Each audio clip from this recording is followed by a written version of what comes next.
author opens this story with two epigraphs. The first is a quote from a statement given to the House Committee on Homeland Security by Dr. Todd Humphreys. Civil GPS receivers are built deeply into our national infrastructure, from our smartphones to our cars, to the internet, to the power grid, to our banking and finance institutions. Some call GPS the invisible utility. It works silently, and for the most part perfectly reliably, in devices all around us, devices of which we are scarcely aware. The second quote that begins this book is from El Sicario, the autobiography of a Mexican assassin by Molly Malloy and Charles Bowden. His story is about power, but he is never really in control. His world is not as imagined in novels and films. He is always the man who comes and takes you and tortures you and kills you. But still, he is always worried, because his work stands on a floor of uncertainty. Alliances shift, colleagues vanish, sometimes because he murders them, and he seldom knows what is really going on. He catches only glimpses from the battlefield.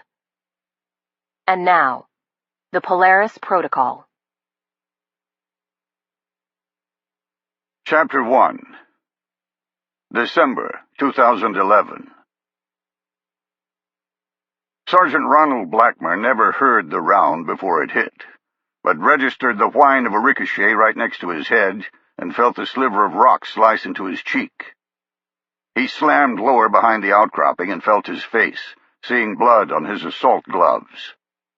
His platoon leader, First Lieutenant Blake Alberti, threw himself into the prone and said with black humor, "You get our asses out of here, and I'll get you another Purple Heart."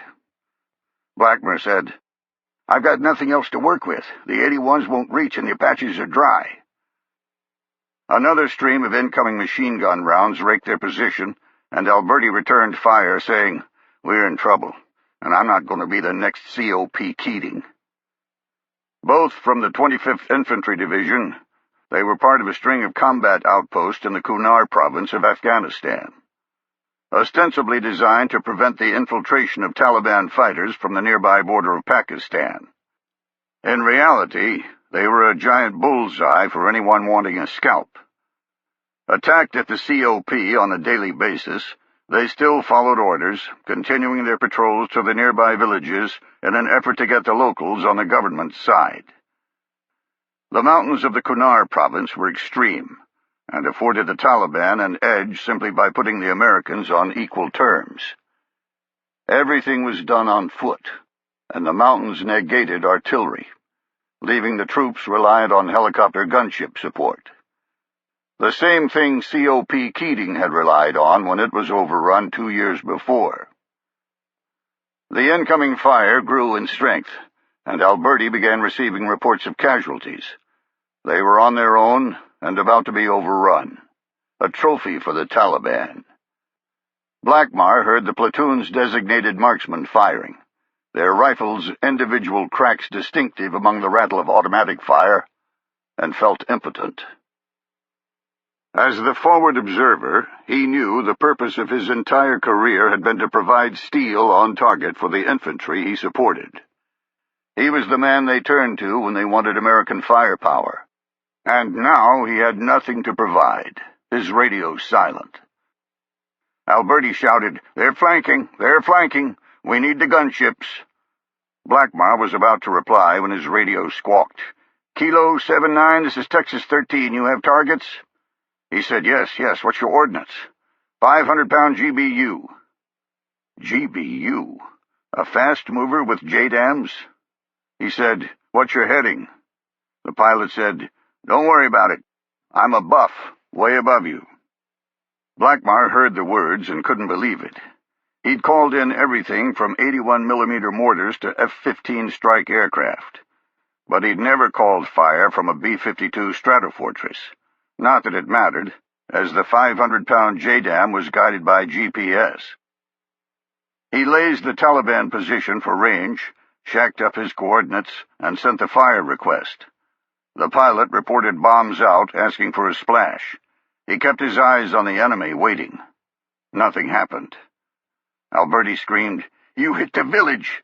You hit the village! Shift! Shift!" The village?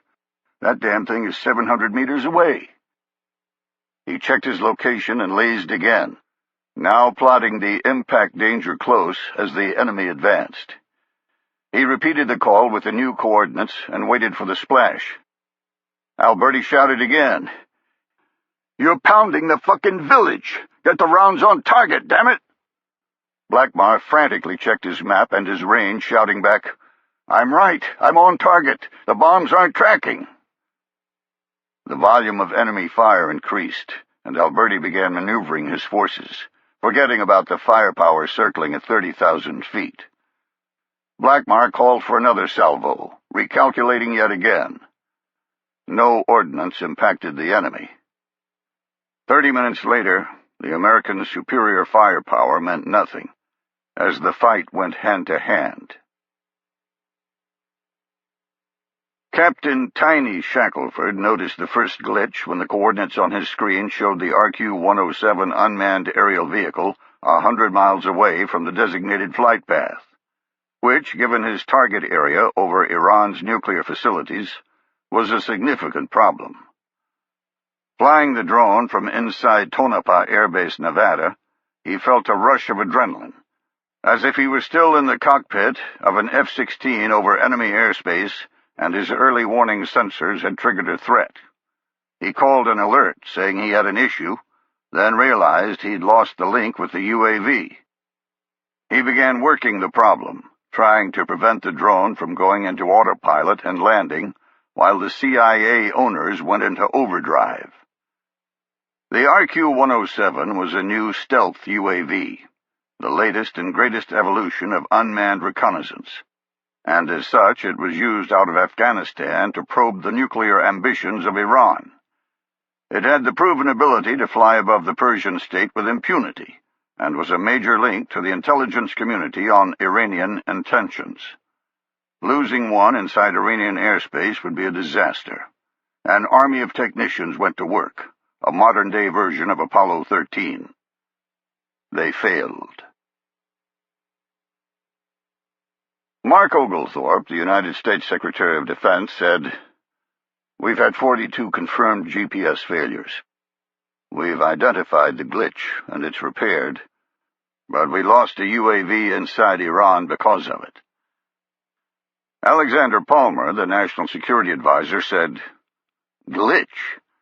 I'd say it's more than a glitch. What happened?" The new AEP system of the GPS constellation had a software-hardware mating problem. It's something that the contractor couldn't see beforehand. Bullshit. It's something they failed to see. Did it affect the civilian systems? Am I going to hear about this from transportation? No, only a military signal. But you're definitely going to hear about it from the Iranians. They're already claiming they brought our bird down. Palmer rubbed his forehead, thinking about what to brief the president. "I don't give a damn about that. They got the drone, and that's going to be a fact on tomorrow's news. Let them crow. You want to allow them the propaganda of saying they can capture our most sophisticated UAV? We'll look like idiots." Someone is an idiot.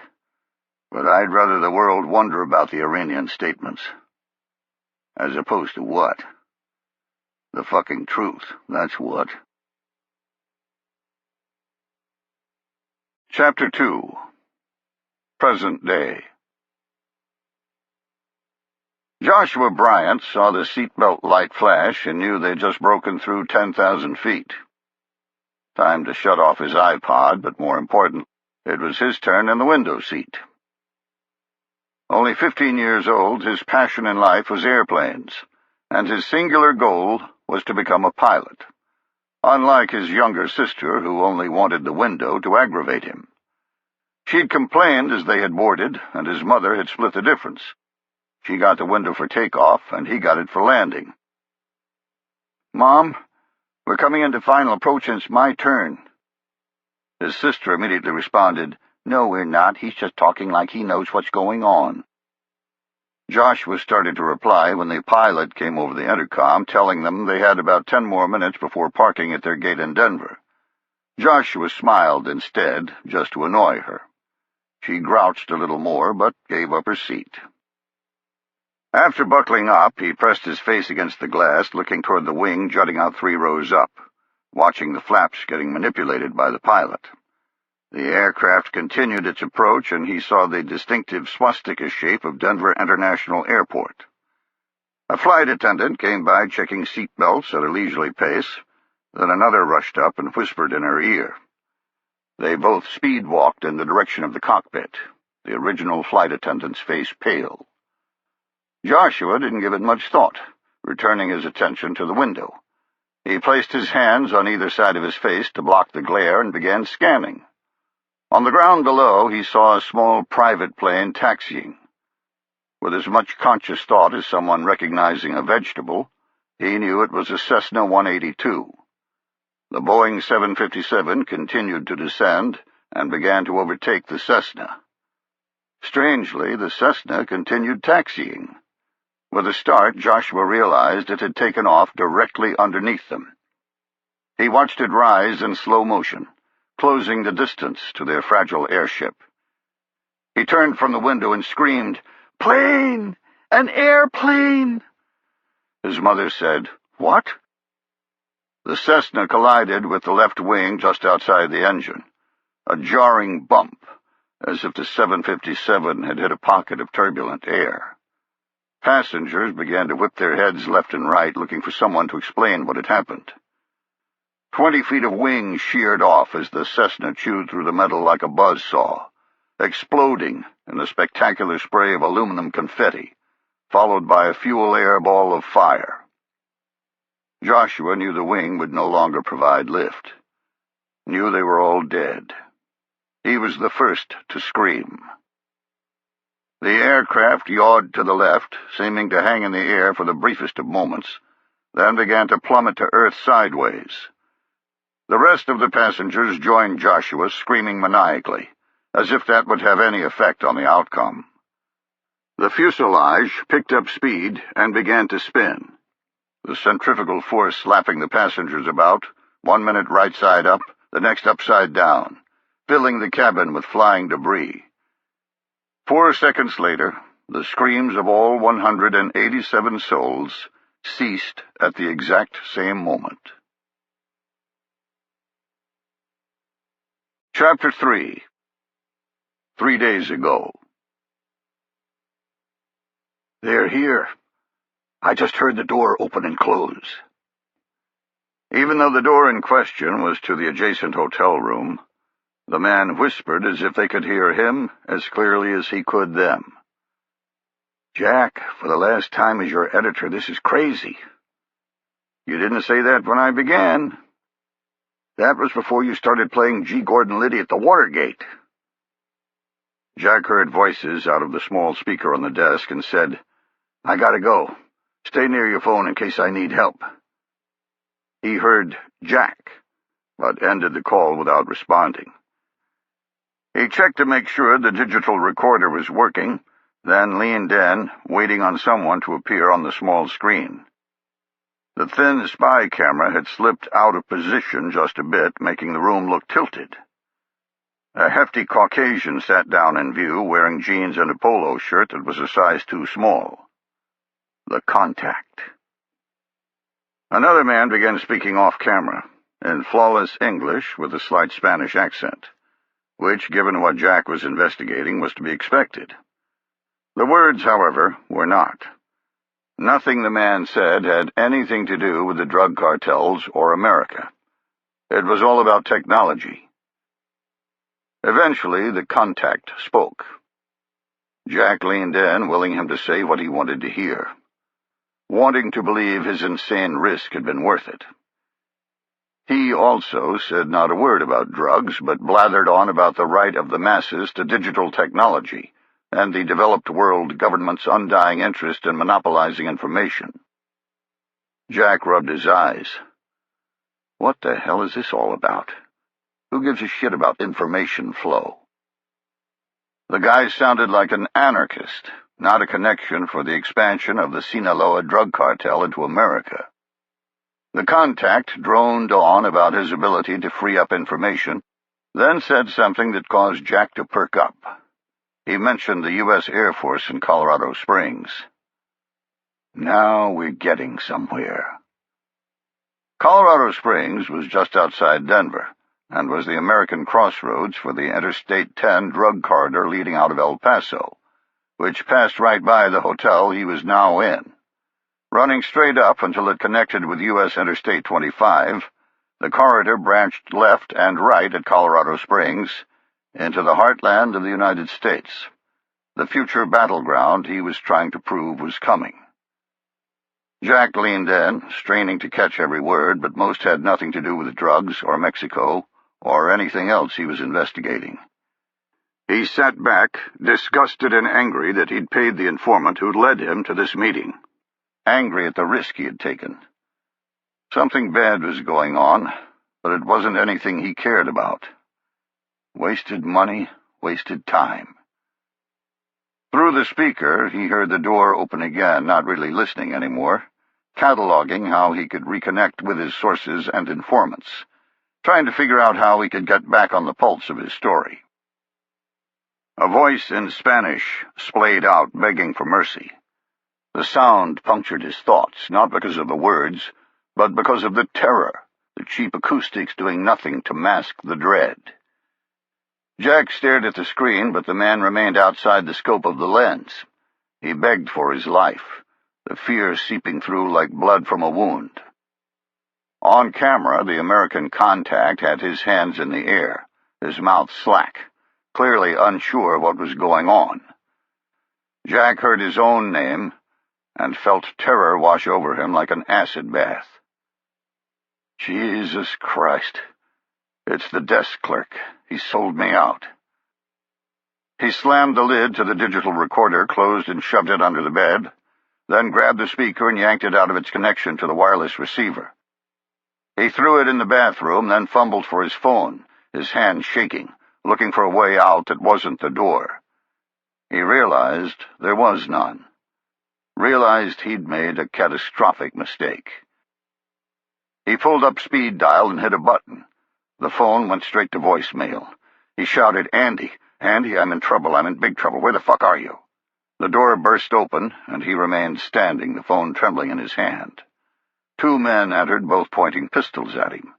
He shouted, "No, no, no," throwing his arms into the air. One snarled in Spanish, and he feigned ignorance. The other said in English, "Get on your knees. Now." He did so. The fear so great he thought he would pass out. He'd studied the Mexican drug cartels for over 4 years, seeing the savagery they would inflict on those who attempted to thwart them, and in no way did he want to provoke their ire any more than he had.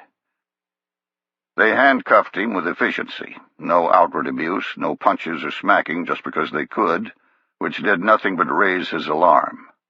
They weren't local thugs.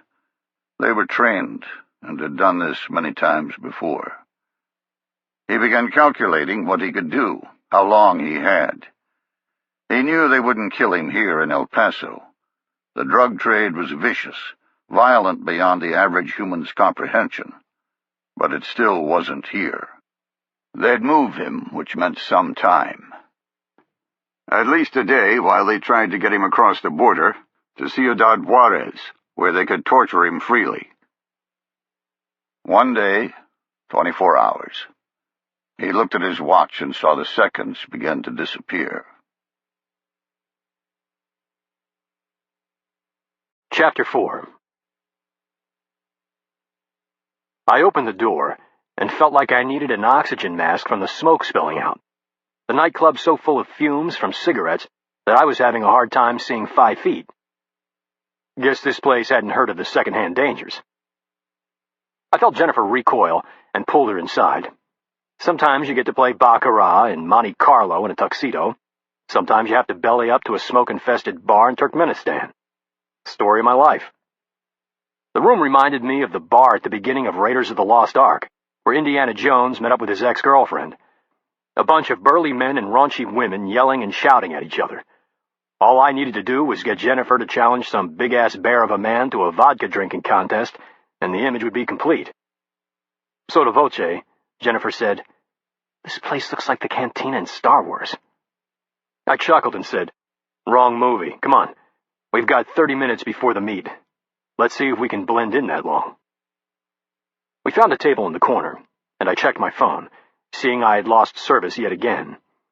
The cellular infrastructure inside Ashgabat, the capital of Turkmenistan, was pathetic to say the least.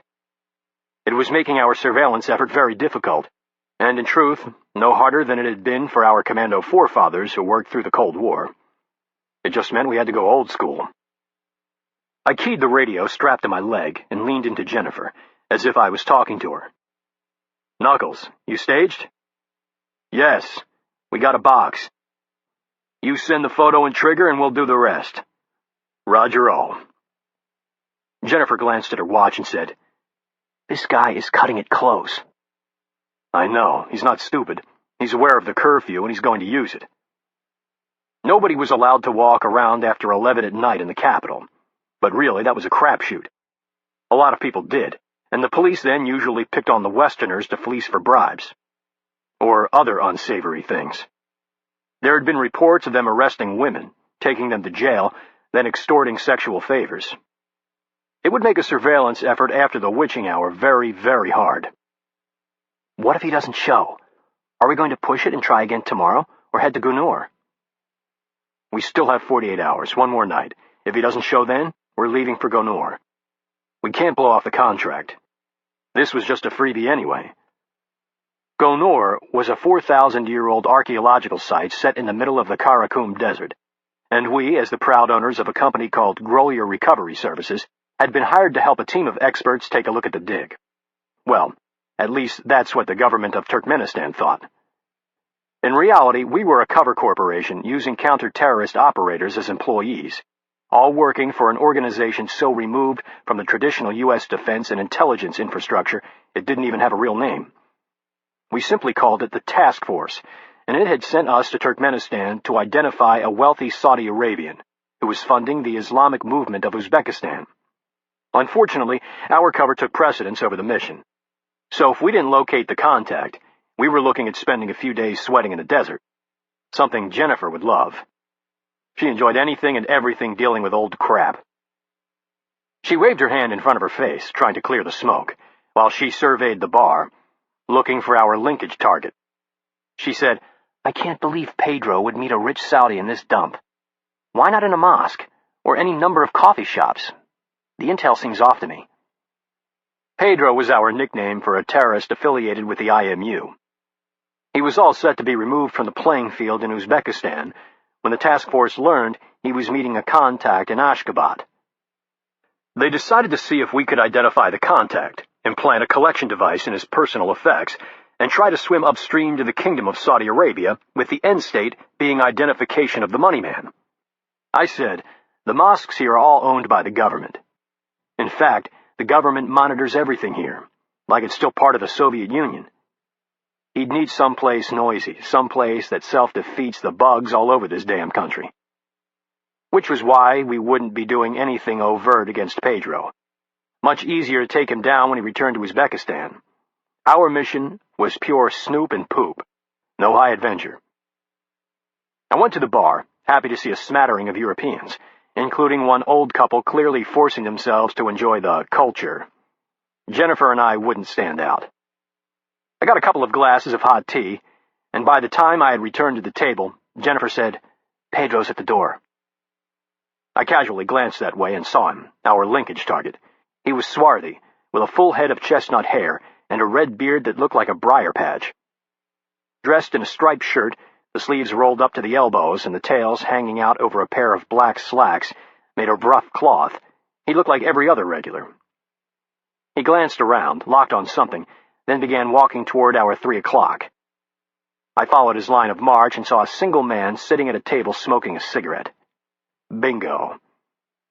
Jennifer, you see where he's headed? Yeah, I got him. It'll be your camera. We each had a covert digital setup embedded in our clothing, me in the upper shoulder of my jacket, and Jennifer in a brooch on her chest, the battery pack, brains, and Bluetooth transmitter hidden in our clothing.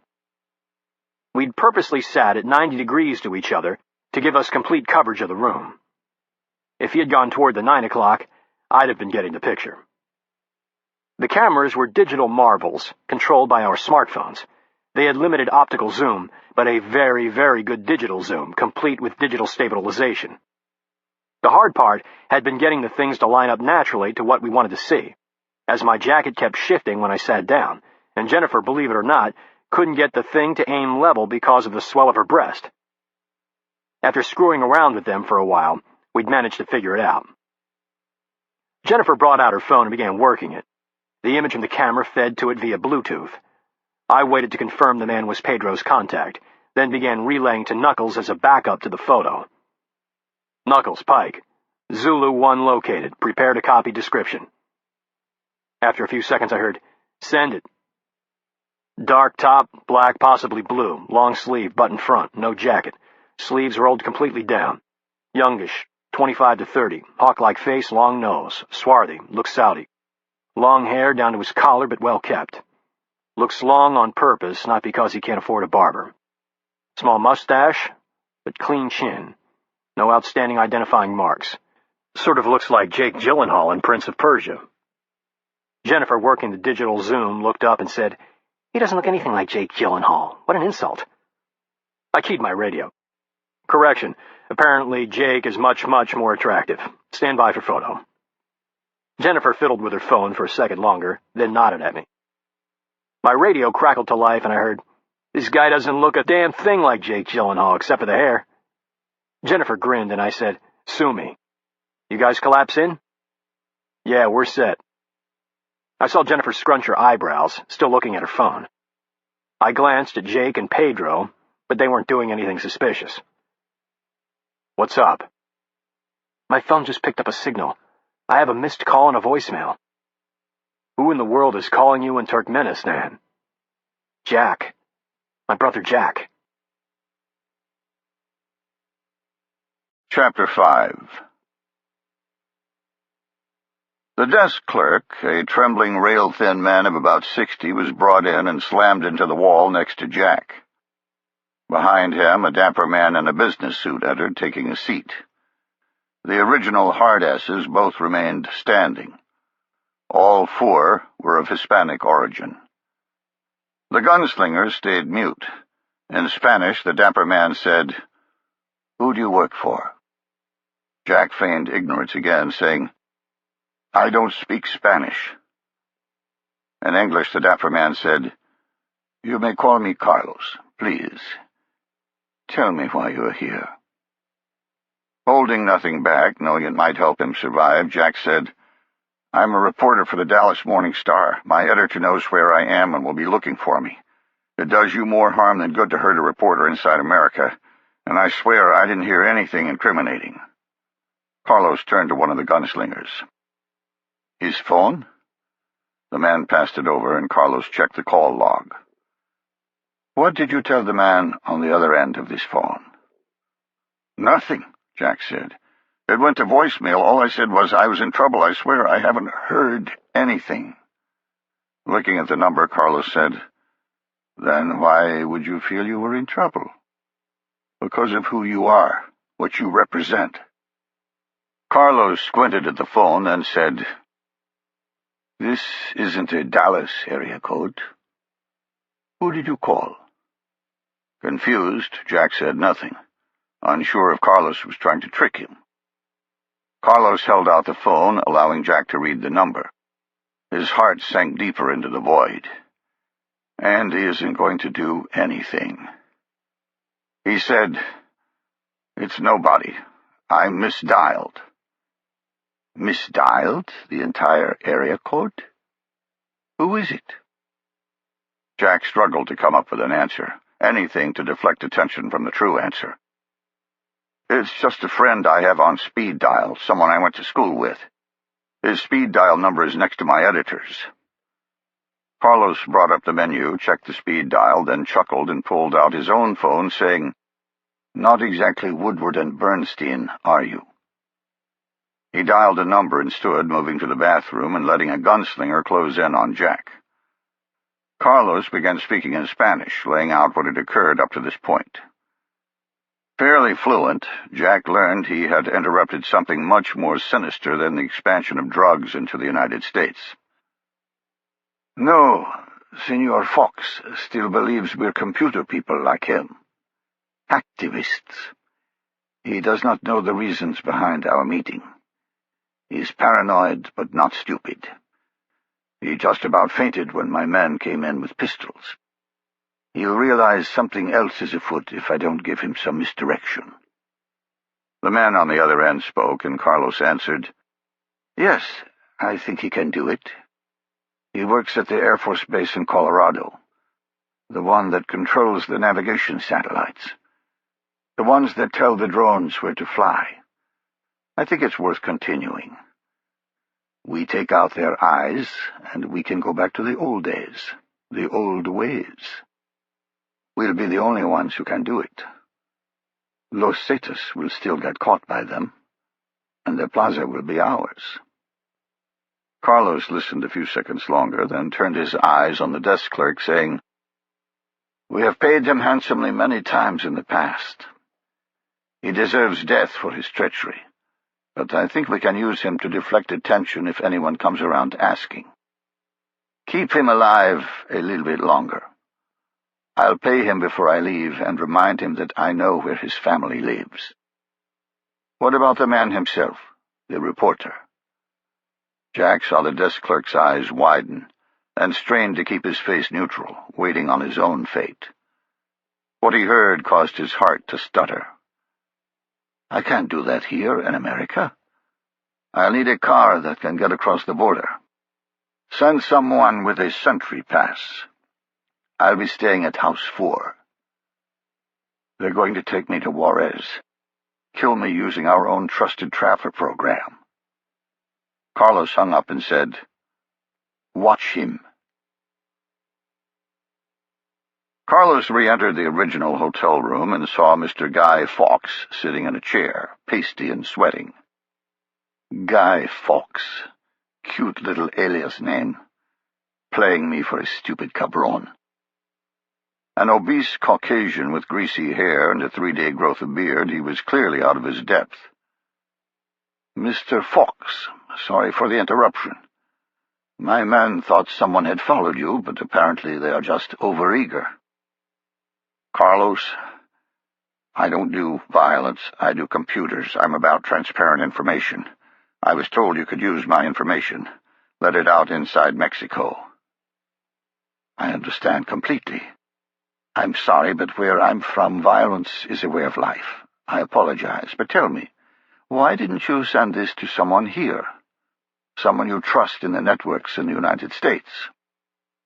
Fawkes licked his lips and rubbed the sweat off his brow. "It was my job. I can't afford it getting back to me. I want it nowhere near me. You saw what happened to Bradley Manning, the WikiLeaks soldier, or Edward Snowden, the NSA whistleblower? The damn U.S. government's all over this stuff. They have tendrils everywhere in America, but not in Mexico." Carlos nodded. "I see. So it has nothing to do with the money I'm willing to pay you." Fawkes looked flustered for a moment, then said, "Hey, don't question why I'm doing this. I want it out. Everyone wants it out. Fuck this man. I didn't ask for some Miami Vice shit. I'll go somewhere else." Carlos said, "Calm down. I just have to make sure. If you want it out so badly, I'll take it for free, because I'm in Mexico. And as you say, I can get it into the world." Fawkes shuffled in his chair a bit, then wiped his nose like a fifth grader. "I have what you want, but it's not free. Understand?" Carlos remained silent for a moment, watching the man twitch and knowing he could get whatever he wanted without paying a dime. But he needed something more. He needed the man's skills. He said, "Do me a favor. Run this number for me. Tell me who it belongs to." Fawkes said, "A test?" "Perhaps. I, too, have to make sure you are who you say you are." Fawkes opened up a laptop and got online. Carlos passed him the number, then waited. Fawkes' sausage fingers raced over the keyboard. Eventually he looked up and said, "It's an archaeological firm in Charleston, South Carolina. Not a whole lot of information tied to it. I got a Dun and Bradstreet number, some credit stuff. What in particular did you want? Carlos thought about it, wondering what the hell Jack's call could have been about. Maybe it really was just a friend. Or maybe he's working for the Federales. Carlos smiled. I'd like you to take a closer look when you get back home. Just poke around and see if you can find anything strange. Fox pulled his head back like a turtle, exposing the folds of his double chin. You think this is someone after me? Not after you. No, I'm just curious. Consider it a favor. How long before your product is ready? Well, I'm not sure. It depends on a lot of different factors. They just turned on a new control system, and it has some glitches. I have to wait for an aberration, and then when they call me to patch it, I can build a bridge. Shouldn't be more than a week, though. Carlos passed across a cell phone. Call me on this when you're ready. Don't use it for anything else. Mr. Fox rose unsteadily, his face glowing with a rancid gleam of sweat. He skipped past Carlos, giving him a wide berth on the way out, his body odor lingering long after he closed the door. A few minutes later, Jack was brought in and thrown onto the floor, the gunslinger passing Jack's wallet across. Carlos flipped through it and said, Well, Mr. Jack Cahill, as I'm sure you are much more self-aware than that one wrong phone call would indicate, I'm really going to need everything you heard. I have to know what I envision is still safe. I swear to God, I thought I was investigating a drug deal. I have no idea what's going on here. I didn't tell anyone a thing. You found this meeting somehow. Someone talked. I need to know who. When Jack said nothing, Carlos motioned to one of the gunmen who pulled him to his feet. Carlos said, Don't worry. We have plenty of time. Chapter 6. I could tell the voicemail was eating at Jennifer. She couldn't listen to it because of the crappy signal, and desperately wanted to go back outside where it was stronger. Unfortunately, the mission took priority. He probably just wanted to say hello. She brushed a hair out of her face, saying, That's not it. I talked to him before I left, like I always do. He knew I was out of town. He wouldn't call unless it was important. Jennifer was very close with her family, calling both of her brothers and her mother once a week just to chat. Her father was the only one she had no time for. I said, Well, whatever it is, you can't do anything immediately from 7,000 miles away, even if you could hear the voicemail. It's close to 11. These guys will be leaving soon. She leaned back, and I saw the fear in her eyes. I hope nothing's happened to Mom. I don't know what else it could be. I knew the unique dread she felt because it was baggage we all carried on deployment, that a tragedy would befall our family while we were gone, but it rarely came true. I had a little special sympathy, though, because in my case it had.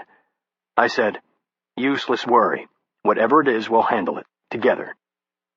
She squeezed my hand and said, Thanks. Her eyes shifted over my shoulder, and she squeezed again. Pedro just passed Jake a compact disc. They're preparing to leave. I didn't want to whip my head around, knowing she had the targets in sight. I said, Go ahead. She keyed her radio. Knuckles, this is Coco, Trigger. Jake is leaving first. Pedro is paying the bill. Roger, how long? He'll break the plane of the door in 5 seconds. Roger, all, we got the ball. We waited an additional 10 minutes, and I saw we were going to be cutting the curfew very, very close. Our hotel wasn't far away, but there weren't very many cabs in this weird city, and we'd need to hoof it or be in danger of getting picked up. We hit the streets, and Jennifer immediately shoved her phone in the air, looking at the signal bar. She began walking down the road like a beagle sniffing a scent, holding her phone this way and that. I followed behind her, saying, Jennifer, it's the witching hour. Let's do this from our hotel. She cut into an alley, saying, We don't have a signal at the hotel. Let me just check as we go. She was headed in the right direction, so I let her continue. The narrow space of the alley was lined on both sides with 4-story apartment buildings, turning it dark enough that her face was illuminated only by the screen of her phone. She said, Somebody's got a repeater around here. Signal's getting stronger. Exasperated, I said, Jennifer, it's past 11. Come on. She stopped, read the signal bar one more time, and dialed her voicemail. I looked past her toward the end of the alley and saw two forms leaving the glow of a streetlight, coming our way. Great. They keyed on the light of her phone. One shouted in Russian. I said hello in English. They picked up their pace and reached us in seconds, wearing uniforms of some kind. I had no idea who or what they were, but knew this wasn't going to end well. I couldn't allow them to check our credentials or run our names. We had met all the official requirements to be in Turkmenistan, but with only one more night to accomplish the mission, I couldn't afford to have any kind of spike, any kind of surveillance effort mounted against us again. This country was a strange place, to say the least. It was a cult of personality, not unlike North Korea, with giant monuments to the dear leader all over the place, and the police conducting a healthy bit of civilian control, which included watching all foreigners. We'd already lulled them once, and gotten them off of us. A spike like this would get them back on. The documents we carried would link Jennifer and me to the entire team, which meant we'd have a blanket on us by tomorrow afternoon. Traditionally, they'd keep the effort going only long enough to prove that we were who we said we were. 2 days from now, it wouldn't matter. They could follow us all the way to Gonor. Tomorrow, it would prevent us from executing. Please take a bribe. If they didn't, the mission was blown. Not to mention Jennifer and I would probably spend a night in some dump prison. Damn Pedro, couldn't you have left an hour earlier? I played stupid, saying, "Hello, my friend is trying to get her phone to work." In broken English, the taller of the two said, "It is not permitted to be on the street." I feigned surprise, saying, "Sorry, we didn't know." The shorter one said, "Papers." Must have learned English watching old World War II movies. Jennifer watched the exchange with wary eyes, listening to her voicemail. The taller one tapped her on the shoulder and said, "Stop phone." She complied, shrinking behind me, saying nothing. I pulled out my wallet, letting them see the crisp $20 bills they could exchange on the black market. I withdrew one and said, "This paper?" He took it, glancing at his partner, saying again, "Papers." Perfect. His partner tapped Jennifer and said, "Give phone." She looked at me, and I held out another 20, saying, "Here's more paper." The shorter one took it, while the taller one said, "Give phone, not allowed." What the hell is he talking about? I knew the cellular rules, and we were meeting them. We were on their network and paying their taxes. More than likely, he wanted the iPhone look-alike just because he thought he could hold us up. Since it was working in Turkmenistan, he thought it was unlocked and something he could now use for himself. Unfortunately, it was actually a special piece of Taskforce equipment, and I wasn't going to allow him to have it. I pulled out another 20, looking at the smaller man and saying, "Here, go buy your own." The tall one grabbed Jennifer's arm that held the phone. She jerked it away and took a step back. The shorter one took the 20. The taller one pulled out a baton like he was drawing a sword. Oh, shit. Jennifer saw the weapon and raised her arms in a defensive stance. She did it out of instinct, but the move amped up everything. I said, "Whoa, whoa, whoa, there's no need for this. Here, take everything we got." The smaller one snatched the money out of my hand, while the taller one said, "Give me phone." Jennifer said nothing, waiting to see what the taller one would do. He raised the baton, and I stepped forward. The shorter one shouted and jumped back, pulling his own baton. I held up both hands to him, saying, "Stop, stop." The taller one cracked me on the shoulder, and that was it. A perfect little bribery, now in the toilet. I knelt down from the blow as if it had really hurt, then went in low on the shorter man, knowing the tall man was no longer a threat. I used a single-leg takedown, throwing him onto his back, then scrambling on top, pinning his arms and crossing my hands into the collar of his wool uniform. I scissored my hands out, the collar cutting the blood flow to his brain. He was out in seconds. His partner wasn't as lucky. I turned around to find Jennifer holding his head low and pistoning her knee into his face, his arms flailing uselessly in the air, the baton long gone. His head snapped back after the contact, and he collapsed unnaturally onto the ground. I was on him immediately, hissing, "Jesus Christ, Jennifer, you might have killed him." I checked his pulse and relaxed when I found it strong. His face was a mess, though. I left the 20s on the ground and stood up. "Can we get to the damn hotel now?" She was breathing hard, her hair askew, but her eyes were clear. not even caring about what had just occurred. Pike, Jack's in trouble. You mean like a car wreck or something? No, I mean like bad guy life or death trouble. Chapter 7. The Sicario watched the mechanics of his work with detached indifference. The suffering of his chosen target didn't faze him at all. Like a butcher at the slaughterhouse, he had killed so many living things that it no longer registered as a repulsive task. It was simply work. Unlike the butcher who killed cleanly and with the ultimate goal of creating food, the Sicario drew out the death, with no other goal than that which was dictated by his capo. And he could make it last days if he was told to. A bullet to the head was preferable in his mind, as it was much less messy. But that wasn't his call. Sometimes the capo wanted to make a point. Like today. He listened to the man beg and plead through the gag strapped to his mouth, and reflected on how the times were rapidly changing. As early as a year ago, he could have done this work without any fear of interruption. The violence in Ciudad Juarez was so extreme that nobody would even investigate the screams. The battle that raged for control of the Juarez Plaza, as the crossing points into the U.S. were called, had been horrific, giving Ciudad Juarez the unenviable title of the most dangerous city on earth. A year ago, there had officially been 3,000 screams such as this. He knew there had been many, many more that nobody had heard. Bodies that were yet to be found and tabulated. But that was then.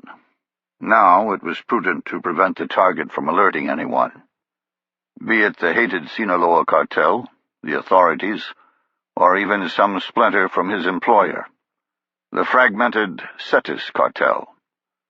So he used the gag as a precaution. The Sicario watched his wild eyes and the drool from his sobs, believing the man could take one more dip before passing out. To his front was a 55-gallon drum sawed in half and filled with water that raged and bubbled like a mountain river, but not from the force of racing downhill, from the propane stove underneath. His target was hung above it on a winch, and had already tasted the pain, his feet burned into a mess of molten plastic-like flesh extending to just above the ankles. The Sicario spoke to the man next to him, a doctor who was paid to keep the targets alive. "One more, and he'll need to be treated." Yes, he is strong. I can treat him. He won't die." The man was obsequious and obviously afraid. The Sicario had seen the doctor glance at him repeatedly, then look away, and had noticed how he trembled when they were close together. The Sicario understood why. For one, it was simply the job and his reputation for brutality. Coming from the killing fields of Guatemala, he had taught Los Cetis the art of psychological warfare, had brought the techniques of beheadings and other public displays of death, instilling fear in the enemy. He had achieved a mythical status among all who had heard of him.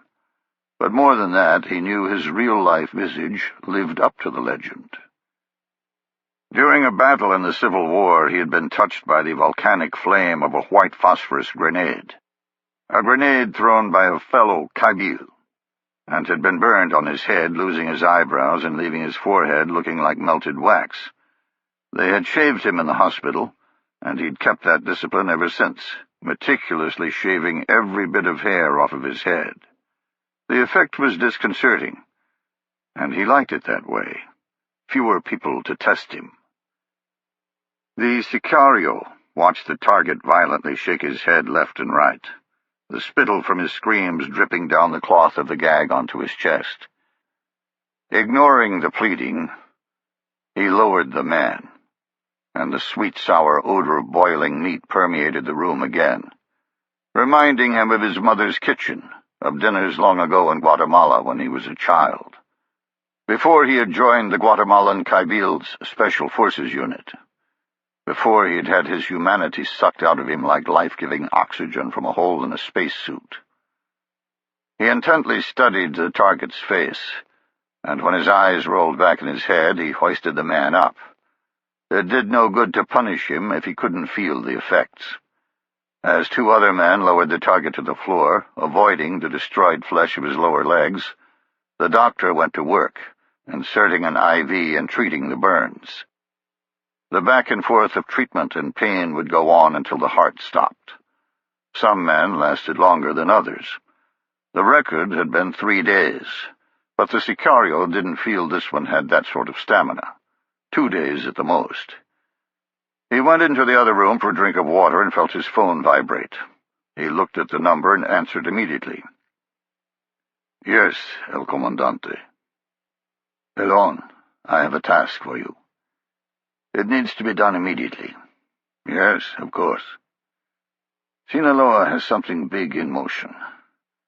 I don't know what it is, but there's a man who does. He's an American, and I've just found out they mean to bring him here to Juarez." "You want me to kill him?" No. That's what they're trying to do. He's apparently a reporter who knows of their plans. I want you to snatch him from them. Find out what he knows.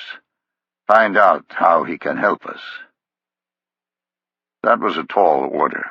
Ciudad Juarez was huge, as big as El Paso, and absolutely flooded with drug cartel safe houses, much like the one he was in. Getting to the man and getting out alive would mean a fight, and with the balance of power between Sinaloa and Los Cetis, it would more than likely mean a running gun battle. He wouldn't get to pick the time and place of capture, like he ordinarily did. Sinaloa would be waiting, and Los Cetis no longer had the monopoly on violence they had once possessed. Initially formed in the late 90s as an enforcement arm of the Gulf Cartel, the core of Los Cetis was defectors from the GAFE, Mexican Special Forces, who took their name from the code letter Z given to them when they were working with the federal police trying to halt the flow of drugs. The government couldn't offer nearly as much money as the Gulf Cartel, and the men had simply switched allegiances. Before they defected, the GAFE had done many cross-training events with the Cabils in Guatemala, and the connection still lingered, pulling in defectors from that Special Forces element as well, including the Sicario. By 2007, Los Cetis was doing much more than simply enforcing for the Gulf Cartel. Their tendrils extended all the way into Central America, and their brutality became legendary. They split from their Gulf masters, forming their own cartel, and the blood began to flow, with Los Cetis proving to be more ferocious than any other cartel. The guard dog had turned on the master.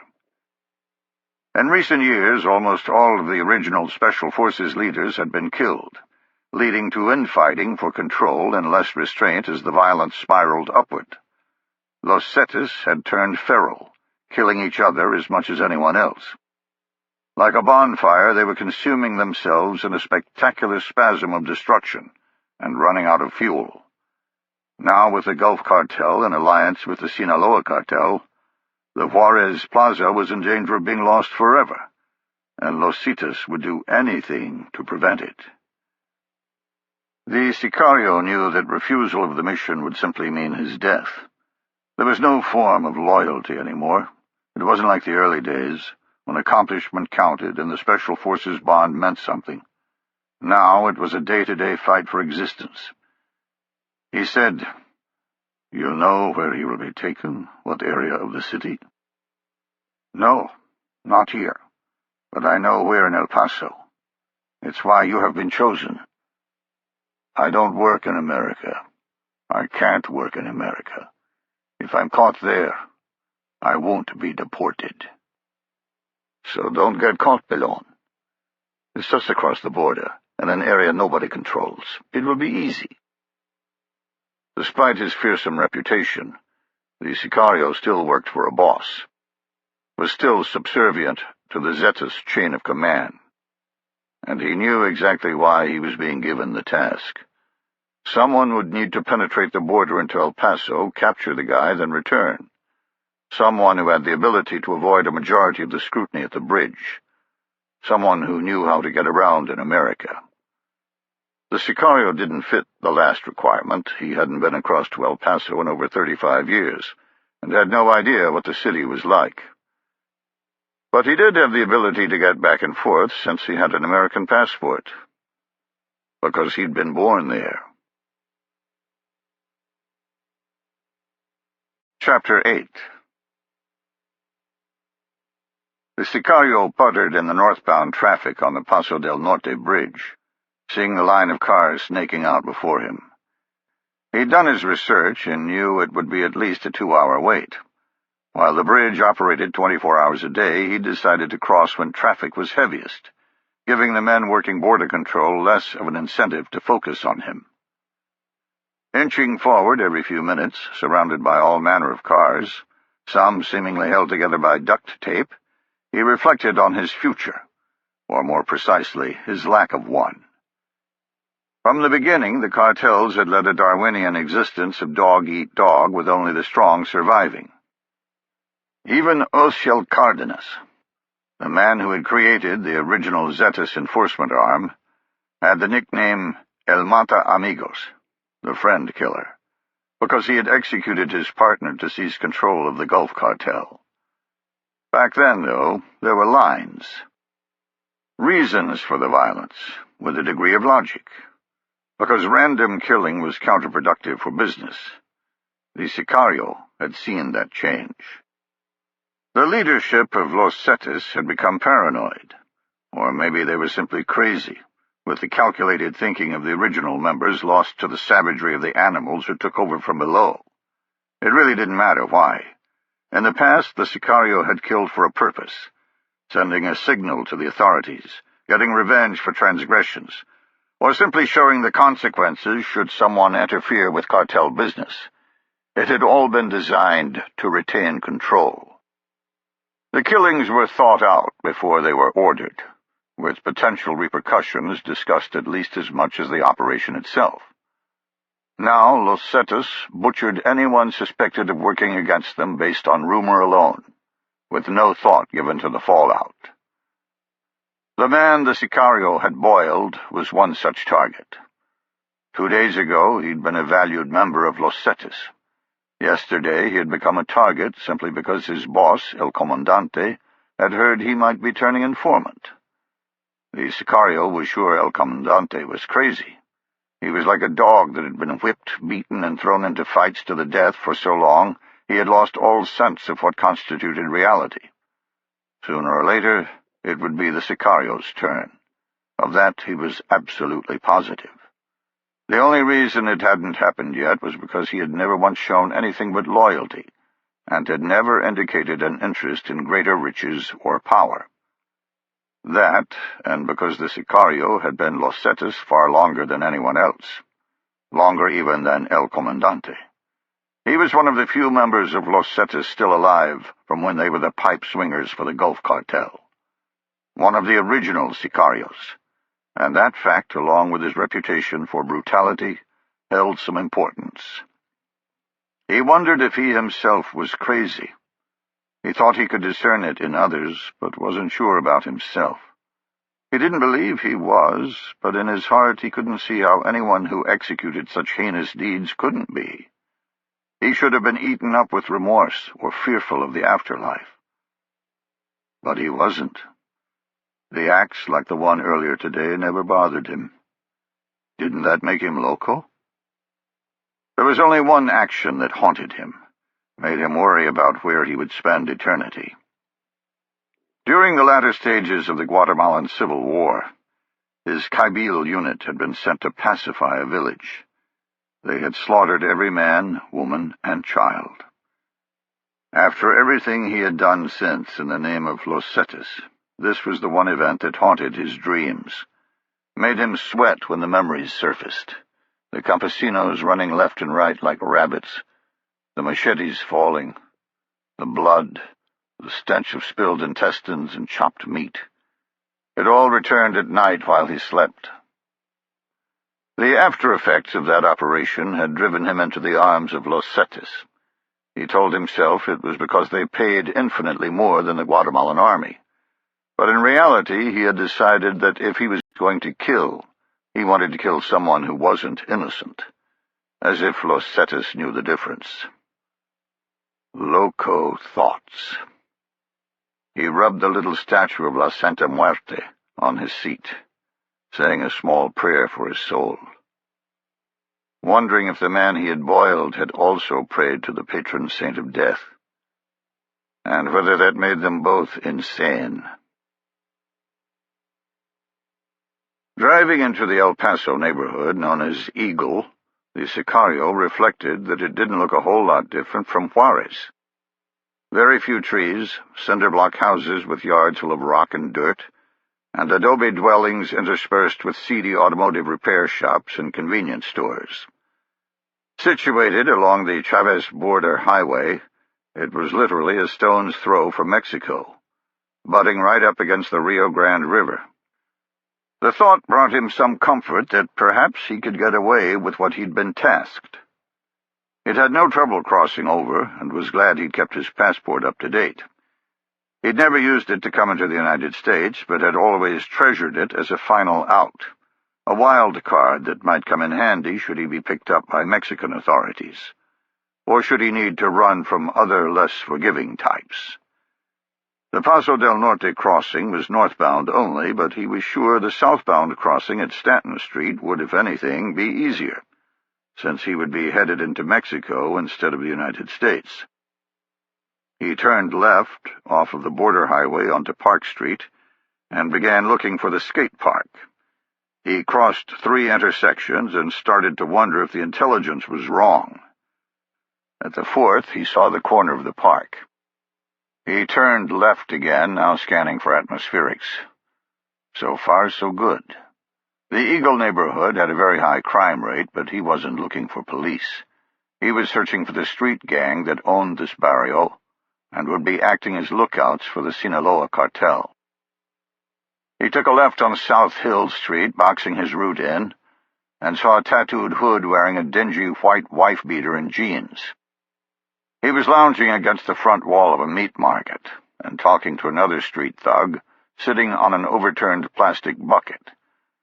The conversation stopped when his car came into view. They both eyeballed him as he turned, and the Sicario wondered if this neighborhood was so close-knit that they'd know he didn't have any business here.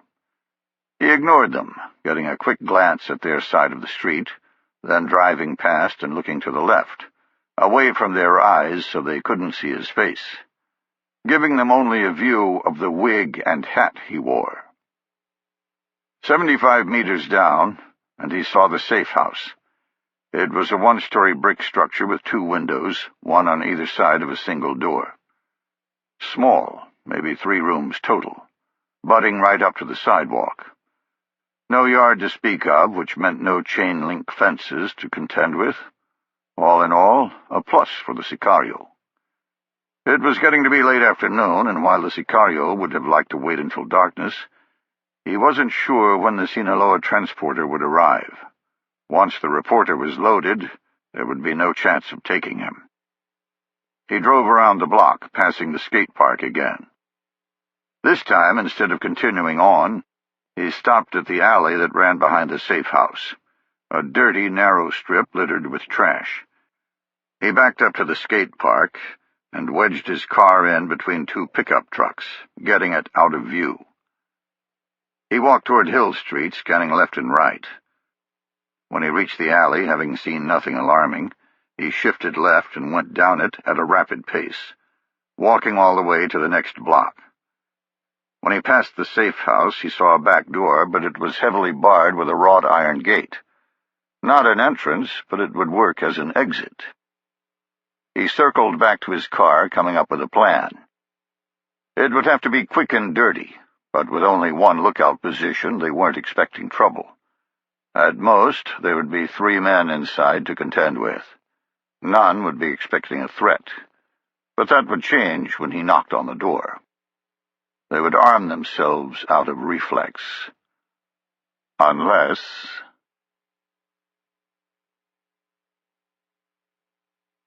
Chapter 9. The Sicario picked up his pace and reached the skate park and his car. He drove it to the mouth of the alley, backing the vehicle just inside and off the street, but not close enough for the safe house to hear the engine. He threw his wig and hat into the back seat, lifted up a special compartment in the right rear door panel, and pulled out a suppressed Sig Sauer P226 9mm pistol. The weapon was bigger than he would have liked, made larger still by the 5-inch suppressor, but it was necessary. He donned a specially made shoulder rig, seated the pistol, then put on a cheap nylon windbreaker to cover it.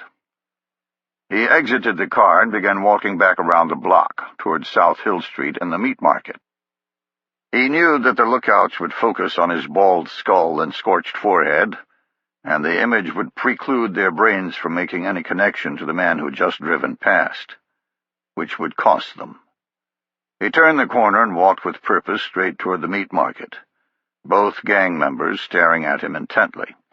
He ignored them, stopping short of the building proper, and veering toward a gate in the wooden fence that ensconced the market's property. He opened it like he belonged, and went through a 6-foot-tall barricade that would preclude anyone from seeing what he was about to do. He searched the area with his eyes and saw nothing but old washing machines and beer cans. No windows on the building or witnesses in the yard.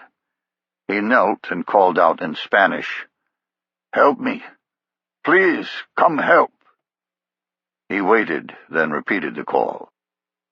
Eventually, the one he'd seen on the bucket came through the gate saying, "What do you want, cabron?" He jammed the suppressor into the thug's throat and said, "Call your friend." The man splayed his hands out in a gesture of surrender.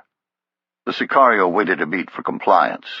When it didn't occur, he twisted the barrel, pushing it deeper into the soft folds of flesh. "Call your friend." The man did, bleeding like a goat. The Sicario shot him from under the chin, the bullet going through the brain and taking out a section of skull as it exited the top. The body hitting the ground made more noise than the suppressed .226. He waited.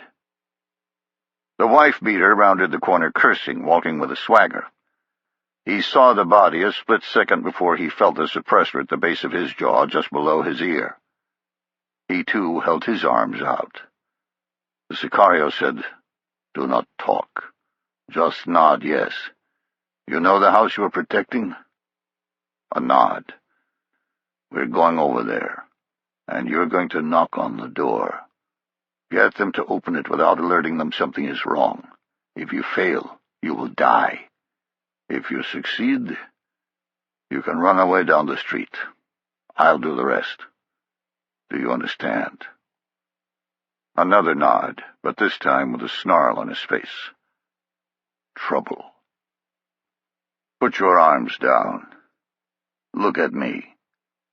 The man/boy did so, glaring at him with a challenge, showing he wasn't concerned. "I know whose house that is, and they are of no help to you. I'm a Los Zetas Sicario. You know what this means?" The toughness cracked, and the thug tentatively nodded.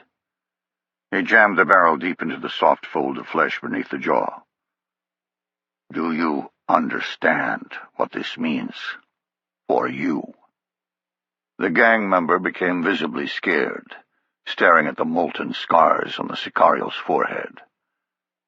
"I have made many men such as you cry for death, weeping and begging for their mothers. Your next few minutes will decide if you do the same. Let's go." This time the gang member nodded vigorously. He'd heard the stories, maybe even seen the pictures. He'd played at being tough in his own little fishbowl, had dealt out his own version of justice in the barrio, but understood the man with the gun operated in a whole different universe of pain. They crossed the street, the wife-beater walking in front. When they reached the brick of the house, the Sicario stopped just outside the left window, his pistol down and hidden between the wall and his left leg. Wife-beater looked at him once, a mixture of fear and resignation on his face, then knocked on the door. When someone answered from the other side, he stated he was making another run and wondered if the Jefe wanted anything from the store. The Sicario admired his courage. It was the perfect story, but was predicated on an answer. If the man behind the door said yes, he would have accomplished the mission. If he said no, the door wouldn't open, and he would be dead. The man said yes. The Sicario had counted the locks earlier and seen 3. The gang member glanced at him, holding his position in front of the peephole and waiting on permission to run. The Sicario strained to hear the locks. When he heard the second one click open, he shot Wife-Beater in the temple, the man crumpling to the concrete without a sound. By the time the third lock had turned, he was standing over the body. When the door cracked an inch, he kicked it hard, throwing the man back. The Sicario stepped inside and drilled the guard twice in the face, causing him to slam against the wall and fling the wallet in his hand into the hallway. The Sicario moved forward, training the SIG on every crevice. He saw doors to the right and left before the hallway spilled into an open den. He heard someone say something behind the door to the right. He kicked it open and found a man sitting on a toilet, his pants around his ankles. The man uttered something unintelligible, pure astonishment on his face, a newspaper in his hands. He tried to stand, and the Sicario put 2 rounds above his nose. He raced to the den and found it empty, but identified the back door in the center of the wall. He went to the cubby used as a kitchen and found it empty as well. He shuffled back to the final door, readied his pistol, and kicked it open. On the floor was a Caucasian man bound up like a calf at a rodeo. He held his hands out in front, shouting, "Don't shoot! Don't shoot!" When the Sicario holstered his weapon, the man's demeanor changed, and tears formed in his eyes. He began to chant, "Thank God, thank God, thank you. They were going to take me to Mexico. Thank you." Chapter 10. I rolled the dice and moved my backgammon piece, surprised that I was beating Knuckles, since he taught me how to play the game earlier that morning.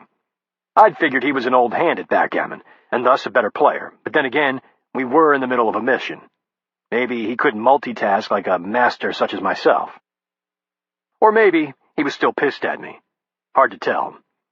He'd been plenty mad last night, and I wasn't sure which piece of anger had lingered, the fact that I'd let Jennifer go home, or the fact that he'd figured out where she and I stood with each other. The team had treated Jake to a hotel called the President, a gaudy giant monument of white marble that looked like it belonged more in Las Vegas than it did in Turkmenistan. Of course, it was owned by the president of the country. It was billed as a 5-star resort used for dignitaries and diplomats, complete with indoor-outdoor pools, tennis courts, a spa, and a bar on the 16th floor, but like everything else in this strange country, it gave a vibe that was a little off-kilter. Nothing overt, just small things, like getting your hand shocked when you use the shower, or the maids rolling the dice about whether they'd show up to clean your room on a given day, or seeing the typed piece of paper and a document protector taped to the window, telling the occupant not to open the window between certain hours. Strange all the way around. Because the hotel was located far outside the city center, and because of our little altercation last night, we decided to jump talk to its location, re-establishing our operations at the new hotel. We would have had to do it anyway, since it was out all by itself and not within walking distance of anything, precluding conducting operations from our original hotel, but the police fight made it imperative that we get out of the area. It had been too dark in that alley for them to have gleaned any viable description, so they'd fall back on the only thing they had, hotels within walking distance of the scene, and that would have put us in the net. As I was checking out, Knuckles came into the lobby. He'd already completed reconnaissance of Jake's room and built a plan of attack. He'd borrowed a maid's uniform and determined the room cleaning schedule, which is to say there wasn't one, meaning Jennifer could access it at any time of the day and not look out of place. He wasn't too happy when I told him that Jennifer was headed to the airport instead of the new hotel. All the flights left at 2 or 3 in the morning, and I figured it was better to fly her home in the same cycle of darkness. The police would be looking for a couple, and getting her out would throw off their search. Of course, Knuckles didn't see it that way. What do you mean she's leaving? We're in the middle of a fucking mission. Her brother's in trouble. He left a voicemail that's not something to mess around with. So call him and tell him she'll be home in a day or two. How bad could it be? He won't answer his phone. Goes straight to voicemail.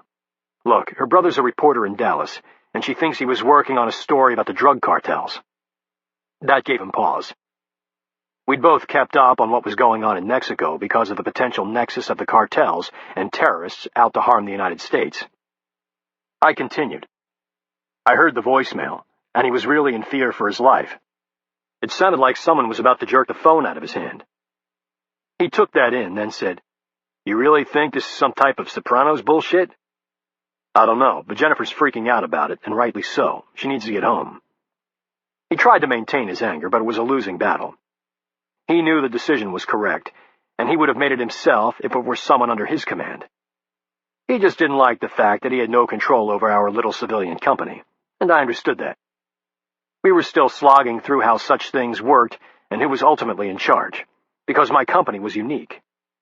It wasn't established by the government, but by Jennifer and me through our own seed money, and yet we got a Taskforce paycheck for missions such as this. On the one hand, we could be kicked to the curb as too much trouble, but on the other, our company allowed penetration of just about any place on Earth, like it had here, and it was run by operators. Confusing, but that's what the world was when you were working outside the traditional intelligence and defense architecture. With diminishing aggravation, he said, "This damn mission won't work without her. I've already got a maid's uniform and a plan for entry." I smiled at that. A year ago, he wouldn't have used Jennifer at all if he could help it, instead giving her some menial task that wouldn't affect the outcome of the mission. Now he was building operations that revolved around her participation. "That's not true," I said. "The hard part is gaining entry to the room, and you've already cracked that. The rest is just cover development." The locks at the President Hotel were made by a company called Onity. They used key cards just like hotel locks all over the world. The difference was that the Onity lock had a fairly well-publicized hack utilizing the DC barrel connector at the base of the casement, whereby a simple tool could trick it into opening. Onity had done nothing about the vulnerability until a rash of robberies in Houston, Texas, prompted an outcry. They'd created a patch, but they had over 10,000 locks in use around the world, and Knuckles figured this backwater country wasn't high on the list for getting fixed. The hack would still work here. Knuckles said, "It's not that simple.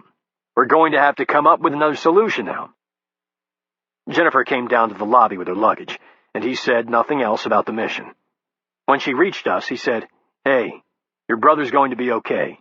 It's probably just a miscommunication." She said, "I sure hope so." I said, "I called your cab. It's outside." I let her out, carrying her luggage and giving her a little pep talk. Before she entered the cab, I admonished her about not doing anything stupid. "Hey, I know you're worried about Jack, but don't go hot-rodding to Mexico, no matter what you find. It's probably just bad communication, and I don't want you jumping to conclusions. I'll be back in 3 days, 4 at the most. Promise me you won't run off like the Lone Ranger." Her eyes held nothing but pain and dread. She said, "Pike, I'm sorry I'm leaving. I know I'm hurting the mission. I know I'm letting you down, letting the team down. It's just not like him to call like that. Something's really wrong." I squared her to me, hands on both arms. "Screw that. Let me handle the team. Nothing here we can't accomplish without you." I poked her in the eye to lighten the mood. "Contrary to what you might think, we aren't all wondering how the hell we're going to execute if you leave. Just don't do anything stupid. I'll contact the Taskforce. Get them to track his phone and send you a grid." She said, "You can't do that. For one, it's illegal. For another, it's personal. Don't get in any trouble over this. It's not their problem." Yeah, don't worry about it.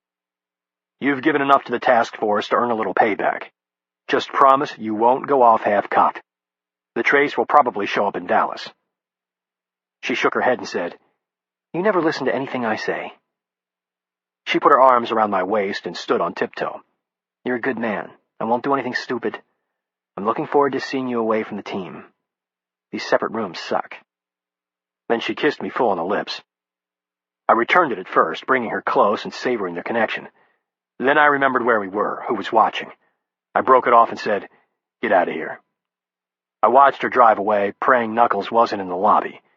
When I turned around, he was still standing there. Maybe he didn't see anything. When I got inside, he said, "What the fuck was that?" Damn it. "What?" I asked. "That kiss, what was that?" "Nothing. That was just a peck on the cheek. She'd have done the same to you." "I never had a peck that involved my tongue." He squinted his eyes at me and asked, "Are you sleeping with Jennifer?" I felt my face flush like I was a teenager caught in the back seat of a car, and he exclaimed, "Holy shit, you are sleeping with her, you damn liar." The anger was real, because he thought I'd broken the trust of a teammate. We'd had long talks about the loss of my family, my life, and how I felt about Jennifer, but the conversations were all the same. I was torn apart by their death. I wasn't ready for a relationship. Jennifer was a teammate, period. Nobody could replace my wife, Heather, yada, yada, yada. All of that was true, except for the last part. While Heather's death had left a hole that would never be filled, Jennifer had covered it over long ago, hiding the scar tissue and burying the rage that Heather's loss had engendered. I had realized the connection, but I had been too afraid to admit it, afraid of rejection. I'd finally worked up the courage, and because of my incredible charm, my fear of rejection had ended up being misplaced anxiety, but that had been only recently. I said, "Knuckles, it's not like that. I swear it just started." He stared at me, saying nothing, wondering what else I'd lied about, because at the same time I was bearing my soul to him about my family, he'd reciprocated with other very personal things, and now he felt betrayed. He said, "You can't sleep with her. She's a damn teammate. Jesus, Pike, you know better." I was taken aback. This was the first time Knuckles had said she was an equal inside the Taskforce. "She's still a teammate. Nothing's changed." "Everything's changed. This is exactly what's wrong with females in combat arms positions. You'll start favoring her, doing things to protect her, like you did here by sending her home." That poked the wrong sore. "Bullshit," I snarled. "I felt the same about her since we met. I was just too screwed up to realize it. Nothing's changed. 6 months ago, I let her free climb off a 60-story building because you said it was a good idea. Then I put her in a position to contract a lethal virus to prevent a pandemic. I thought she was going to die, and I could have pulled her back. Could have protected her. Nothing has changed. Let it go." He said, "That time in Lebanon, when she was inside Hezbollah headquarters, you triggered the reaction force." In a low voice, I said, "That was because of me, not her. It was my mistake alone. I would have done the same if it had been you inside. Let it go." He searched my face, his mind calculating the ramifications. Eventually, he shook his head, coming to grips with the situation, as I knew he would. Knuckles had always been more liberal than most in the task force, down to the hippie haircut he had worn since I'd known him. I said, "And I need you to keep this between us. I can't have the entire team second-guessing my decision-making." He rolled his eyes and said, "Why can't you ever do anything the easy way?" That had been 18 hours ago, and now I was thinking about losing this game of backgammon as an olive branch, or at least to keep him from getting more aggravated than he already was. I kept my eye on the hallway and waited on the call from the other team, begging to hear anything, since Knuckles was giving me the silent treatment. Finally, my radio crackled to life. "Jake's out, room's clear." Chapter 11. Since Jake had passed the secondary team, it meant he was headed either to the gym or to the stairs, not to the elevators near us. Given the target, I found it hard to believe he'd use either one, but he did. "Just entered the gym." I said, "Roger, Retro, your ball game. No more than 30 minutes.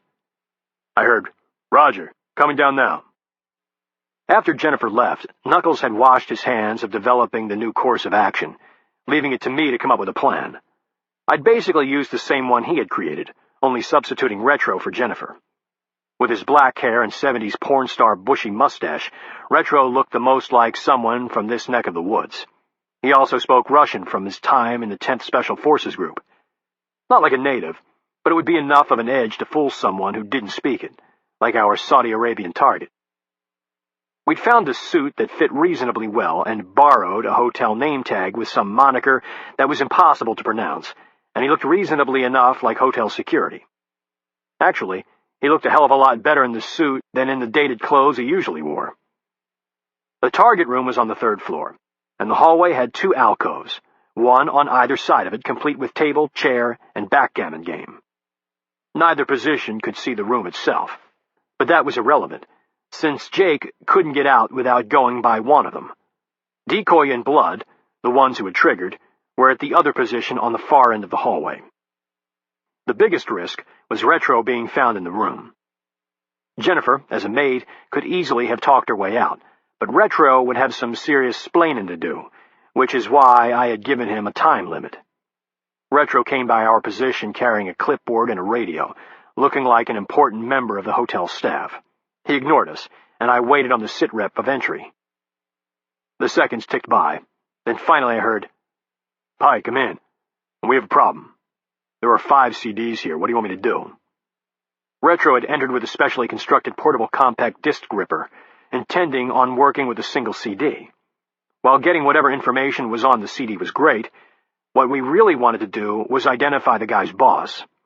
In addition to copying the CD, the Ripper would implant a small Trojan horse. Whenever the CD was booted, the virus would reach out to the internet and contact the Taskforce. From there, the hacking cell would exploit whatever they could find and hopefully identify the money man. After that, it was a U.S. government call as to what would happen with the information. Maybe another task force team would get Omega authority for the guy, but more than likely the information would be passed to the CIA for them to leverage with the Saudi liaison services. The problem here was that the Ripper took 15 minutes. With 5 CDs, Retro didn't have time to complete the mission in the room. I said, "Do they look like the blank CDs we have in the TOC?" "Yeah, the CDs do, but the cases are different." I looked at Knuckles and said, "I'm sending Knuckles up to get them. Meet him in the elevator. Switch out the CDs and rip all of them in the TOC." Knuckles stood, finally with a grin on his face, a perverse sense of pleasure coming from the curveball, like it had happened because I'd sent Jennifer home. Retro said, "What if he comes back while I'm upstairs?" "Is there a laptop in the room?" "Not that I can see." "Don't worry about it then. He won't check the CDs for information. It's just eye candy so you can rip them." "Pike, I'll still have to get back in here to replace the real CDs. One step at a time." Retro passed by me moving at a good clip, was gone for a minute or two, then came back holding the blank CDs and disappeared down the hall. Knuckles returned in time to see him scurry by again with the target CDs in his hands, headed to the TOC on the 12th floor. Knuckles said, "There's no way Jake's going to work out for an hour and a half. What are you going to do if he returns?" I said, "Let's cross that bridge when we come to it." 10 minutes later, the cursed bridge appeared. Decoy came on. "Jake's headed back. He's out of the gym." "What? Who works out for 20 minutes? With a bemused look, Knuckles said, "Maybe he forgot his iPod." I said, "Those CDs ended up being a blessing in disguise. If there had only been one, Retro would have been caught." We waited, and Jake didn't reappear. So much for the iPod. I said, "What do you think?" "Fire alarm. Trip that and get him to the lobby. That'll be enough time." "Yeah, but we don't know what their procedures are. They could come knocking on every door, or simply reset it after 5 seconds. "Phone call? From the lobby using an internal landline?" "What'll we say?" "Tell me there's a package waiting. All we need is a few minutes to get back in the room. The elevator ride itself will be enough." I thought about the pros and cons. Tripping the fire alarm would garner a lot of attention and would force us to vacate our surveillance positions. But the biggest problem was that we just didn't know what the official reaction would be.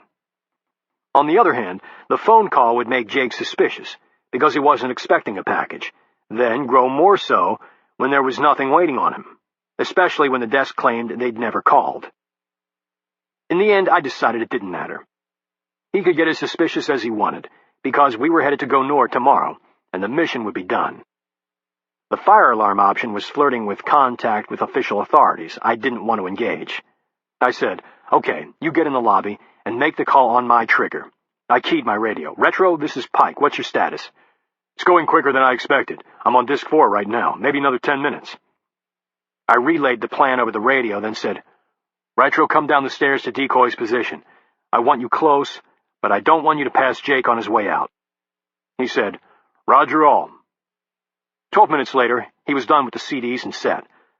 I got an up from Knuckles and said, "Execute." I waited for 3 more minutes, then Jake passed me, all sweaty from his manly workout. I let him get 30 feet away and stood, saying over the net, "Room's clear. I say again, room's clear." I began following Jake and heard, "Moving." I hoped the elevators would be slow getting to our floor, thus giving Retro that much more time. The bank came in view, and I saw that wasn't going to happen. One opened, and a man in a bellboy uniform came out carrying a box with an address on it and an envelope of legal size. Oh, shit. They deliver packages to the rooms. Jake spoke to him, and the bellboy used a small radio to talk to someone else. Then he shook his head at Jake. Our target turned and began heading back to his room. I passed him and entered the elevator. When the doors closed, I said, "Abort, abort, Jake's headed back." Retro said, "I'm not done replacing him. He'll know someone's been in the room." I said, "If he opens the door and sees you, I don't think there will be any doubt. Abort." I reached the bottom and immediately went back up. I turned the corner to the backgammon alcove and saw Knuckles had beaten me back. He shook his head. I keyed my radio. "Decoy, you got a status on Retro?" "Negative.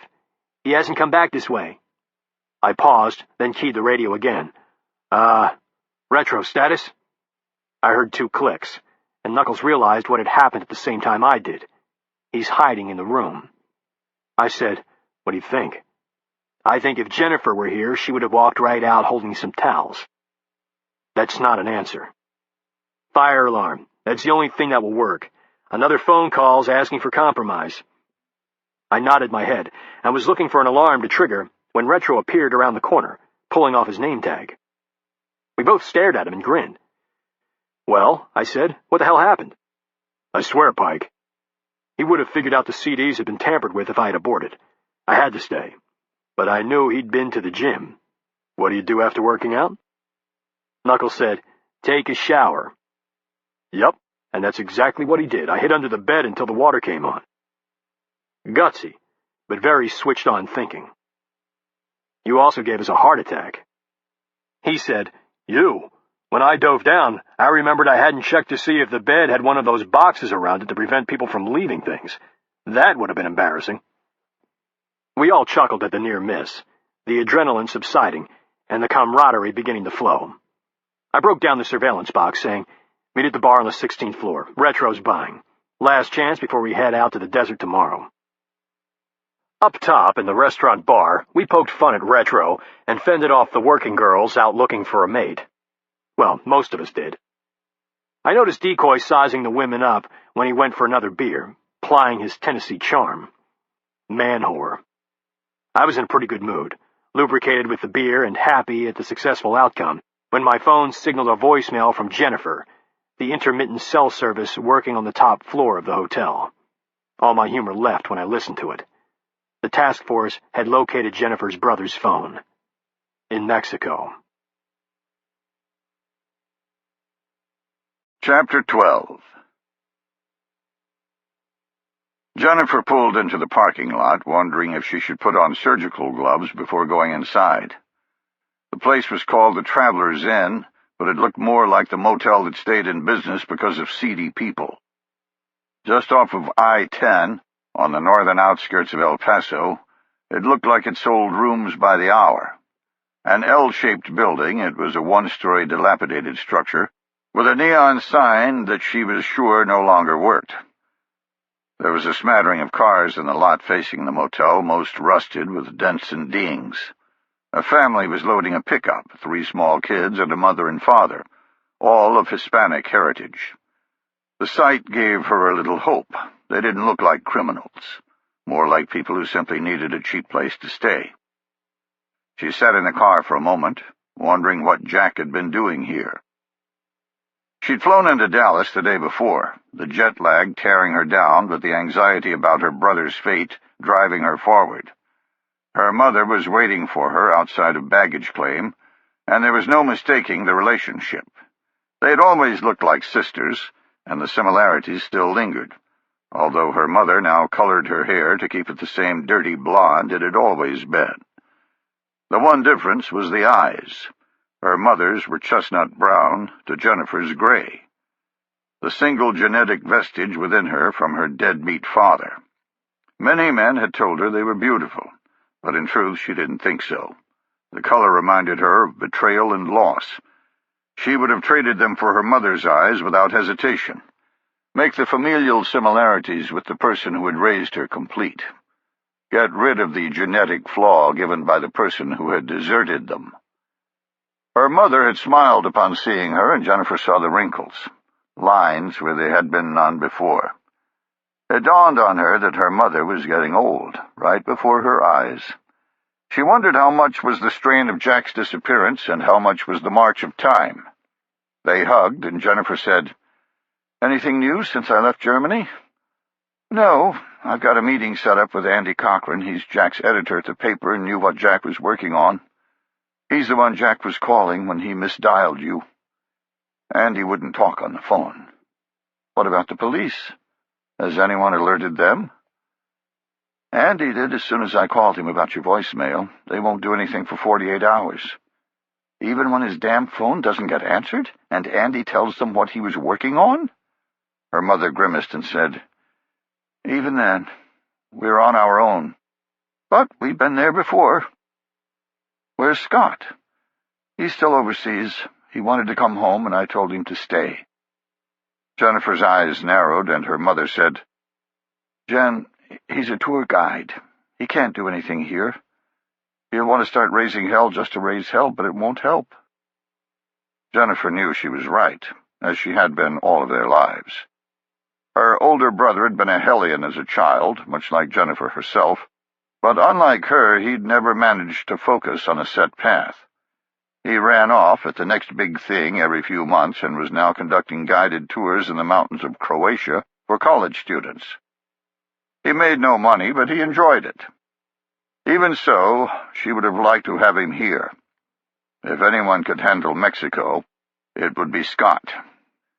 He'd traveled all over the world, living out of a backpack and facing down countless obstacles. Because of it, he had an antenna for this sort of thing. Then again, he's no match for Pike, who was a half a world away. They'd gone to the newspaper office and met Andy, a balding, pensive man now wringing his hands about the danger he'd placed Jack in. He told them that Jack had been building an exposé on the infiltration of drug cartels into America, and that he'd warned Jack about the risks. In fact, he hadn't paid for any of the investigation because the paper simply couldn't afford it, and the topic was too volatile. Jack had done it all freelance. Andy had cracked at one point, saying it was all his fault because the story would have put the paper on the national scene, would have guaranteed its solvency, and yet he'd done nothing to protect Jack from retribution. Jennifer had calmed him down and gleaned the specifics of the hotel in El Paso. Jack had been meticulous in letting Andy know what he was doing, and that trail had led here, the sleazy Traveler's Inn. On the way down from Dallas, she'd received the trace of Jack's phone in Ciudad Juarez. Jennifer had no idea how Pike had managed the track, but the location did nothing to make her feel better. Like a sailor clinging to a sinking ship, creating hope where none should exist, she found excuses in her mind for the trace. The phone had been lost, or stolen, or the trace was wrong. Anything to contradict the reality that the boat was going down and she was about to be floating in the ocean by herself. Jennifer exited the car and surveyed the dilapidated motel, finding room 12, her brother's room. She went to the front desk, the door tinkling a small bell like it was still in the 1950s. The office was clean but clearly old, a utilitarian check-in counter taking up most of the room. A Hispanic man of about 60 entered from a back door. "Can I help you?" She smiled, trying to disarm him, unsure of how to proceed. "Yes, I'm looking for someone who stayed here a few days ago. His name is Jack Cahill, but I'm not sure what he called himself when he checked in. He's Caucasian, about 5'10", with brown hair." He cut her off. "Are you the police?" She pulled a picture out of her purse and said, No, Then I can't give you any information. Would you like a room?" No, I don't want a room. I just want to know if you've seen Jack Cahill. She held out the photo and said, "This is what he looks like. He would have checked out 2 days ago." She saw a flash of recognition in his eyes, but he said, "Never seen him. He never came here." "Can you at least tell me if he checked in? Maybe he came when you weren't on duty. Can you look, please?" He held her eyes for a moment, then went to an ancient computer and tapped a few keys. After a minute, still scrolling on the screen, he said, "Nobody by that name checked in or out." He turned back to her and said, "That's all I can do. No Jack Cahill came or went. Now, if you want a room, I've got plenty. If not, I don't know what else to tell you." She said nothing, simply staring, and his eyes slid away. He fidgeted from one foot to the other. Seeing all she needed to, she put away the photo and said, "Thank you for your time." He waved a hand, then returned to the back room, closing the door. She exited and saw a maid pushing a cart along the sidewalk. Jennifer glanced back through the office window, seeing the counter still empty. She walked up to the maid and said, "Excuse me, I've locked myself out of my room, room 12. Can you let me in?" The wizened old woman, barely scratching 5 feet in height, said, "No habla inglés." Jennifer pulled 2 $20 bills out of her purse and said, "Habitación 12." The woman glanced back at the office, then snatched the money and scurried to room 12, unlocking the door. She returned to her cart, eyes downcast, ignoring Jennifer. Jennifer entered the room and found it made up, ready for a new guest. Her heart sank. Anything left by Jack would be long gone. She searched it anyway, going through the closet and bathroom. Growing frustrated, she knelt down and peered underneath the bed, and saw something metal hidden in the shadow. She lay down and stretched her arm out, batting the object until she could reach it from the side. She pulled it out, recognizing the device as a battery-operated digital recorder. She stared at it for a good 5 seconds, afraid to hit the play button, afraid it would display a disgusting amateur sex video, or worse, a snuff film of her brother. She worked up her courage, opened the lid, and turned it on. What played was neither raunchy nor ghastly. A Caucasian man talking about information sharing with someone off the screen. She let it continue, confused as to why her brother would have made the recording, if he did. The men weren't discussing drugs or anything about the cartels. It wasn't until the end, when a new man's voice came on, begging for his life, that she was sure. Whatever had happened here, it hadn't been innocent. The man's pleas testified to that. The screen went blank, and she considered her options. Pike had admonished her about going to Mexico alone, in fact had forbidden it. But the phone trace was all she had left. She talked to the police, aggravated to receive the same answer as her mother. No amount of pleading did any good. The police would do nothing for 48 hours, until Jack was considered truly missing. 48 hours she could not afford to let slip. She found the answer idiotic. There's a damn TV show called The First 48, done by murder investigators who know that if they don't solve a crime in 48 hours, they never will. And now, with the hotel a dead end, she'd have to wait 48 hours to even begin.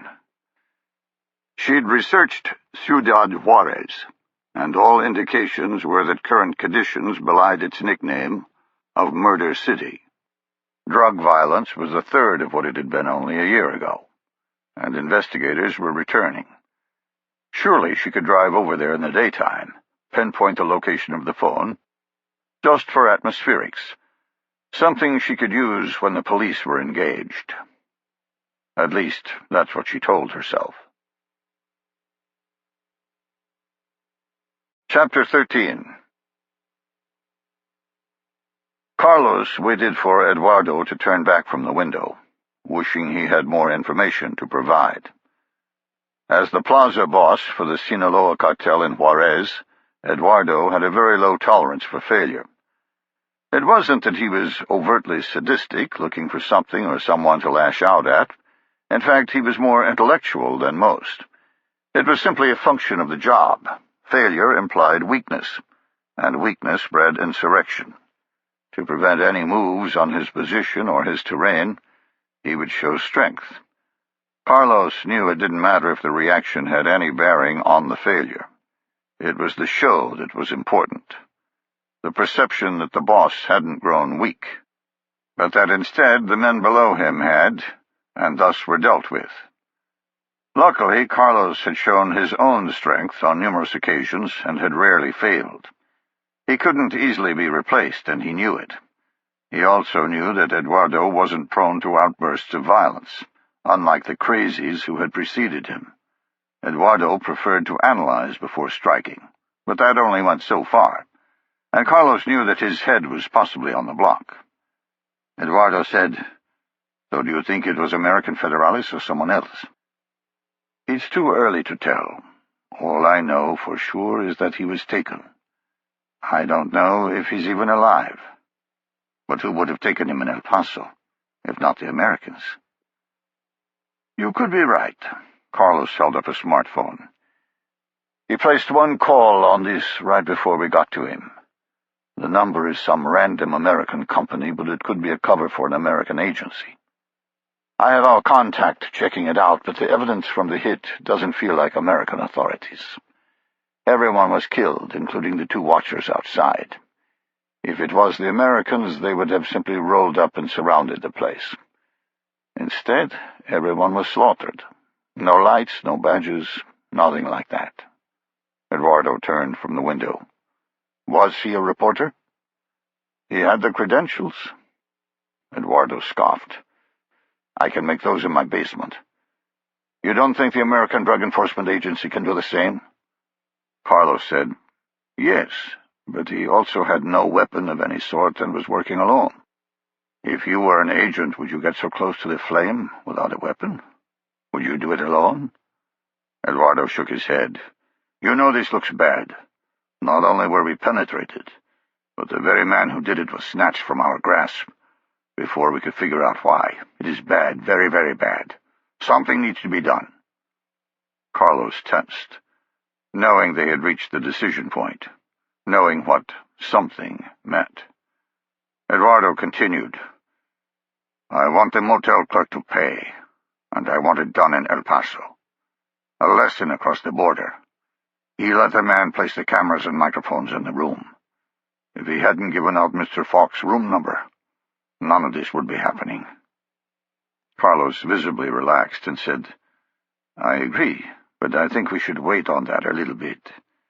He's our only alarm if anyone comes sniffing around the motel. There's too much loose right now that we don't know, too many holes we cannot fill. He can help." Eduardo leaned onto the table, his face inches from Carlos. He raised his voice for the first time, the anger underneath spilling out into the room. "Then who should I punish right now? I look like a fucking fool. Perhaps I should punish the man who set up the meeting in the first place." Carlos leaned back, his hands in the air, saying, "Effie, please. We need to find the informant. Yes, I set up the meeting, but someone told the reporter about it. Someone let him know it was happening." Carlos saw a vein begin to throb on Eduardo's temple. He knew that in Eduardo's eyes nothing was worse than disloyalty, and he wanted to use that to deflect blame. The results were not as he hoped. In a quiet voice, Eduardo said, "Why waste time trying to root out an informant?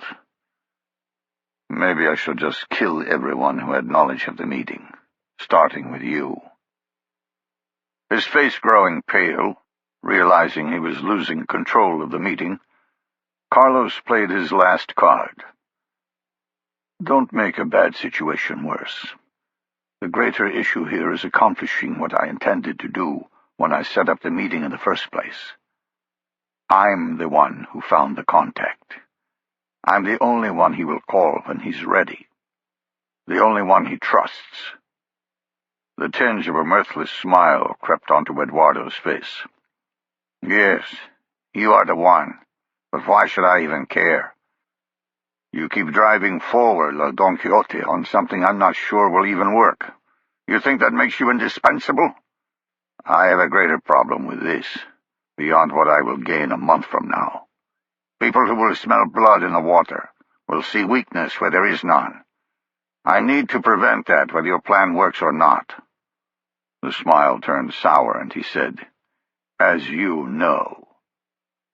Carlos felt his stomach dropping as if he'd misread his cards, turning over a deuce instead of an ace, and he'd placed his life in the pot as a bet.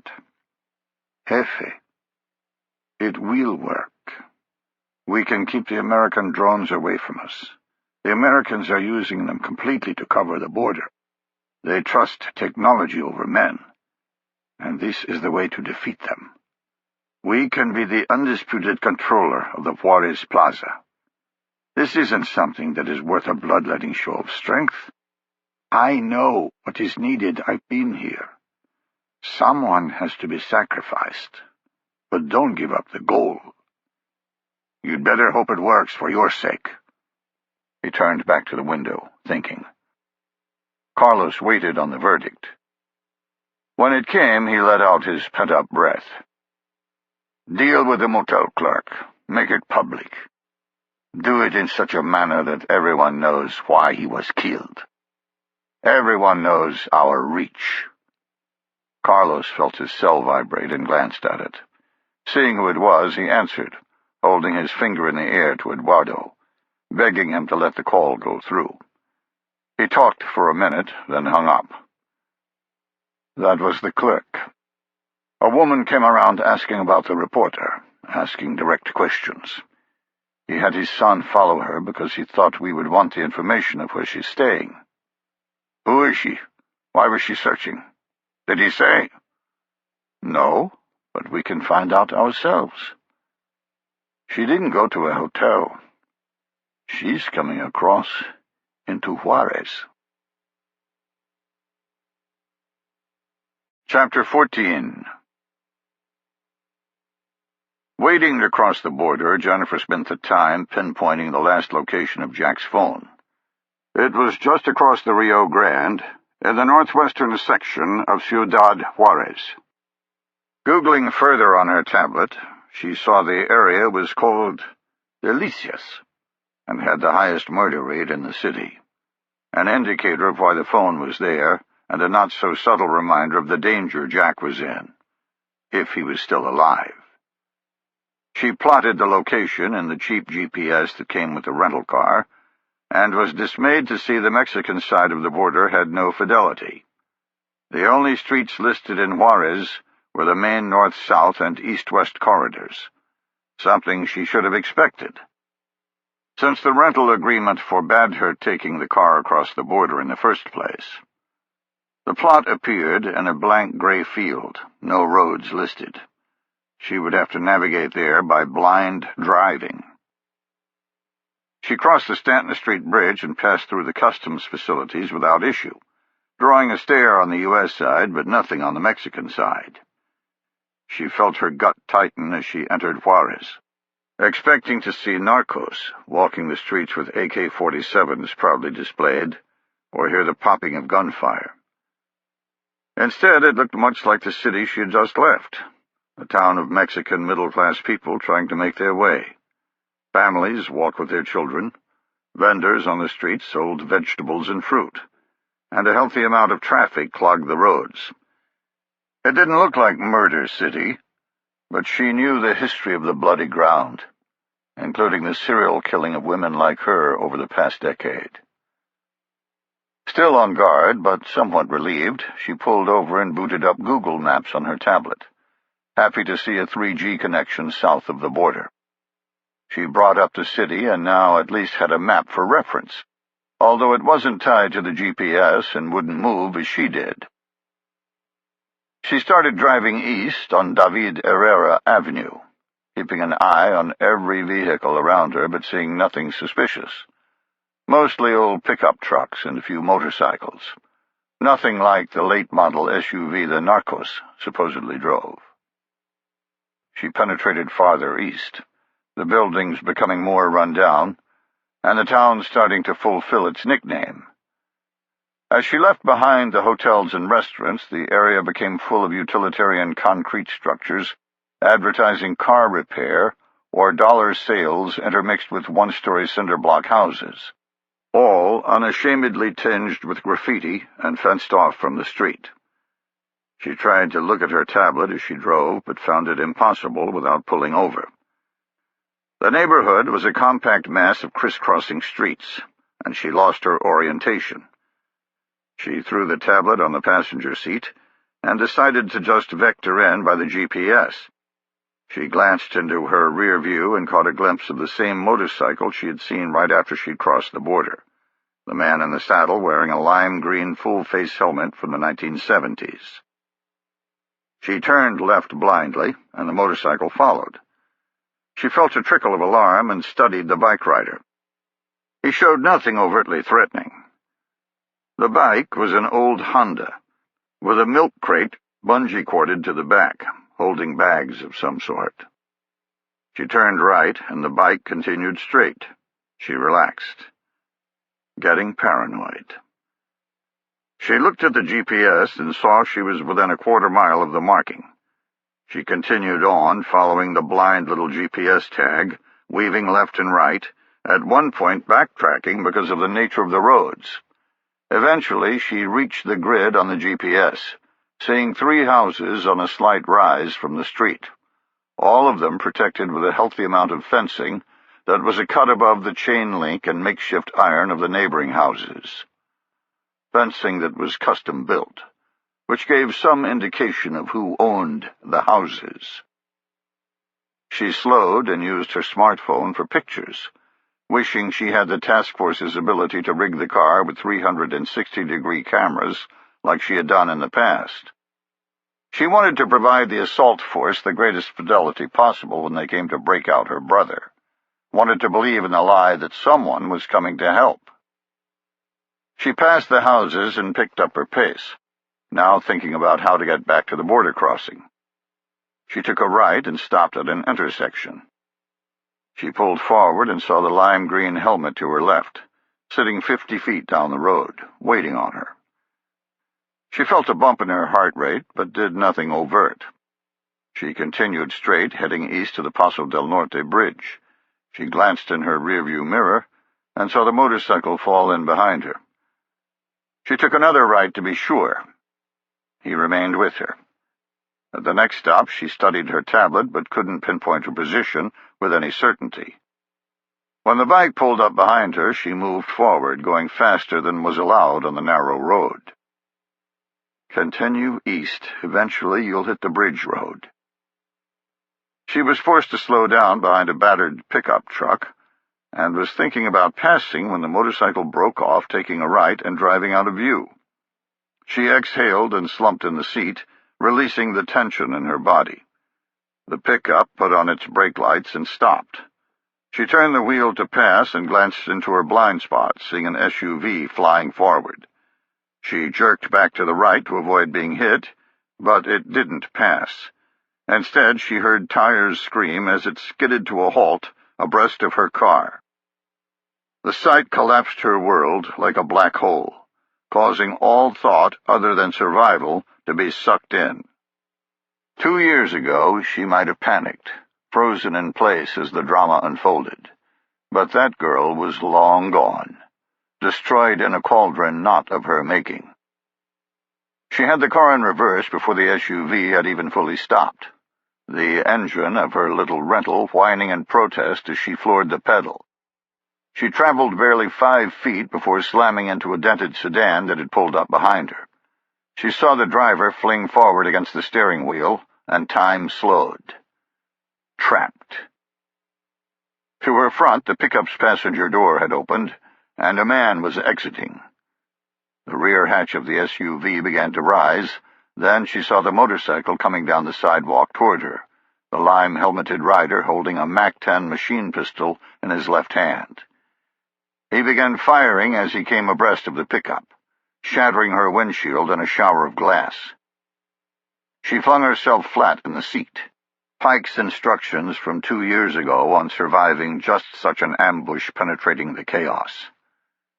Your vehicle is a weapon. Still lying flat, she jammed the car into drive, jerked the wheel to the right, and floored the gas pedal. She hit the curb and rocketed forward, colliding with brick and ricocheting to the left, the bullet still tearing the air above her head. She crunched something to her front, the car grinding as the object was slung aside. The lime-helmeted rider appeared on her hood, bouncing in the air, the weapon gone. She jerked upright and slammed on her brakes, rolling him onto the sidewalk. As soon as he had cleared the hood, she hit the gas again. He made it to a knee and saw her coming. He held his arms out and screamed, his mouth open through the clear faceplate of his helmet. The bumper caught him just above the waist, slapping him back on the hood, but only for a second. He clawed, trying to maintain his position, the friction of his legs against the ground sucking him under. She rolled over the top of him, the car bucking as if she'd hit an asphalt speed bump. She jerked the wheel to her left and slammed into the street, the pickup and SUV directly behind her. She kept the pedal jammed to the floor, but the SUV began to gain, its horsepower much greater than that of her rental. She desperately tried to recall her training. Negate his advantage. Make him drive. She flew through another intersection, taking a right at a high rate of speed and forcing the SUV to slow or roll over. She worked the car through turn after turn, steam now coming out of the hood of the rental, but gaining distance from the SUV with each one. Finally, she completed a turn out of view of the SUV. She took an immediate right, completely lost. She kept her speed and continued turning, striving to maintain an easterly heading by watching the GPS. A light came on in the dash, and she saw the temperature gauge buried to the right. Jesus, it's going to quit on me. She considered the dilemma of driving on blindly. There were at least 3 cars chasing her, and she could run into any one of them at any time. If that happened, she wasn't sure if her rental would hold up for another race. She wasn't even sure if it would hold up just to get to the bridge, if she could even find it. Given enough time, they would locate her again, of that she was positive. It was their terrain, and they were probably calling in reinforcements right now. The longer she drove, the greater the odds of discovery. When they spotted her, they would drive her like cattle until the car died, and she would be caught. But you might be a block away from the bridge right now, a block away from U.S. border agents. She pushed the car forward, debating, knowing the decision would determine her fate. She saw a concrete wall adjacent to an open field littered with cans and slid in behind it. She shoved her tablet and Jack's video recorder into her purse and opened the door, her hand trembling at the decision, her conscious mind screaming at her to remain in the vehicle, to make a run at getting to the bridge. She paused for a moment, then committed, leaping out and racing in a crouch down the wall. She reached the street and peeked around the concrete, seeing it deserted. She ran across and disappeared between 2 houses. She sat with her back against the rough brick and stared at her Google Maps display, trying to locate where she was. She glanced back the way she'd come and studied the building shadows, determining which way was east. She found her brother's phone trace on the map and estimated where she had driven since the attack. Worst case, she figured she had about a mile as the crow flies. A mile, on foot, in hostile terrain. Chapter 15. The lights blazed on, and Jack scurried to his corner, as he'd been instructed to do. He placed his hands over a steel eye-bolt in the floor and waited to get shackled, his body shaking as if he were in a meat locker. Not because of any drop in temperature, because he'd seen what these animals were capable of and knew sooner or later it would be his turn. After his rescue in El Paso, he'd been unceremoniously thrown into the trunk of a car, his legs, arms, and mouth bound with heavy duct tape. He was allowed to keep his watch, and he'd had the sense to check it. They'd driven for about 9 hours, whereupon Jack had been taken from the trunk and placed onto the floor of a light airplane, his head covered in burlap. He had no idea how long they'd flown, but would have guessed no more than an hour before they landed, and he was transferred to the trunk of yet another vehicle. They'd driven for maybe 2 more hours and stopped. He'd heard the car doors slam, then he'd sat in the trunk forever, the claustrophobia and darkness starting to eat into him. Finally, his hood had been removed, and the bald man who had captured him in El Paso had pulled him out, his face showing no emotion whatsoever. He'd simply said, "Disobey, and you will die. Do you understand?" Jack nodded, having no illusions about the man's sincerity, his disfigured forehead leaving an impression that the emotion did not. Another man cut off the tape on his legs, hooded him again, and led him into a building. He walked down a flight of stairs until he found himself in what he called the dungeon, a room 40 feet square with 14 eye bolts along the walls, and a small half-bath consisting of a sink and toilet. Nothing else. When they'd pulled his hood off, he saw 2 other men crouching down, handcuffed to an eye bolt. After they stripped the remaining tape from his arms and mouth, they unshackled the 2 men and left them alone. Gathering his courage, he asked them who they were, but they didn't speak English. He debated giving up his Spanish card, and decided it was worth it. "Who are you? Why are you here?" The men said nothing, staring at him. One was older, about 50, and the other looked to be cresting over his 20s. He tried again. "Where are we?"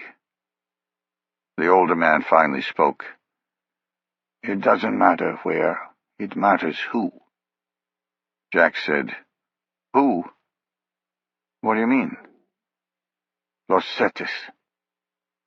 The words caused Jack to momentarily lose his senses.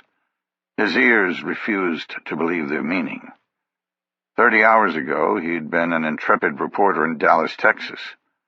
Now he'd been captured by not 1 but 2 Mexican drug cartels, and had ended up with the worst. Los Cetes were beyond cruel, beyond barbaric. Through his research, he'd seen the video, seen the men getting decapitated with chainsaws, seen the pictures of the mass graves. He began gulping air. The man said, "You must be very important. I've never heard of him taking a gringo."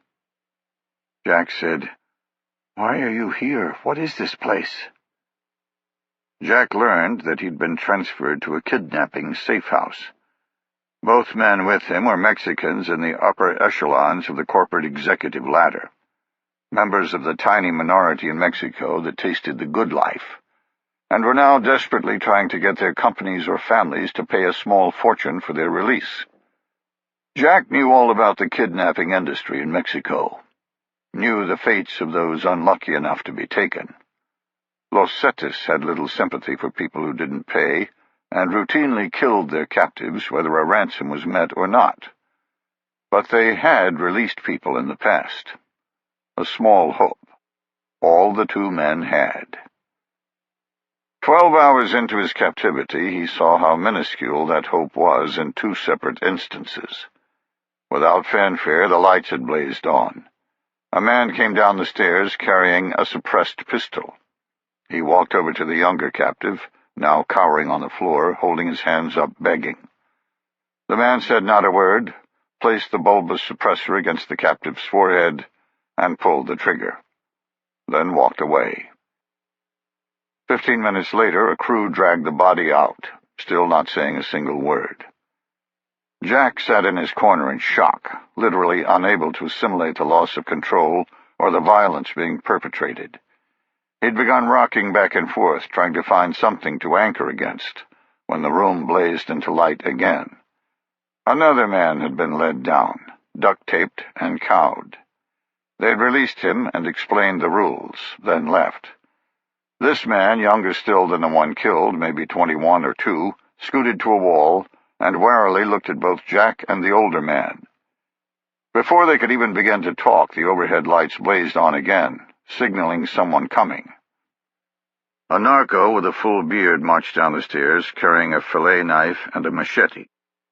He stomped over to the young kid and said, "Which arm?" The kid collapsed, crying and wailing in Spanish. The man said, "Tell me which arm, and I'll use the knife. Say nothing, and I'll use the machete." The boy wailed again, then held out his right arm. The narco handcuffed his left wrist to the eye bolt, then clamped the right under his own arm. He took the fillet knife, traced the bicep, and began digging. The screams were horrific, but Jack couldn't turn away, couldn't stop watching the macabre scene. Eventually, using the knife like a shovel, the man dug out something the size of a large pill. He held it to the light, then dropped it on the floor and crushed it with a boot heel. That had been over 6 hours ago, and when the lights blazed on again, Jack was almost catatonic in fear, praying he'd simply be locked into his eye bolt, the punishment going to someone else. It didn't work out that way. The bearded narco appeared and walked over to him. He said in Spanish, "Stand up." Jack pretended not to understand, and the man slapped his head hard enough to knock it into the wall. He repeated, "Stand up." Jack did so. The man cinched his arms in handcuffs and led him to the stairs. They broke out onto the second level, and Jack entered an ostentatious display of wealth, ornate statues and artwork competing with the gold leaf on the walls. They passed through a den, the far wall made of glass, and he glimpsed a pool surrounded by foliage resembling a rainforest. Before being led into another room, he saw a tiger walking amid the greenery. A live tiger. The narco saw his expression and said, "We keep him hungry for a reason. If you're lucky, we'll only feed your body to him. Make El Comandante mad, and you'll be staked to a tree." The man grinned and said, "It is not a pretty thing to see." Jack was still assimilating the words when he was jerked into a chair in front of a huge desk, looking like it had been made in the 18th century. He waited, taking shallow breaths. The door opened, and the bald man with the scar entered, taking a seat in the corner. The man said not a word, simply staring at him, his eyes burning with a weird glow. He perched on his chair like a bird, as if he would take flight at the slightest provocation. He rested his hands on his thighs and sat still, but his eyes were vibrating, hypnotic. Jack turned away when the door opened again. A short Latino with a protruding gut and a full mustache entered. He pulled a cigar out of a humidor on the giant desk and sat down, saying nothing. He clipped the end, then made a production out of lighting the cigar. He puffed a few times, getting the glow right, then turned his attention to Jack. "Mr. Cahill, I've seen your reporting in Dallas. I've done my research. Enough to know that you have done the same. You know who I am?" Jack shook his head. "I have no idea." The man scowled, obviously slighted, but said, "Yes, of course. That's why I'm still alive. You do, however, know who I represent." Jack nodded vigorously, attempting to make up for his insult. "Yes, Los Cetes. I had no interest in you. I focus on Sinaloa. I've never done anything against you or your cartel. I've never reported against you. Please, killing an American reporter is suicide, like Kiki Camarena." The man puffed, then smiled. "Oh, come on. You exaggerate your own importance. Don't compare yourself to Mr. Camarena. He was a DEA agent, a man tied to the United States government, someone they had to avenge. You are nothing but a reporter. Nobody will care. But why are we talking about death? I am the one who rescued you from that very fate." Jack waited, unsure of where the conversation was going. You were investigating the Sinaloa cartel and attended a meeting in El Paso. The Sinaloa men were creating a plan, something worthy of killing an American reporter. As you state, those are high stakes. What were they doing? What is the plan? Confused, Jack said, I have no idea, please. They didn't talk about Los Cetes. There was no discussion about you. I can't help with any plans against your business. The man leaned back, saying nothing, the cigar smoke coiling around his head. When he spoke again, Jack knew his life was in the balance. You heard something that was important. Tell me what it was. Surely they weren't going to kill you over a kilo of cocaine, were they? Tell me there's a reason I went to so much trouble to bring you here. Jack vomited everything he knew, detailing how the conversation involved information sharing and satellite GPS technology, but nothing to do with Sinaloa or drugs, begging the man to understand that he was telling the truth, doing whatever he could to remain alive. The narco's eyes squinted, and he turned to the window, thinking. He said, You know who this gringo contact is? What he looks like? Seeing a light flicker in the darkness, Jack said, I don't know who he is, but I can recognize him. I know what he looks like. I can help if I'm alive. The man considered his words, then said, Elon, what do you think? The bald man leaned forward and said, I think you have brought more aggravation than it's worth. He's an American journalist, not a peasant to shoot in the head. This will be trouble. The man laughed, a tinge of rabid hysteria slipping through. When the heaves subsided, he said, Pelon, my dear friend, you are paranoid. Who said anything about shooting Mr. Cahill in the head? What Sinaloa wants is what I want. Control of the Juarez Plaza. If he helps, he will live. If he doesn't, he will die. He focused his eyes on Jack. The search for this man ends at the border. There is nobody in the United States coming for him. Chapter 16. Jennifer held her breath, hearing the soft rustle of men jogging by. Her phone vibrated, and she saw it was Pike. She ignored the call and sent a text. Can't talk. She waited until she was sure the men had gone, then dialed him back. He answered on the first ring. Hey, I'm in Atlanta. Should I catch a flight to Dallas or El Paso? She kept her voice low. Pike, I'm in Mexico, and I'm in trouble. She expected an outburst, but he was all business. What's the situation? She heard a noise outside and hung up. She held her breath again, afraid to make any sound, not for the last time, wishing she had paid attention to Pike and stayed in El Paso. The scuffling faded, and she leaned back against the refuse, the stench of the dumpster she was hiding within nearly overpowering. A text came in. I'm coming. It was of little use, since even if Pike was texting from inside an aircraft on the runway, he was still a good 5 or 6 hours away. But it gave her a needed boost in confidence, something that had faded after she'd left her car. Once she'd decided on a direction, she'd only gone about 5 blocks, running between the concrete buildings, when 2 cars stopped at a house about 70 meters away, one of them a police vehicle. 2 uniformed officers exited and split up, knocking on the doors to houses. She sprang out at the sight, almost giddy with relief. She was jogging toward the police car when a man came out of one of the houses and pointed in her direction. The policeman saw her and bellowed at the other car.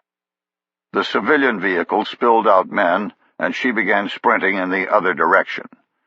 She had run blindly through the dilapidated neighborhoods, jumping over fences and zigzagging across lots, her speed much greater than that of the men chasing her. She'd eventually lost them inside a vulcanizing business.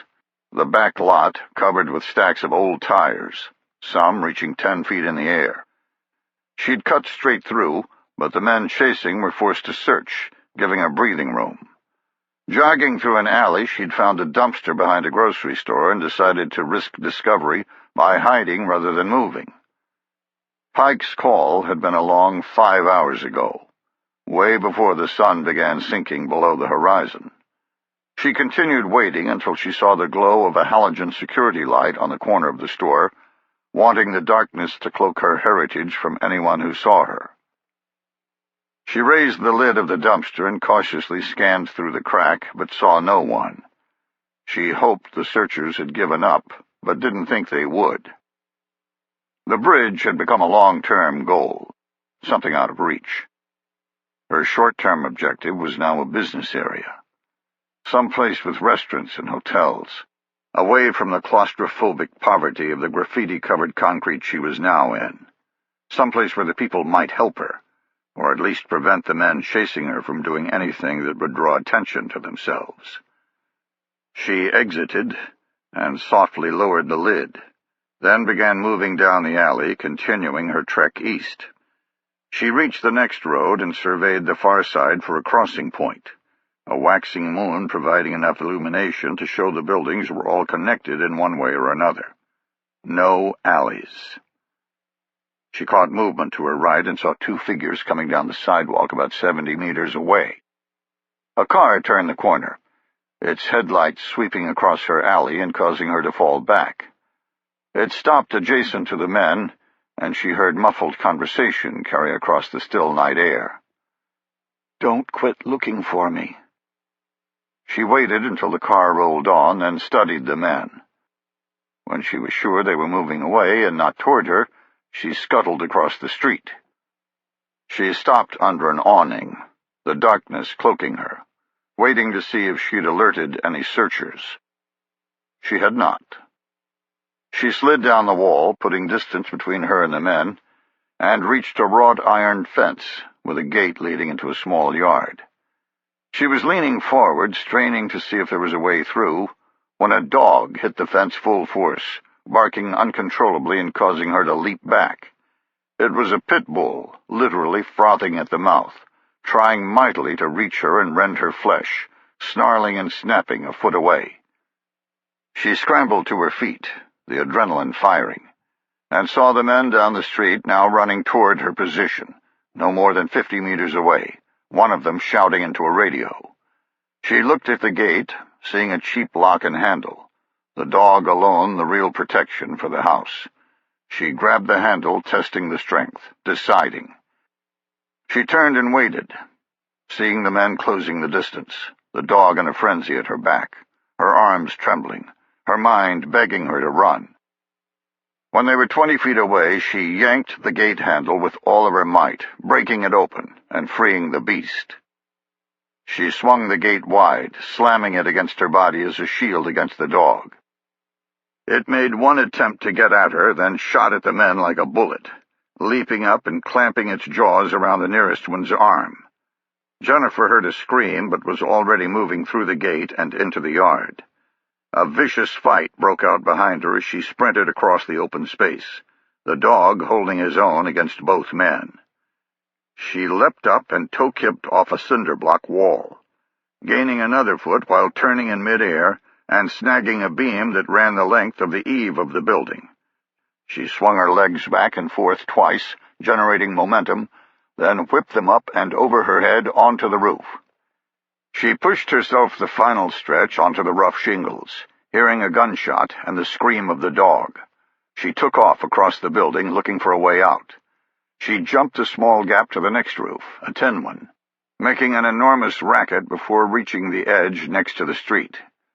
She squatted down and studied, seeing an abandoned industrial park across the way, the moonlight illuminating the broken windows and graffiti. The small manufacturing plant, an unintended victim of the past violence. Beyond it, she saw the lights of Ciudad Juarez. Close, very, very close. Get there, get some help, get into the light, get to people outside this ghetto. She was scrambling off the roof, hanging on the edge with her hands, when 2 cars pulled to the left and right corners of her block. Men spilled out on both sides, placing her in the middle. She dropped and sprinted across the street, her goal now shrinking even further. Lose them. Get out of their search grid. They didn't notice her until she hit the fence of the industrial park, the noise alerting them to her escape. She flipped to the far side and sprinted into the abandoned manufacturing facility, full of machinery, pulleys, and conveyor belts. The men followed, and her goal shrank yet again. Separate them. Take them out one at a time. She ran 6 feet in and crouched behind a generator, the moon illuminating the ground through the skylights above. She heard the men coming and debated her position, knowing she was wasting precious time. Run or fight? She might be able to outdistance the men and reach the lights on the far side, but she couldn't outrun a radio, and she'd seen a man using one. Stay here and fight, and she could remove them one by one as they searched, getting a weapon in the process.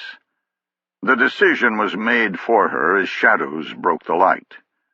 She counted 5 and dashed back, waiting on them to spread out. Chapter 17.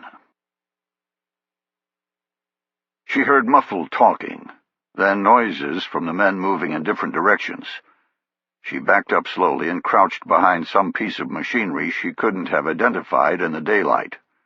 Her primary concern to always leave herself an out, leave a means of escape. Don't get cornered. Hit them one at a time and move on. She heard one man approaching, walking slowly in the darkness, and waited. She caught a glow behind her and whirled around, seeing nothing, then felt the vibration in her purse. Christ! She'd slung her purse across her back, and it was her smartphone coming to life, the glow spilling out, the buzz of the vibration sounding like a bullhorn. She frantically swung the purse around and silenced the buzzing, seeing it was Pike. She powered down the phone completely, listening for a reaction. The man had paused. She waited, breathing through an open mouth.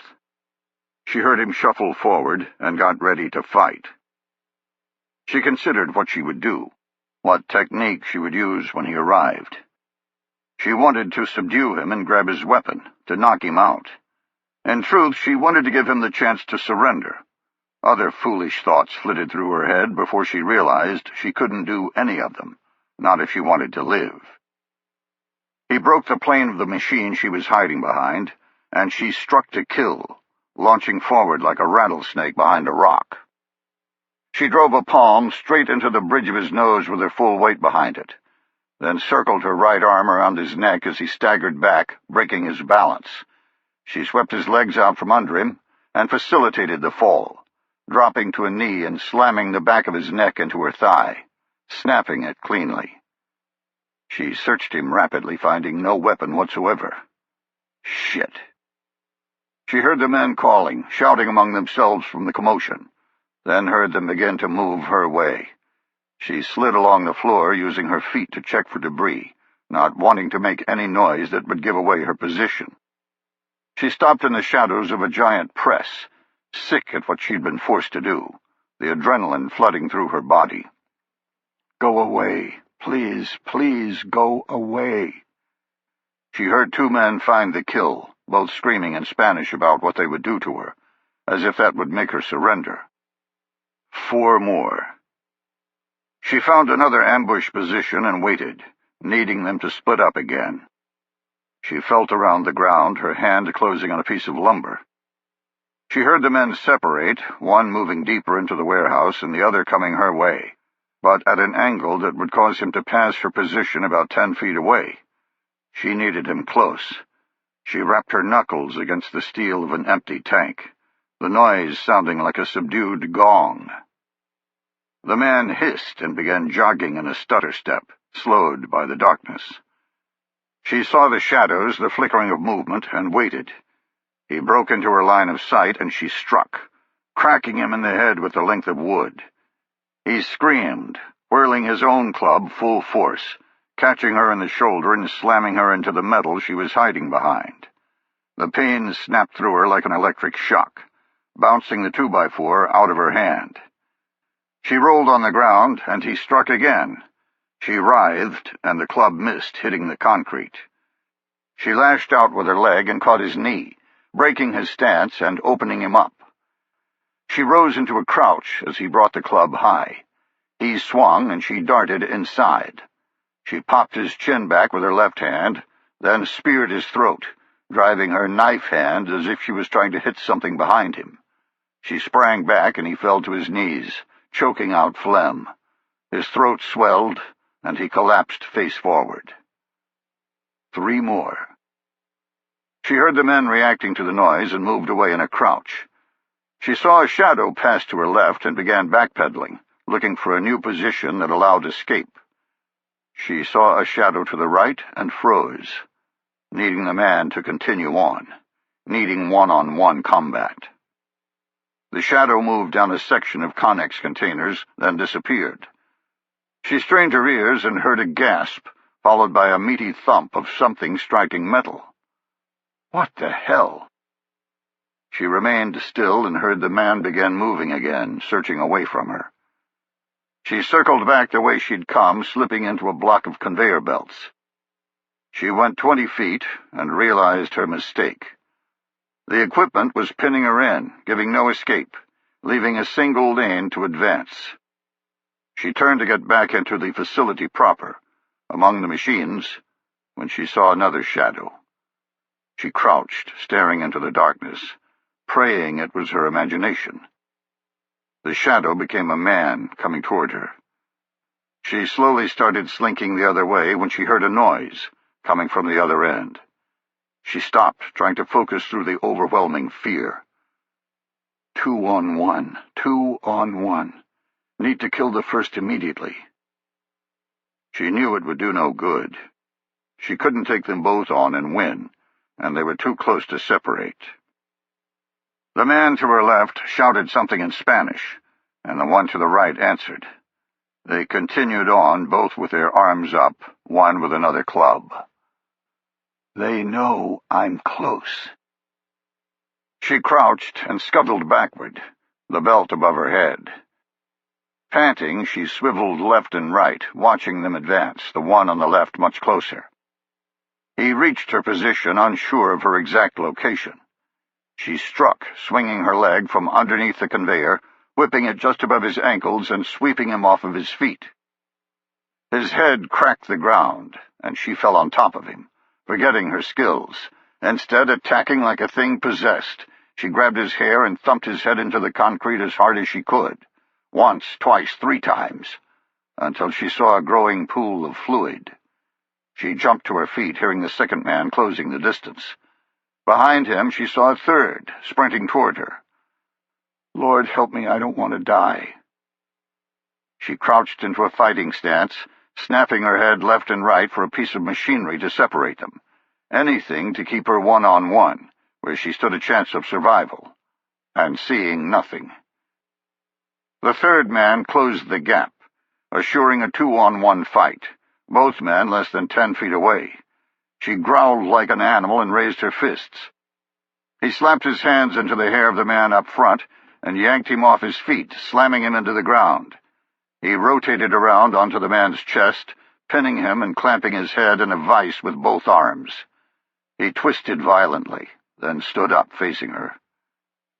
You think you could answer your fucking phone? Pike. She sagged to the floor. Chapter 18. Crossing the border in Pike's rental, the danger behind them, Jennifer felt the tension begin to fade, leaving her drained. She said, How'd you find me? Taskforce phone. Did you forget they're interconnected? I was tracking you the minute I hit El Paso. I was scared shitless when I saw it had been stationary for my entire flight. Then I picked up your movement to the industrial park. I couldn't believe it when you shut it down. The one thing that I could use, and you turned the damn thing off. She felt her face flush, only now realizing the phone had saved her life. She snaked her hand into his and said, I couldn't talk. It was giving me away. I thought I was on my own. Pike glared at her. I told you that you weren't on your own. I said we'd figure this out together. I still can't believe you did this. Did it help your brother? I broke a shit ton of rules getting here, tracking phones, and... Jennifer leaned back, turning to face him. And what? I should have listened, but my brother is in real trouble. He's been kidnapped, I'm sure of it. I have a video in my purse and a picture of the house he's in. She expected support, but saw the beginnings of a sneer. He said, So what now? You want the task force to assault a place in Mexico, is that it? Because you got a voice message from your brother? Jennifer, we're not the damn A-team. You just made me kill 2 men in Mexico to save your ass. You did that, whether you like it or not, and it didn't do a damn thing for your brother. All it did was prove a point. She dropped his hand. What the hell does that mean? My brother's not worth it? He's probably being beaten to death right now by men just like the ones you killed. He said nothing. She said, Pike? It means maybe I can't see the forest for the trees anymore. Maybe I can't separate our relationship from the job. Maybe this was just a bad idea. What? She said, Stop the car, right now. Screw that. We need to get away from the war, to get away from the damage. Stop this car right now, or I'm jumping out. He looked at her, trying for bravado, but she saw apprehension at what had slipped out of his mouth. He pulled over, letting the other cars pass. She said, Who talked to you? Nobody. I'm just thinking, I need to keep my head, and I'm not sure I can with our relationship. I'm not sure it's right. Listen, I left a site survey early, got to Atlanta, then caught the first flight to El Paso because of you. I shortchanged a mission because of you. I'm not sure I can do both anymore. She stared at him for a second, then said, So you mean because we're together in the task force we can't be together? Are you asking me to choose? He looked out the window. I don't know. I'm making decisions out of emotion. I can't do that in this world, with our business. She smiled, relieved at his answer. So Knuckles talked to you? He said, No, nobody talked to me. Liar. He talked to me before I flew, before the stakeout. He suspected, and gave me the same line of bull. She took his hand again and said, Look, I can't answer how you would react in combat without me in the mix, because I don't know what you guys did before I arrived. I do know that all decisions have a basis in emotion. Just because emotion is there doesn't make it wrong. It's only wrong if the emotion leads to a bad one. Jennifer, I just made a bad decision.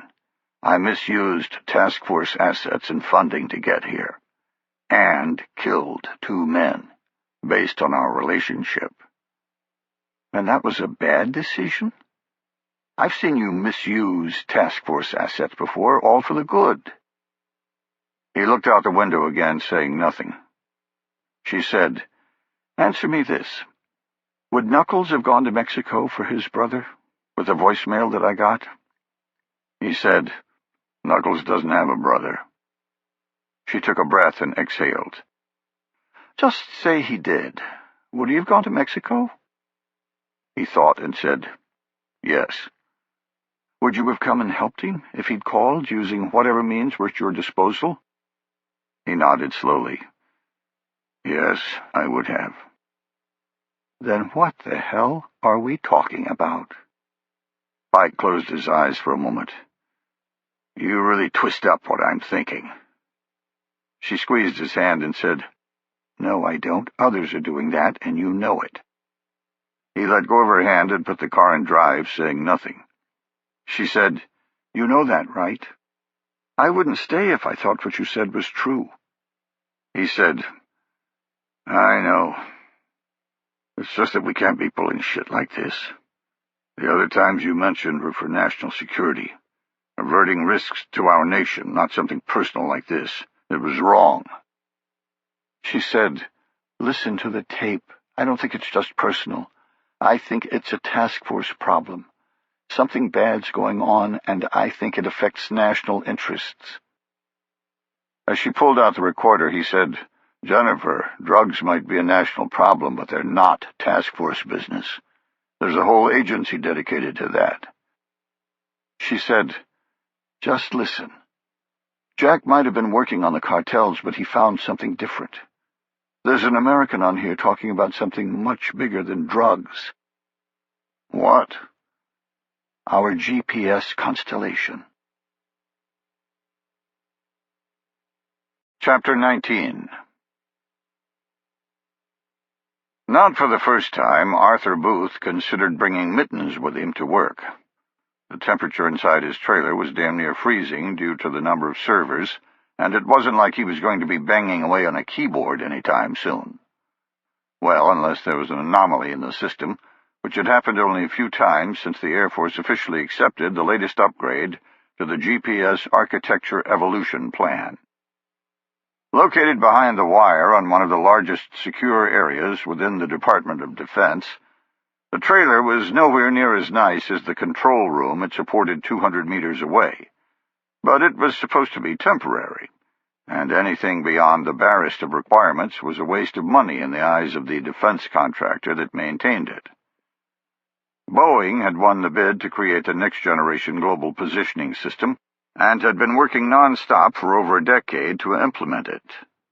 Designed to replace the aging monolithic mainframes with a distributed network, along with launching more robust and capable satellites into space, it was an enormous undertaking that had to be accomplished seamlessly.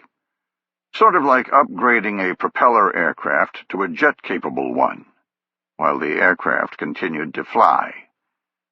Given the criticality of the system, it couldn't be treated like cable TV, where the United States could tell the world, "Sorry for the inconvenience, but GPS will be experiencing some unpredictable outages over the next 10 years. And so Boeing built the system with robust backups, monitoring the architecture on a 24/7 clock. The new AEP operational control segment at Schriever Air Force Base was fully functional now, monitoring the health of the global constellation of satellites, and Boeing, using Booth's station, monitored the health of the control segment, reacting to any anomaly it found. Booth, however, was watching for a very different reason. He wanted an anomaly, wanted official access to the control segment, wanted to be able to ostensibly solve a problem while introducing a new one. Booth was a hacker, and always had been, although he would say he was of the breed known as ethical, with ethics being decidedly in the eye of the beholder. He never compromised systems for financial gain like Eastern European mafia groups, or for general mayhem, like a high school script kiddie defacing a pop star's website. He only hacked for what he perceived as the greater good, exposing corporations and government evil, as it were. Hacking, in and of itself, was nothing more than unauthorized penetration of computer systems. It was an action, not an attribute that could be spotted across a room at a party, and thus, like the group he sometimes worked with, he remained anonymous. The same skills he employed as a hacker were in great demand in his work as a computer technician, and thus he commanded a significant salary from Boeing, complete with a secret security clearance. His initial foray into government employment had been with the CIA, where he'd applied to work in a cell developing some decidedly nefarious computer applications, something at the time he thought would be right up his alley, using his skills for the greater good in defense of the nation, and gaining a sense of self-worth he couldn't obtain by writing code designed to increase advertising sales. Unfortunately, he couldn't pass the lifestyle polygraph test, which was designed to determine if there was a risk in exposing an applicant to national secrets. Apparently, he had been deemed risky, and had been denied employment. Luckily for him, there was no such thing as crosstalk among the divisions of the government, and Boeing didn't require anything more than a background check, which had come up pristine. Booth finished the initial survey for his shift and sat down. exhaling hard in an attempt to see his breath in the cold air, but coming up empty. Having nothing else to do, he turned on his personal laptop after inserting a thumb drive with a boot segment that would control the laptop's operating system. He placed his thumb on a small biometric scanner at the base of the keyboard and unlocked the system. Wading through various partitions, he pulled up an executable file called Polaris. He absently tapped the interface, checking for any glitches from his programming the night before, proud of his chosen name. Polaris was the North Star, which was the old-school analog GPS that had guided navigation for centuries. He thought the name very apt, as the program would revert the world back to using it. The executable file seemed to work fine, and in truth would have worked fine a week ago. All he was doing now was refining the aesthetics of the interface while he waited to inject it into the GPS constellation, changing it from code only a computer maven could understand into an intuitive screen that anybody could use. Booth hadn't come into Boeing with any intent to harm. He wasn't a mole who had spent decades wheedling his way into the inner circle. He was just a guy with expertise in computers who needed a day job so that he could execute his night activities and still eat. He worked so that he could work, righting the wrongs of the world as he saw them. That notion had changed as he became aware of the extent to which the GPS system controlled government and corporate actions. The satellite constellation was a sterile machine that did nothing but send out streams of ones and zeros. But the people who used the signals did some pretty nasty things. Booth had worked with the hacktivist group Anonymous on multiple occasions, and had even taken leave to protest Wall Street during the heady days of the Occupy movement, wearing the ubiquitous Guy Fawkes mask that was an Anonymous hallmark. But those had always been separate and distinct from his work at Boeing. It wasn't until the United States government began killing its own citizens in predator drone strikes that he decided to act. The solution had been elegant in its simplicity, and he'd often wondered why he didn't think of it before. He'd marched on Wall Street using analog methods when the digital destruction of that enterprise was staring him in the face the entire time. GPS had been created solely as a military application, and as such it had been designed with safeguards in mind. Since the satellites blindly launched signals continuously, the military was worried that the very position, navigation, and timing features that would allow U.S. smart weapons technology to dominate a future battlefield could also be used by an enemy, and they were determined to prevent that from occurring. In essence, while incredibly complicated in execution, the concept of GPS was fairly simple.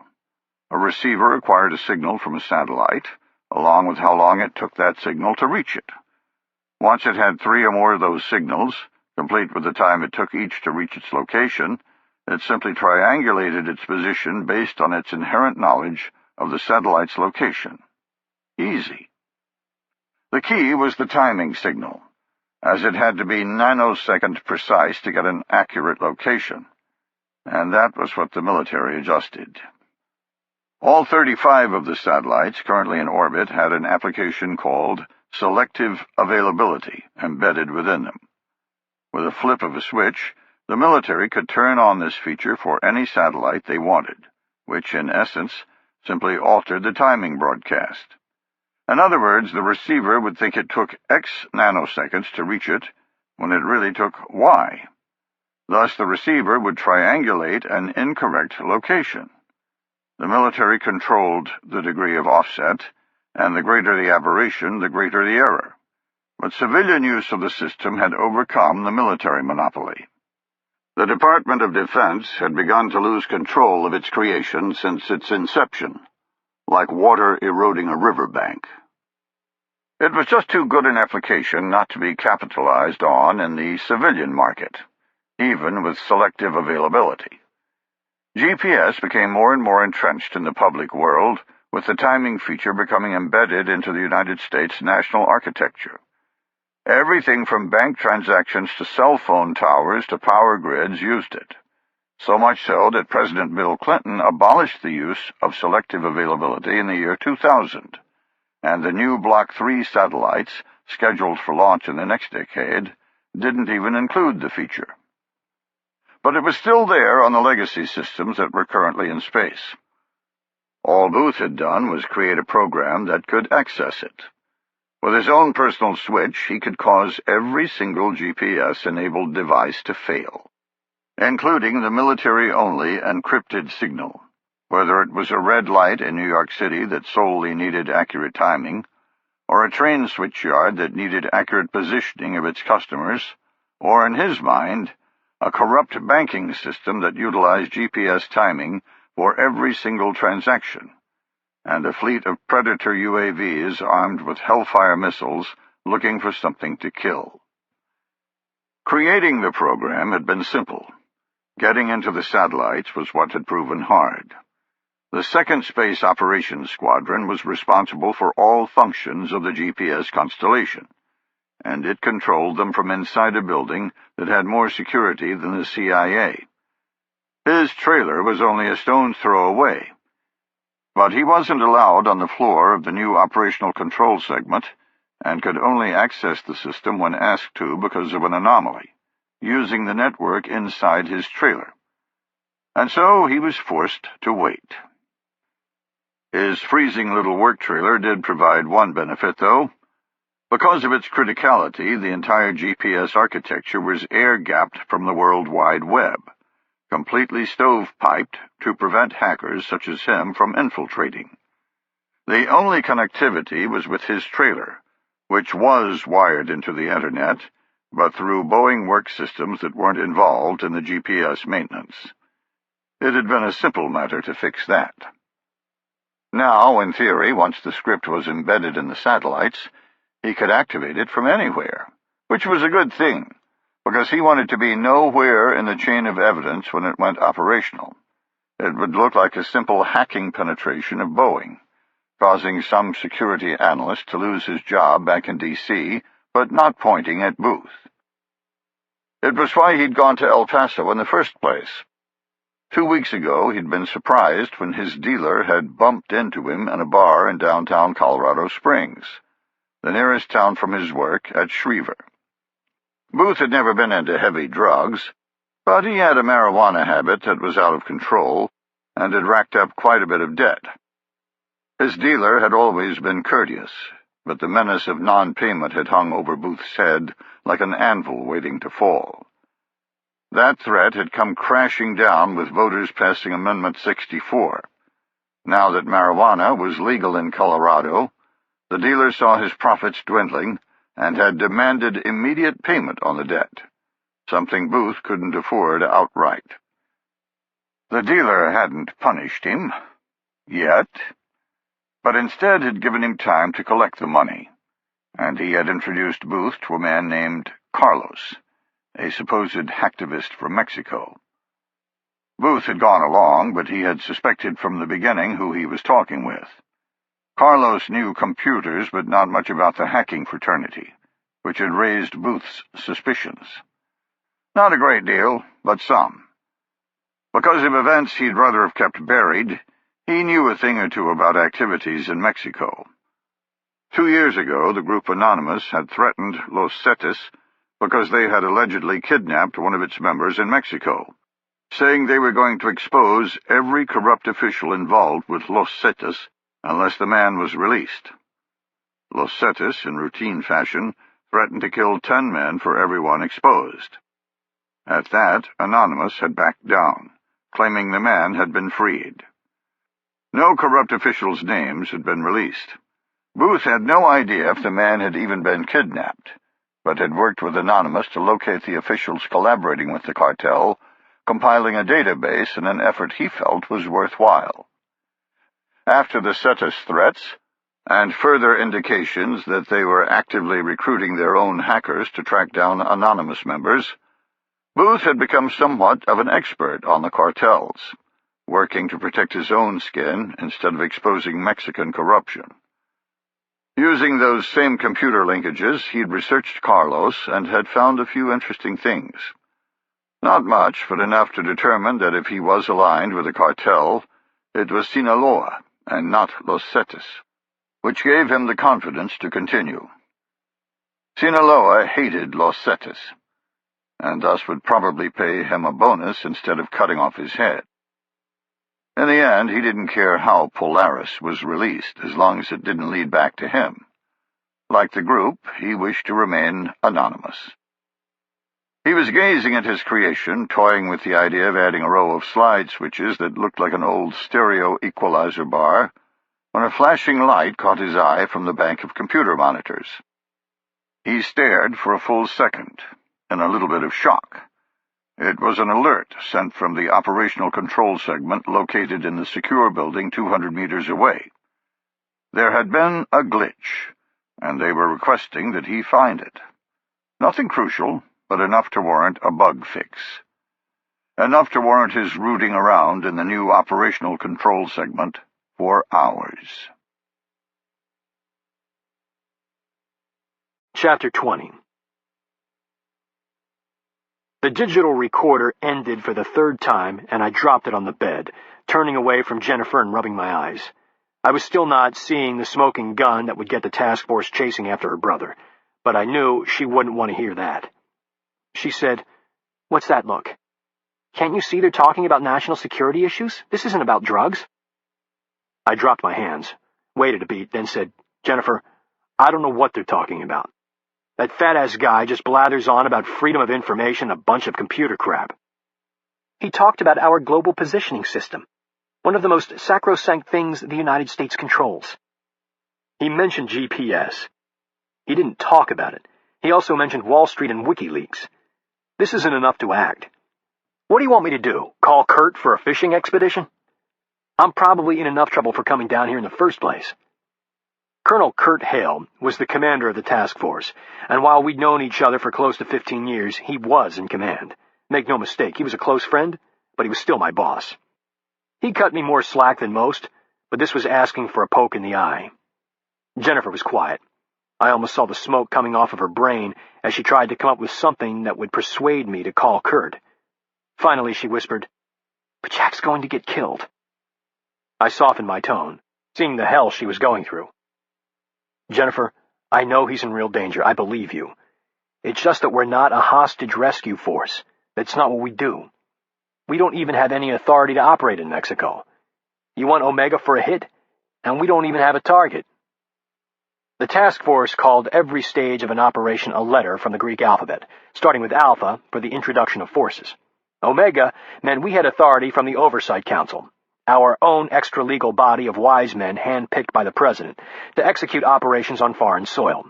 Operations that often had repercussions extending way beyond the action itself, possibly with second- and third-order effects that were worse than the problem we were trying to prevent, which is why we answered to the Council instead of ourselves, why we couldn't go hot-rodding after her brother. I moved to the window and cracked the curtain, wishing we'd spent some time searching the Internet instead of pulling over at the first hotel we could find. In this case, a La Quinta Inn. Best described as clean and serviceable, it didn't have a whole lot of ambiance. Out in the parking lot, I saw 2 black and white police cars pull up, both older models, looking like they'd been borrowed from the set of Chips. Something about them seemed odd, but I didn't focus like I should have. Instead, I turned back to Jennifer. She was standing in the same place, her eyes slightly unfocused as she went through probabilities in her head, torturing herself. I went to her and said, "Look, we can't assault the place, but we aren't helpless. Kurt has the ear of the most powerful people in the world. We can get him to move on this. Get some official help." She drew some hope from that and nodded, wiping her eyes. I had just started to say something else when I heard footsteps on the concrete balcony outside our room. A lot of footsteps. My instinct went into the red zone, but it was too little, too late. The door splintered inward from the force of a metal police battering ram. 5 uniformed men piled into the room, guns drawn. I pushed Jennifer to the floor and shot my hands in the air, shouting, "Don't fire! Don't fire!" 2 of the men covered down on Jennifer, while 3 moved to me. The man with the battering ram turned around and covered the exit to the room. All were Hispanic, and as with the police cars outside, something seemed odd. By the time they'd closed on me, it clicked what it was. Their uniforms were mismatched. Some had name tags, some didn't. Some had patches on their shoulders, others didn't. I shouted, "Jennifer, they're fake!"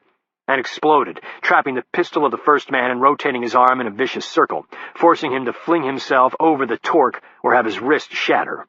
He thumped the floor, and I hammered him in the temple, ripping the gun out of his hand. I launched up from the floor and drove my fist under the chin of the next man like a piston, hearing his jaw crack as his head popped backward. I whirled to the third man. He pointed a pistol at my chest and shouted, "Stop! Stop right now!" One of the men who had gone to Jennifer was on the floor, rubbing his face. The other had her hair in his hand and a knife to her throat.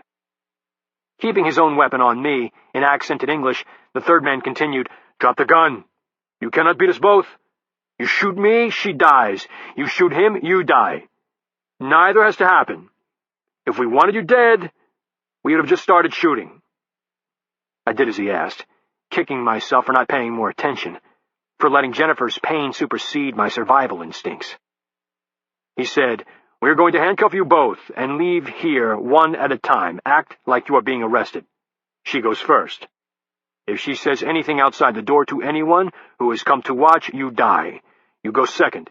If you say anything outside the door, she dies. Understood?" I nodded my head. He turned to Jennifer, and she did the same. My hands were cuffed behind my back, and our Taskforce phones, Jennifer's tablet, and the digital recorder were shoved into Jennifer's bag. I watched her being led out of the room, a man on each side. Shortly, it was my turn. The leader picked up Jennifer's purse and nodded. We went down the stairs, and I hung my head like I'd seen on numerous episodes of Cops. Sure enough, there was a small crowd, all pointing and whispering. None moved near us. My heart sank when I saw only one police car. I expected them to transport us together, but Jennifer was already gone. We pulled out of the parking lot without lights, ignoring the crowds. We drove for 2 blocks, then circled behind a grocery store, the police car stopping adjacent to another sedan, both screened by the loading docks used for large trucks. A gun was placed to my head and I was jerked out, a man on each arm, as if I could do something with my hands cuffed behind me. They opened the trunk of the sedan, and in the dim glow of the exterior lighting, I saw that it was already occupied, feeling a small measure of relief. I was unceremoniously crammed into it, and knew instantly the body wasn't Jennifer's. It was a man who stank as if he hadn't bathed in a week, and he was weeping uncontrollably. Chapter 21. Eduardo looked out the window across his estate, surveying the lights twinkling in the ghetto of Juarez. He hated it here, hated having to live in this dump, and longed to get back to Mexico City, back to the land of the rich.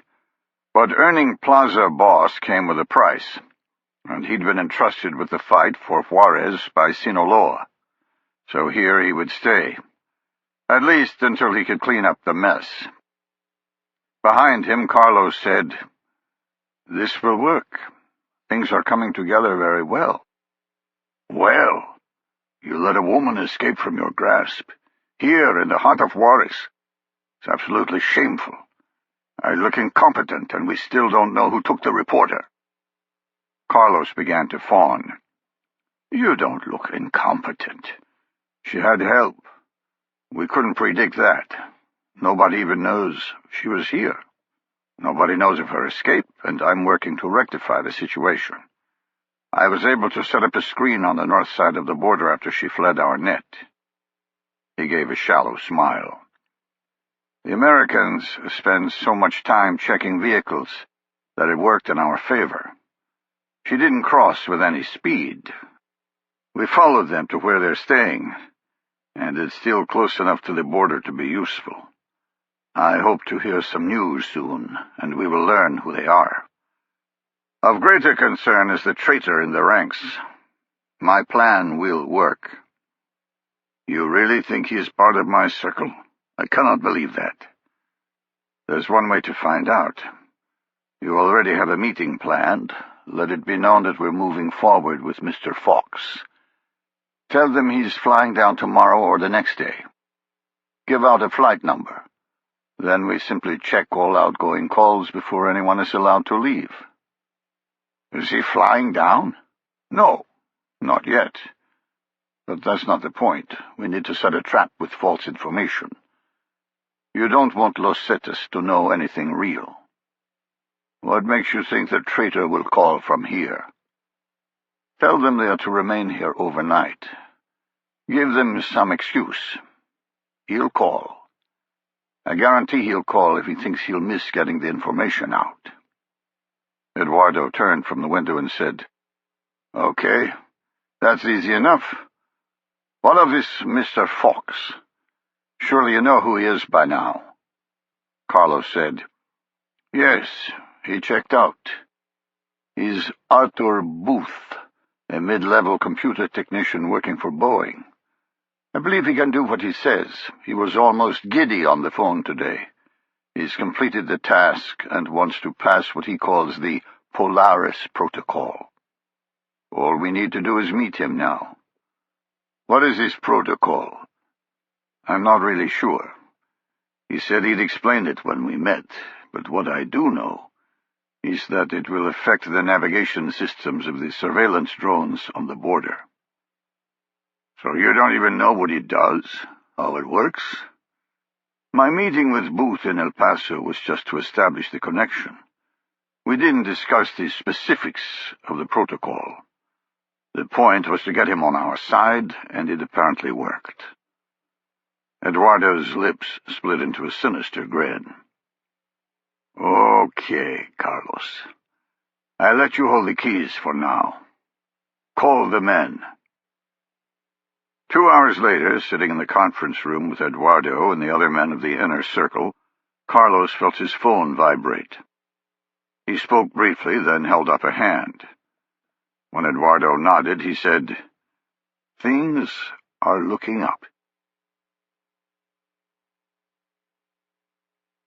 Chapter 22. I bumped along in the blackness of the trunk, having given up trying to find out who the man with me was. All he did was beg me not to talk, then began weeping again. Clearly, he was convinced we were going to die. I wasn't so sure he was wrong, so I spent the time trying to prevent that outcome. I had been to a multitude of defeating restraints courses during my time in the military, and after all the instruction, one thing stood out. Prior planning beats MacGyver shit every day. Almost all handcuffs operate with a universal key in order to allow any officer to free a suspect, be it for health and safety reasons or just for convenience, and I, like many operators I worked with, had taken to carrying one in my wallet. In over 20 years, I had never, ever used it, and Jennifer had made fun of the habit on more than one occasion. Now I was wishing I'd forced her to do the same. I wormed around, digging my wallet out of my pants pocket and then losing it for an instant in the bouncing. I scooted my ass backward, sweeping my hands until it connected with the leather. Working by feel, I opened it and dug my fingers in until I hit the pocket for business cards.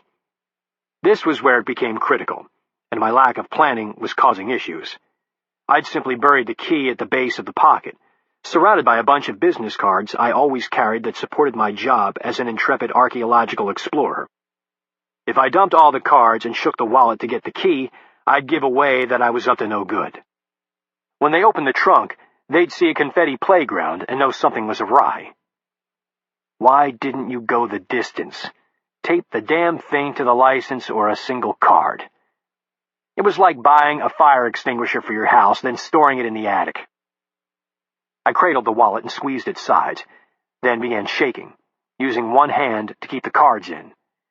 If the key was set right, I knew it would fall, because it had done so numerous embarrassing times in the past, usually at the airport when a 20-something TSA agent grinning lasciviously at Jennifer over the implications. But that would be pure luck, and with mine, it was probably trapped at the base underneath the cards. The car went over a speed bump hard enough to bounce both of us into the roof of the trunk, causing me to lose the wallet again. I slapped the metal, sweeping aside detritus that had accumulated in the trunk. The car stopped just as I closed my left hand over it. I began shaking it and heard the doors open. When they slammed shut, the key fell into my hand. I rolled over onto my back and shoved the wallet into my pocket just as the lid opened. I was jerked out, seeing a sign for a sleazy roadside motel called the Traveler's Inn. Uh-oh, Jack's motel, not good. The man was pulled out behind me, and for the first time I saw he was Hispanic and about 60, wearing cheap rubber sandals and a stained white t-shirt. When he saw the location, he began to wail until he was cuffed in the head. We were led straight to room number 12, with one of the men opening the door using a key from his pocket. We got inside, and the man pushed me into a corner, sitting me on my haunches with one of the guys standing over me. The door was shut, and the captors began speaking in Spanish. The older man began to wail again, and he was shoved to his knees. The leader of the group began a lengthy soliloquy in Spanish, none of which I understood, but I could tell the man on his knees did. He became catatonic, not even flinching when a large Bowie knife was produced, the blade about 12 inches long. I felt the sweat break out on my neck and began working the key into the lock, an almost impossible task without being able to see the cuffs. Like everyone else, the guard in front of me had his eyes focused on the older man, watching the snot roll down his face as he blubbered. The Bowie knife came down, and as much as I had seen in the world, it still didn't register as real until both carotid arteries had been slit and the blood began to spray from the damage. I involuntarily flinched, trying to sink into the corner of the room. I heard the gurgles as the knife bit deeper, attempting to sever the head from the body. The knife was stopped momentarily by the spine, and I closed my eyes, focusing on the task of staying alive. I felt the key sink into the hole and gently worked it left and right, trying to seat the pins correctly. Trying to calm the raging adrenaline flowing through me from the fear. I would only get one shot. I heard the leader shout in Spanish, and opened my eyes to see the Bowie knife begin cutting the hands off the corpse. One flopped free, held only by a tendon. The man chopped at the floor like he was slicing garlic, and the hand separated. He worked on the other one, sawing through the tendon and bone. They placed both hands on the chest of the corpse, then faced me. My turn. In English, the leader said, "This man was an informant and met a traitor's fate. You are involved in his actions, and we wanted you to see what happens to those who oppose us." Feeling bile in my throat at the helplessness, I simply nodded. The leader flicked his eyes at the person guarding me, and he placed his hands on my head, pushing it into the wall, exposing my neck. The leader said, "We want to know why you were in Mexico. We want to know what you were doing." I saw the man holding my head pull out a blade, much smaller than the Bowie, but lethal nonetheless. He leaned in, showing me the knife, his eyes locked on mine.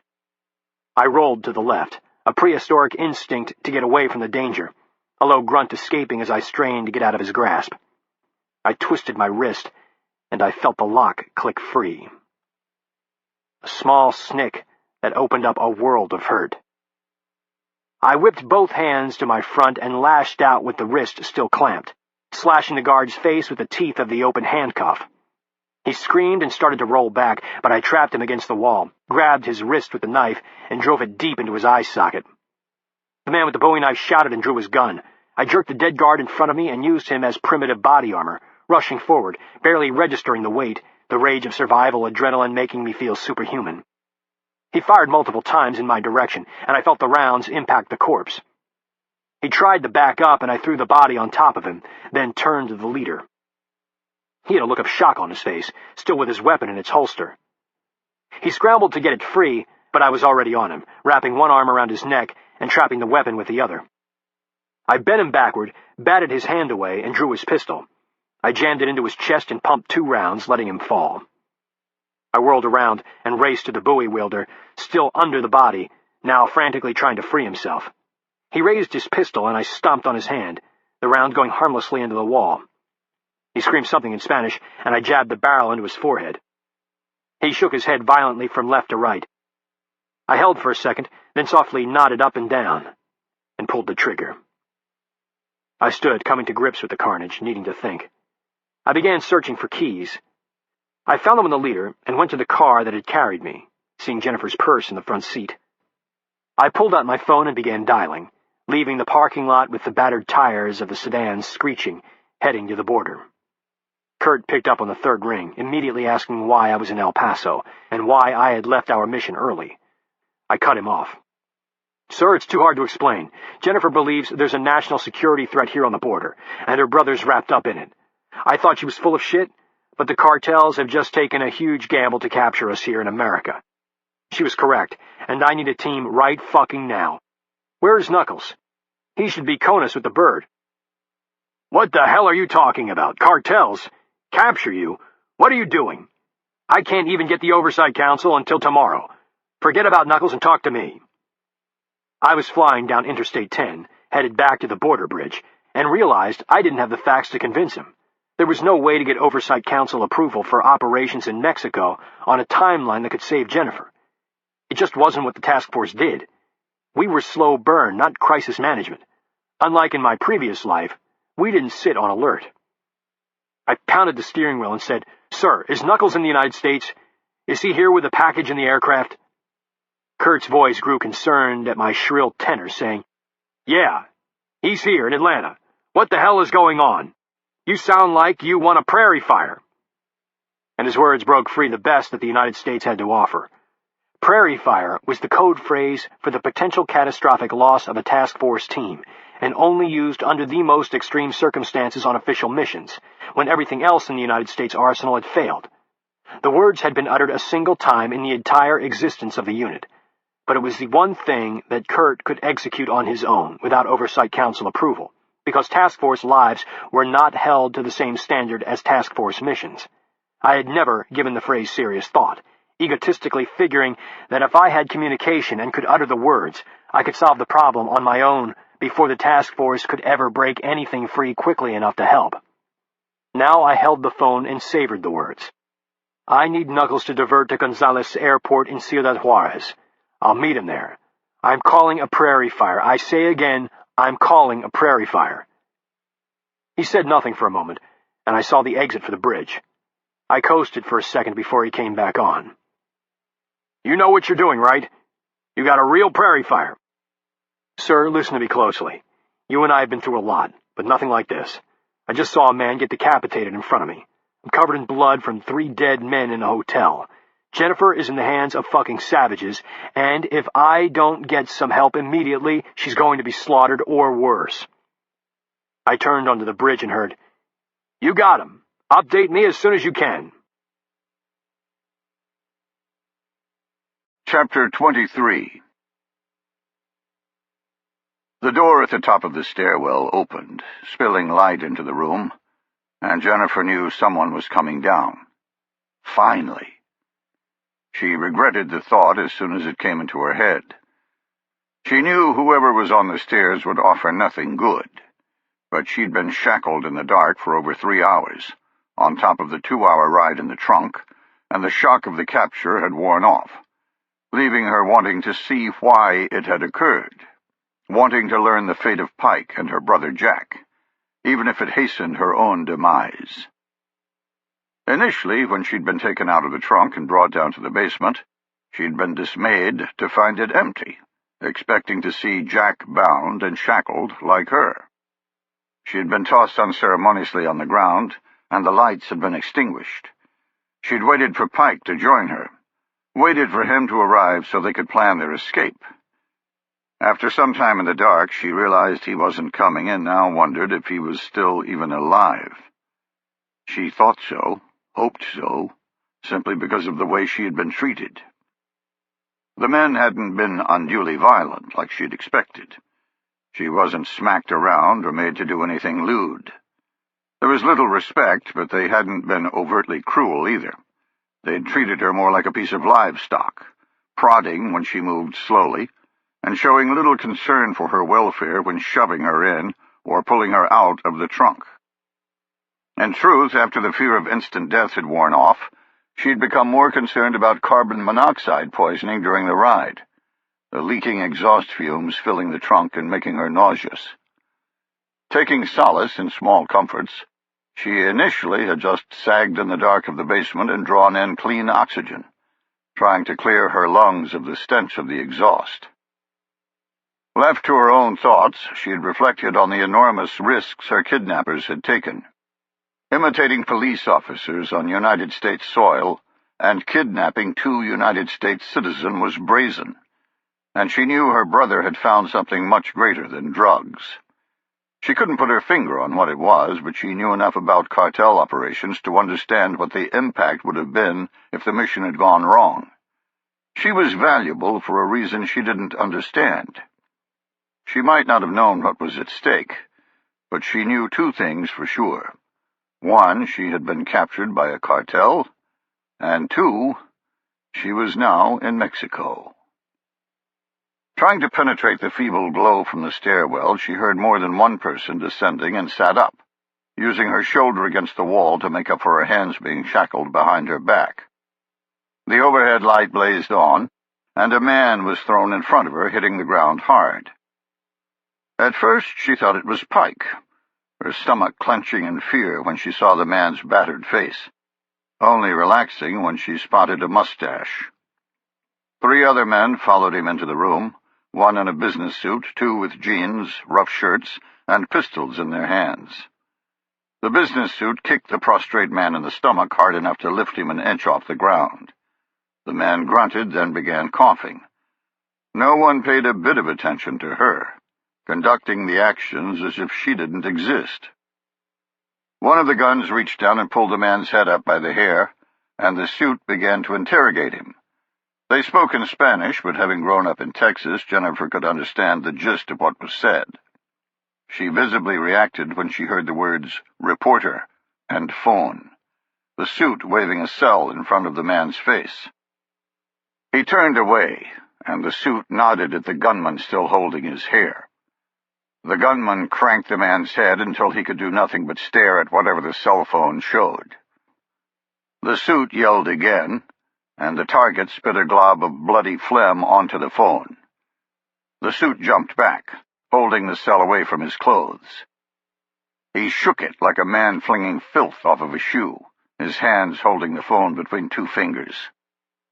Not able to get rid of the goo, he cursed and tossed it to the other gunman, eliciting a laugh from the enforcer holding the man's hair. The suit began questioning again. Jennifer struggled to keep up with the conversation, struggled to find an anchor for her brother, searching to translate the Spanish in her mind and failing. She saw the suit bend over the man and whisper in his ear. She unconsciously leaned forward, straining to hear. She heard what she believed were the words honor, trust, and death. She closed her eyes, focusing all of her concentration on her hearing. She heard an explosion of noise, a concussion that snapped her eyes open, and she knew what it was. Gunshot. She saw the suit rise from the body, the head punctured right between the eyes. The suit handed the weapon to the gunman and walked to her. She looked up at him, and he said in English, "Sorry for making you wait, but we had a few other matters we needed to attend to." Looking at the target house through night vision, Knuckles said, "Well, this is possibly the goofiest plan I have ever heard. Outside of the Boondock Saints, that is." I said, "Really? You're a SEAL. Goofy Hollywood bullshit is what you do." He put the NODs down and said, "You really think this car will let us penetrate? I know it will. They're waiting on me to show up in the trunk." After getting the go-ahead for the prairie fire, I traveled into Mexico using my stolen car. I'd stopped short of the border and camouflaged the blood spatter on my clothes with dirt from the side of the road, making my shirt look like I worked at a mechanic's shed rather than a slaughterhouse. Proud of myself, I approached the Mexican checkpoint like 100 other beat-up sedans, but mine drew instant focus. It had dawned on me why immediately. I was in a car that they were supposed to let pass with no issue. Now there was a gringo driving it solo. I had sat behind the wheel in a panic, but showing nothing outwardly. Stupid, stupid, stupid. Then I realized that it was smart. I could use this asset. I'll pull an Entebbe to get Jennifer out. When the border official approached and asked a question I didn't understand, I just stared at him, locking eyes until he backed down, giving him the death glare that he wanted. He waved me forward, and I drove to the international airport, coming up with a plan. In 1976, Israel had rescued 98 hostages inside Uganda by landing on the airfield posing as the Ugandan president, Idi Amin. They'd driven a Mercedes specifically designed to look like Amin's off the aircraft, complete with presidential flags and other adornments, and had lulled the opposition. Instead of questioning the aircraft, Idi Amin's soldiers began scurrying about in a panic at the surprise visit. The end result was one of the greatest hostage rescues in the history of warfare, and I was now driving the Mexican version of Idi Amin's Mercedes. I'd met Knuckles at the Abraham Gonzalez International Airport's Fixed Base Operations Center for General Aviation, having already rented an SUV at the main terminal.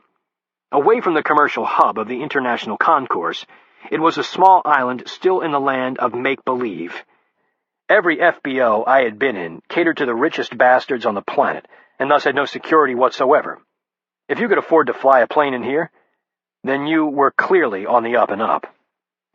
Knuckles had brought the Gulfstream 4 that was leased to my company, Grolier Recovery Services, and it was still loaded with a package, meaning it had all manner of death and destruction embedded in the nooks and crannies of its frame that I could use, from suppressed sniper rifles to full-on explosive breaching charges. He and the team, of course, had been a little confused at the change of direction. We'd talked in the FBO conference room, a perk provided for folks flying in on general aviation in an attempt to lure corporations back to Ciudad Juarez. When I'd closed the door, Decoy had been the first to speak, in a subdued tone I'd never heard from him. "Is that blood on your shirt?" I said, "Yes. Before anyone says anything, I understand that you have no standing here, no cover for status, no protection. If something goes wrong, we're in a world of hurt." I paused, judging the reaction and not getting a lot of love. I continued, "You're probably pissed that I left Turkmenistan early, and I understand that, but I need your help. Jennifer is being held by the same group of savages that I'm wearing on my shirt. I need you to focus on that and forget the implications. I don't want any Taskforce bullshit here. We will not get out clean, I can promise you that. If you don't want in, then say so now. I can't order you to do anything." I had waited on the response, wondering what the answer would be. It came from Knuckles, of all people. My friend, and now my Judas. He said, "Jennifer, huh? So this is personal?" I turned to him, shocked, and saw a grin. He said, "What the hell are you babbling about? We got a prairie fire alert for a teammate. You going to give us a plan or sit there begging?" I stood for a moment with my mouth open, about to let fly a few choice words, until what he said sank into my brain. Relieved, I laid it out, the whole crazy Idi Amin plan. It had sounded great at the FBO, but now, staring at the house with night vision, it wasn't looking so hot. In fact, it looked downright suicidal. Since I had Jennifer's phone in her bag, along with her tablet and the digital recorder from her brother, there was no way to track her actual location. All I had was the last known location of Jack's phone, which she'd pinpointed on her earlier ludicrous recce attempt. As much as I'd berated her before, it was now my only anchor. The house was set up on a hill with a circular drive leading to it, sitting about 200 meters past a large iron fence with an electronic gate. Outside on the front porch were two watchers, both armed with some type of long gun variant of the AR-15, probably sold to them by our Justice Department. On the circular drive was an old sedan like the one we were sitting in, which I was convinced had transported Jennifer. All we had to do was penetrate the perimeter fence and get up to the front door. No small task, but while waiting on Knuckles to arrive, I'd conducted my own recce and studied the gate, seeing no cameras or speakers or anything else to check on arrivals. While I watched, a car had approached and had simply sat outside for a moment doing nothing. Then the gate had opened. I couldn't prove they weren't talking on cell phones, but I was fairly sure they simply let in anyone they expected. And they were expecting me in a trunk. I said, "You ready to roll?" "Yeah, no sense waiting. This either works or it doesn't." I turned around to the back seat, getting confirmation from Retro and Blood.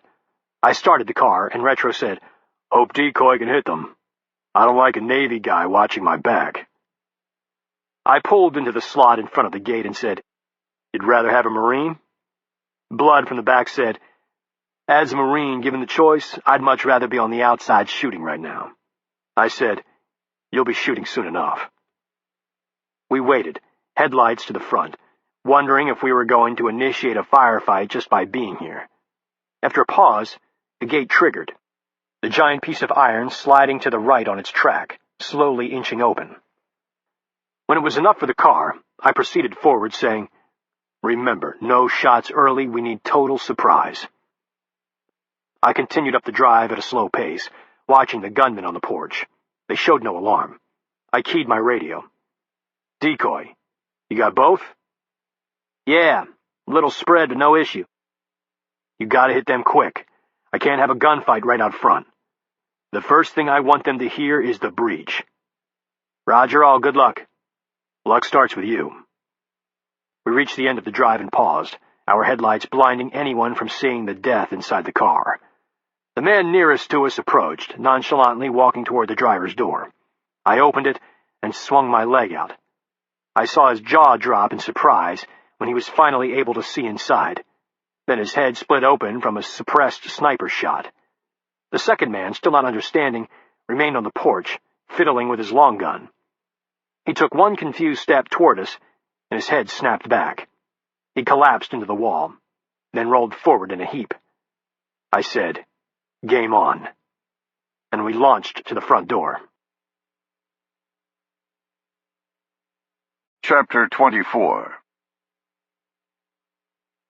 The suit squatted down until he was at eye level with Jennifer. "You may call me Carlos." He pulled a laminated card from his pocket and said, "From your identification, I see you are Jennifer." "Where's my brother? What have you done with Jack?" Carlos's eyes widened slightly, and he looked back at the ID. "Jennifer Cahill. Yes, I didn't make the connection before. Jack said he just called a friend. So you're family." "Yes, we're family, and I want him freed."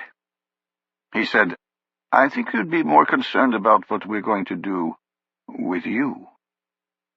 The words caused Jennifer to inwardly flinch, but her face betrayed no fear. A few years ago in Guatemala, she'd been in just such a position and had barely survived. Back then, Carlos's threat would have been paralyzing, leaving her catatonic.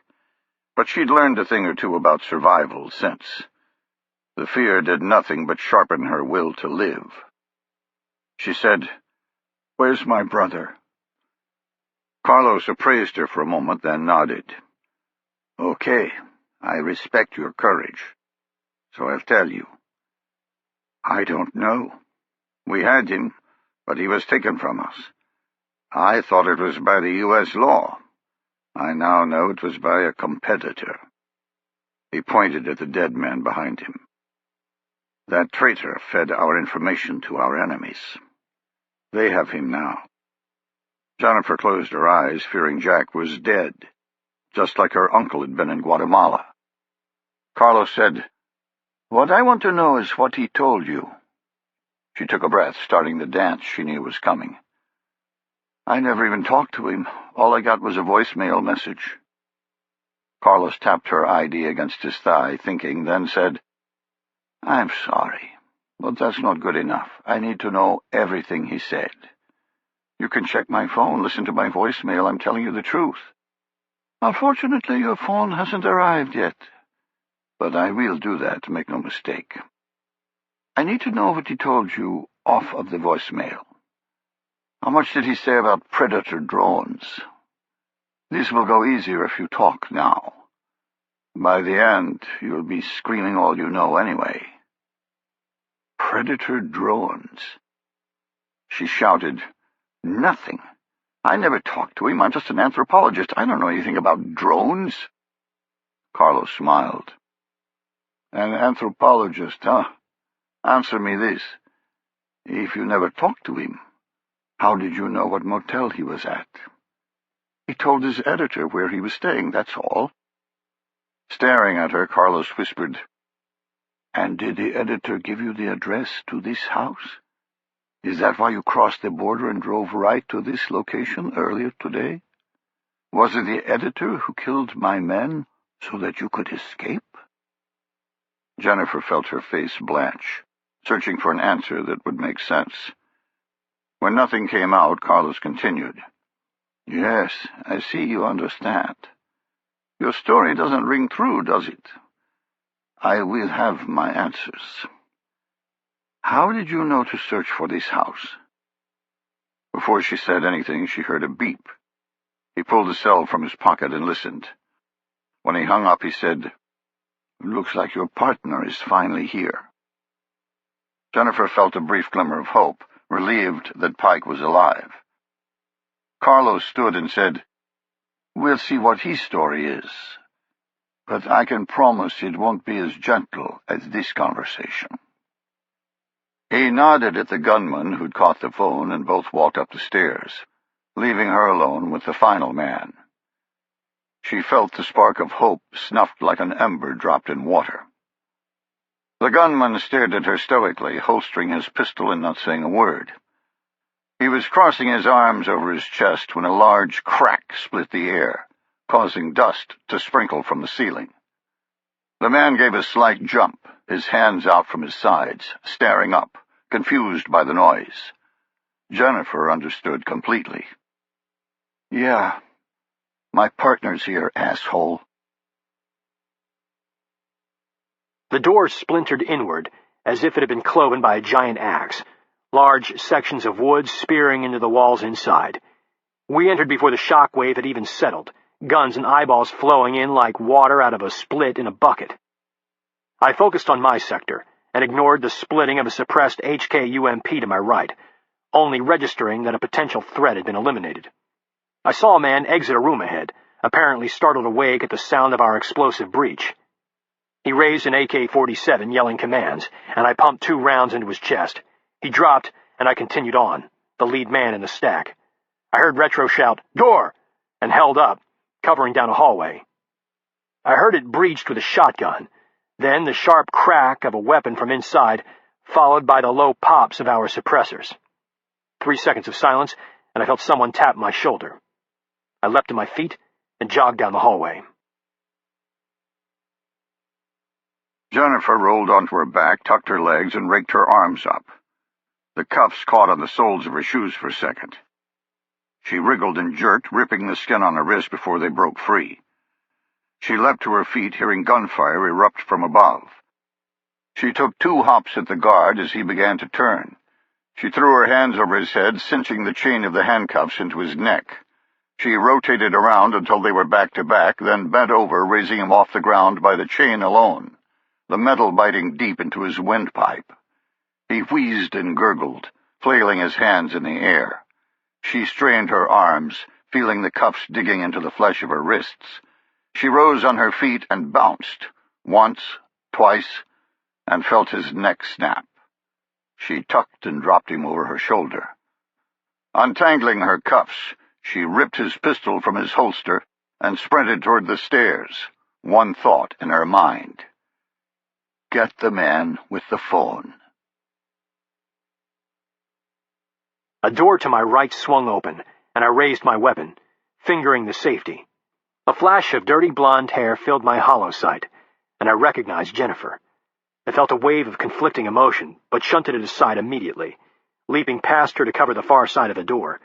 I keyed the radio and said, "Jackpot, jackpot, jackpot!" The team collapsed around her in a protective bubble, and I heard, "Pike, decoy. Got a squirter leaving in your infill vehicle. You want me to engage?" I locked eyes with Jennifer and smiled. "Negative. We got jackpot now. Move to Xville Bravo. We're 2 deep into the house, and we're going to need your breach of the fence. Roger all." Jennifer, her hands cuffed and holding a Glock, said, "Pike, there's a guy here we need to find." Unlocking her wrists, my smile fading, I keyed the radio again. "Decoy, continue to Xville, but don't breach the fence until I call." I heard, "Roger," and said to Jennifer, "Your brother, he's here?" "No, but there's a guy with a phone that's the key to his location." I tossed her cuffs to the ground and brought my weapon back to high ready. Forget him, we're out of here. I started getting the team moving when Jennifer said, "I'm not leaving without that phone." Knuckles looked like he was going to lose his mind. He backed up to her, still focusing on his sector of fire, and hissed, "What the fuck is it with your family and drug lords? I've never seen someone get in more trouble than you." 2 men scrambled down a staircase we'd passed on entry, spilling into the hallway and firing pistols. Retro and Blood cut them down, but the narrow confines of the corridor were a funnel of death and a stupid place for discussion. I said, Keep going toward the back of the house. We'll clear the route to Exville. If we find him, great. If not, we're leaving as soon as we hit an exit." Jennifer grimaced but nodded. We started moving at a fast jog down the hallway, bypassing rooms and looking for an exit. Leaving uncleared sections of the target was like pulling my teeth with a pair of pliers, but I wasn't looking to kill everyone here. All we wanted was to find Jennifer, and we'd done that. My team wasn't big enough to dominate the building, and getting into a gunfight now was just asking for someone to get hit.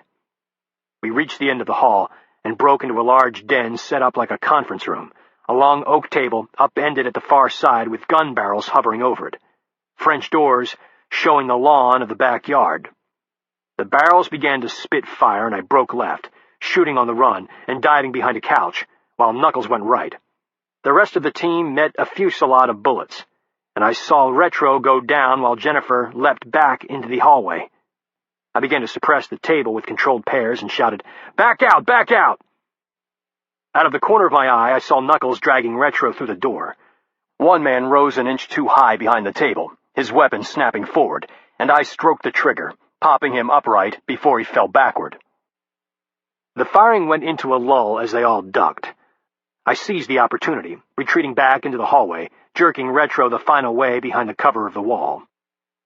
Knuckles was on him, stripping the plate hanger off his chest and feeling for blood. He poked something, and Retro sat up with a scream. Knuckles said, "In and out of the thigh. He's bleeding, but femoral's okay." A man appeared down the hallway from the direction we'd come. I snapped 5 rounds his way, and he ducked back into a room. "We gotta move. Blood, get him up. Knuckles, take point. Find another way out of here. Jennifer, take Retro's UMP." She said, "Pike, wait. That guy you hit has the phone. I saw him when he went down. He's the key." I pushed her forward down the hall. "Move!" Blood got Retro into a fireman's carry and said, "You want to leave this many men to our rear? You saw the doors at the back of the room, right? They'll be shooting at us on the open lawn." Knuckles said, "He's right," and began ripping through a bag strapped to his leg, jerking out a simple breaching charge. He prepped the blasting caps, unwound the non-nel tubing to its full length, then attached the initiation device, saying, "This is the last time I go anywhere without frag grenades." He lobbed the mess deep into the room, the tubing fluttering from the charge to the detonator in his hand like the tail of a kite. Now committed, I slapped against the door jamb and said, "Jennifer, on Retro, cover him from threats in the hallway." We stacked left and right of the door, ineffectual fire coming through the gap. Knuckles glanced my way and I nodded. He initiated the biggest flashbang I'd ever used. We flowed in, shooting 4 men staggering about in a daze. 2 more were down from the charge, one dressed in much nicer clothes than the others, with only a pistol at his side. The boss. No wonder they had Last Stand going. Knuckles and I played clean-up while Blood went back out for Retro. He returned with Retro over his shoulder, Jennifer right behind. She ran to the first man I'd shot and went through his pockets, pulling out an old-fashioned flip phone. I said, "You happy now? Can we go?" She nodded, and I got on the radio. "Decoy, blow the breach. We're on the way." Chapter 25. Mark Oglethorpe, the Secretary of Defense, said, "Individual interruption? Yeah, that's possible. The GPS signal is pretty weak, and it doesn't take much to cause interference. But it's still a lot harder than people think, especially to affect a UAV flying at altitude." Colonel Kurt Hale saw the rest of the council relax a little in their chairs and was glad at the change in conversation. In accordance with the charter for Project Prometheus, he'd sent a flash message to all 13 members of the Oversight Council about the Prairie Fire Alert. He had the authority to launch without council approval, but by no means could he do so without informing them. It had taken about 40 seconds for his phone to ring, with the President requesting his presence at an Oversight Council meeting the following morning. Bright and early, Kurt had driven straight to the old Executive Office building, adjacent to the West Wing of the White House, and was met by George Wolfe, the Deputy Commander of the Taskforce. A career CIA case officer, Wolfe had been sent early to bend the ear of the Director of the Central Intelligence Agency for any information coming out of Mexico. Kurt had Pike's situation report on the specifics of the operation, but needed the broader scope of the impact. George smiled, and Kurt knew it was good news. So far, it's being laid out as a gangland hit between rival cartels. The biggest story is who was killed. Apparently, it was the #1 guy in Juarez for the Sinaloa cartel. Taking the stairs at a fast walk, looking at his watch, Kurt said, "No mention of Americans?" "None. The prime suspect right now is Los Cetas. That's what's on the street, and what'll become solidified over the next few hours." They both exited at the second floor and saw the Secret Service agents already positioned outside the conference room, which meant the president was inside, and they were late. In truth, Kurt felt some trepidation about the meeting, now made worse by his late entrance. Project Prometheus itself had almost imploded 6 months ago based on a crisis engineered from Iran, and Kurt had resigned because of decisions being made that were, in his mind, ridiculous. Now he was back in charge because President Warren had said so, and he was about to brief something that was unpalatable, something his enemies might want to use to harm him, regardless of the good or bad for national security. Entering, Kurt nodded at the group while George took a seat in the back, out of the line of fire. Kurt moved to the head of the table, right next to President Peyton Warren. He raised an eyebrow, and Kurt said, "Sorry, sir. I was getting some last-minute updates." Before the president could respond, he began the briefing, laying out everything he knew, including the fact that the task force's cover was secure, so far. He spent the next 30 minutes getting peppered with questions, but none were what he would have considered irrelevant. It seemed the task force had turned a corner, which was unexpected. The organization, he knew, had prevented more than one catastrophic event since its inception, but always after fighting the Council for authority to execute. Maybe preventing a worldwide pandemic by disobeying Council orders has convinced them of the task force's worth. Or maybe the Council is just getting used to breaking the law of the land. In the past, he'd seen these same men spend most of the time asking questions related to how close they were to getting exposed, how close to wearing handcuffs, instead of how best to prevent a calamity. Today, the queries were a relief, but they made him a little wary as well. A tinge of paranoia was a good thing, as it brought healthy debate. Treating task force missions as routine was dangerous, because complacency bred mistakes, and he didn't like the mantle of failure resting on his shoulders alone. Surprised, he realized he wanted the skepticism of the past. After the initial blow-by-blow of the operation, Kurt began explaining why the mission had been executed, and the briefing finally became contentious because of Jennifer's actions in Mexico. In effect, she'd forced a prairie fire alert because of personal reasons, not through an official task force operation. Before it could turn into a feeding frenzy, Kurt had diverted attention by describing what her brother had possibly stumbled upon, which had led to the ongoing conversation about UAVs. The SecDef repeated, "Jamming GPS isn't rocket science. Basically, all you need to do is pump out a stronger signal, but that's very localized and really only works within a small footprint. In other words, airplanes, tanks, and other things might lose signal, but only for as long as they were in the jamming zone. Seconds, in most cases. It's not catastrophic. Spoofing the signal itself and tricking the UAV to fly somewhere else is much more sophisticated, and not something we've seen yet, at least on DoD drones." President Warren said, "Just because we haven't seen it doesn't mean it isn't a threat. If the Mexican cartels have managed to find a way to affect GPS, even locally, it could have repercussions worldwide, especially if it gets in the hands of a peer competitor during wartime, or in the hands of some group looking to harm us in peacetime." The SecDef nodded. "Yes, sir, that's true, but only if they've actually got something. I just don't see it. Iran has been trying to develop a capability like that for years, and they haven't gotten anywhere." Secretary of State Jonathan Billings said, "But they did get one of our drones."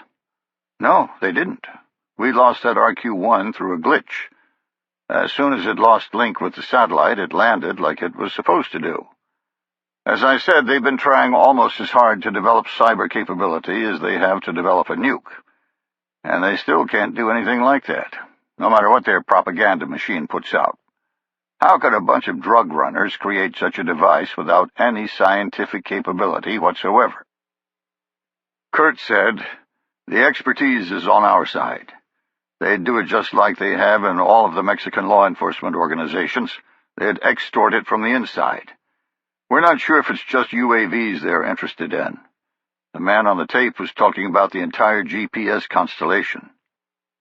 The SecDef bristled. Well, they'd have an easier time building this magic device from the ground up in Mexico. The constellation is run by the Air Force's 2nd Space Operations Squadron, and all of them have ironclad security clearances. It's not like we let a janitor into the control floor and have him keep an eye on things for a smoke break. Kurt held up his hands. "Hey, sir, I'm just saying it's a method. We had Hansen in the FBI and Ames in the CIA, both with ironclad security clearances. These cartels can bring a hell of a lot more money to bear than the USSR ever could." The president said, "It's worth a look. Check everyone in the squadron. See if anyone has taken leave in the last week, and if so, find out if they were in El Paso." The SecDef nodded, and he continued, "I'm more concerned with cyber. Could they get through from the outside?" "No, sir. The GPS constellation isn't connected to the Internet. They'd have to be on Schriever itself. Affecting a single UAV is one thing, but the backbone architecture of the entire constellation is a different story altogether. I don't see that as a realistic threat." President Warren ran down the rabbit hole, saying, "If it did happen, what's the impact?" The SecDef paused. "Really, that's hard to assess. If they hit the civilian signals alone, we'd have little impact. Theoretically, if they somehow could take out the military signals, we'd lose all precision weapons. We'd be back to dropping dumb bombs. It would also play hell with all of our mounted and dismounted movement, mainly in our logistics. Truthfully, it's sort of like asking the impact of losing our radios. We take GPS for granted now, like talking on a radio. We could still fight, but it would be much more inefficient." Kurt saw Billings' brow scrunch. He said, "Military signals? You mean they're different?" The SecDef said, "Yes, the military has its own architecture, and it's encrypted and hardened against jamming. Losing the civilian bands wouldn't affect our ability to react to contingencies." Bill Crosswell, a former 4-term congressman with a penchant for political survival, spoke up. Having spent most of his adult life in the trucking business before turning to politics, he'd been tapped by the administration for Secretary of Transportation. "Mr. President, that's not exactly accurate. The military is tied to the civilian signal much, much more than they know. It's true they can drop the bombs, but they might not get the bombs because the civilian industrial base that makes and delivers them is tied into the GPS. Transportation has a hand in the constellation, and I see it every day." The president slapped the table with an open hand. "So what's the damn impact?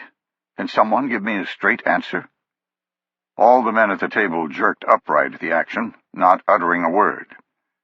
Eventually, Alexander Palmer, the National Security Advisor, said, "Sir, bluntly, we honestly don't know, because the signal is not licensed or anything like that, because using it only means buying a receiver. We just don't know how far into our national grid it has gone. For the government, I can tell you that the telecommunications, power, and transportation infrastructure rely on it a great deal. The loss of the precision timing alone would cause significant damage if it went out. As for the private sector, banking and all that, we just don't know. Big-ticket things like the New York Stock Exchange claim to have atomic clock backups for the timing signal. But there are a multitude of smaller elements tied into the exchange that don't." President Warren began to scowl, and Palmer backpedaled. Hey, it's not something we've studied. It's become so ubiquitous, it's like asking how far the internet has penetrated. We think of the internet as watching YouTube, but it has become a backbone for everything from remotely starting your car to turning out the lights in your house. GPS is the same way. We can guess, but we really just don't know. GPS is just too good to not use, especially since it's free.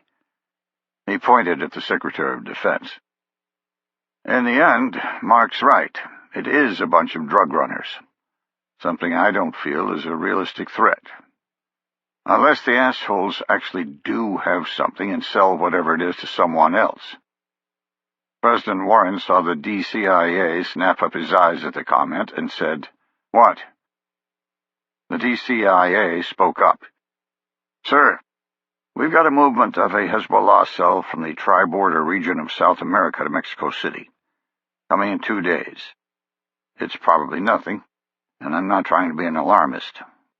We've been eyeing them for a while because of the cartel's penetration of our border, and NSA picked up the intercept last night. I thought it was strictly CIA business, but maybe it's connected." President Warren turned back to Kurt. "What's the next step? Do you have one?" "We've got the phone trace of the informant in the Sinaloa cartel. That could lead us to Jack, Jennifer's brother. I have no idea what he knows, but apparently everyone down there thinks it's critical. We could at least get some intelligence to flesh out the threat, if there is one." "Really? That's it?" Kurt paused for a moment, the statement aggravating him. "Yes, sir, that's it. I have the ability to rescue an American being held by the drug cartels because they think he has the knowledge of a threat against American interests. That's all I have." Kurt saw George Wolfe roll his eyes at the back of the room, then rub his forehead. Kurt kept his face neutral, but didn't back down from the president's glare. President Warren pressed his lips together, then nodded. "I suppose I had that coming. Pike wants to hit a rival cartel now? Make it a clean sweep down there?" Kurt smiled and said, "We can only follow the breadcrumbs as they fall, but I can't predict where it leads." President Warren said, "Where? We don't even know what it's leading to." Kurt said, "That's true, but Jack Cahill might." Chapter 26. Jack's days and nights had blurred, dreading the stairwell light and the next visit.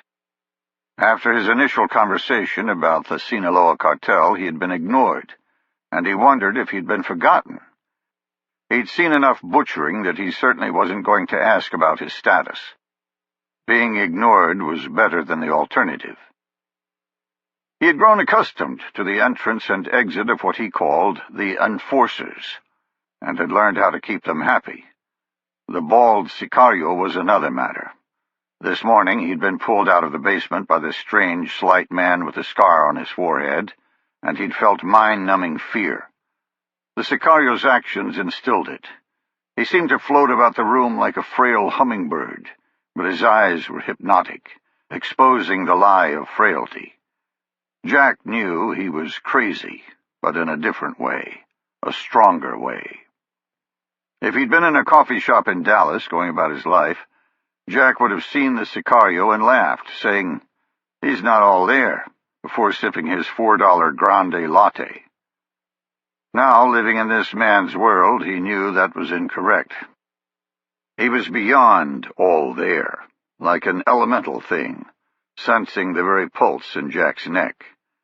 And yet Jack knew he wasn't all there.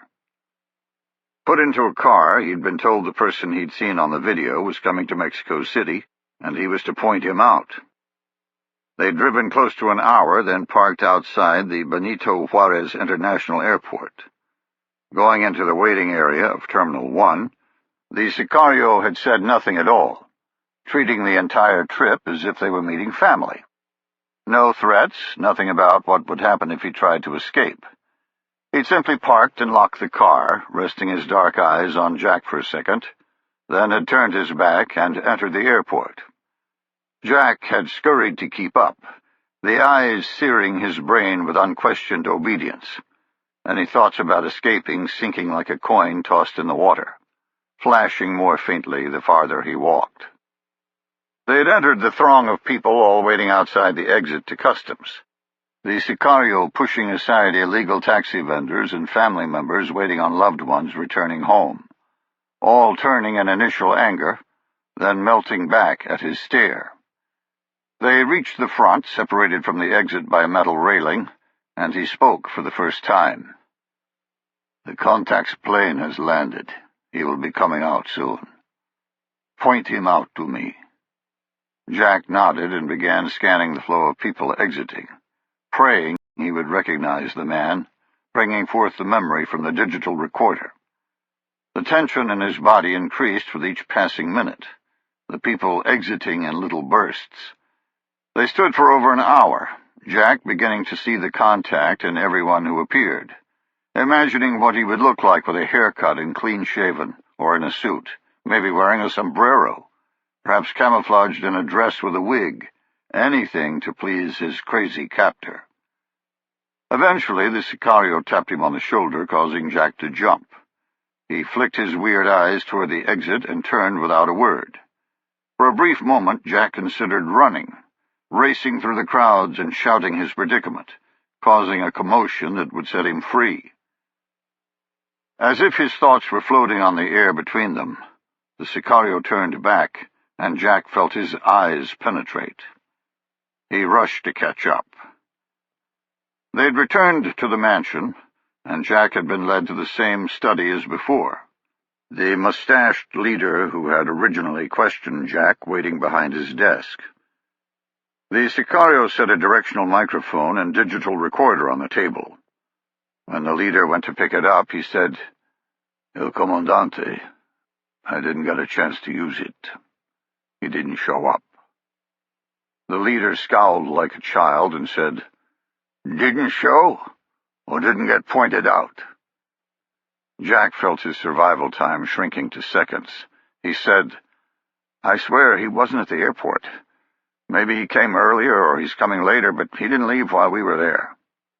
Indifferent, the Sicario said, "I think he's telling the truth. Your information was within the next couple of days, correct? It's the same flight number each day. He might show tomorrow." The leader said, "I might need you back in Juarez. It's on fire right now. We may have an opportunity." "What has happened?" "I'm not sure. There's another player on the board, and he's hitting Sinaloa. I have to think about it, get more information. I'll talk to you later with a decision."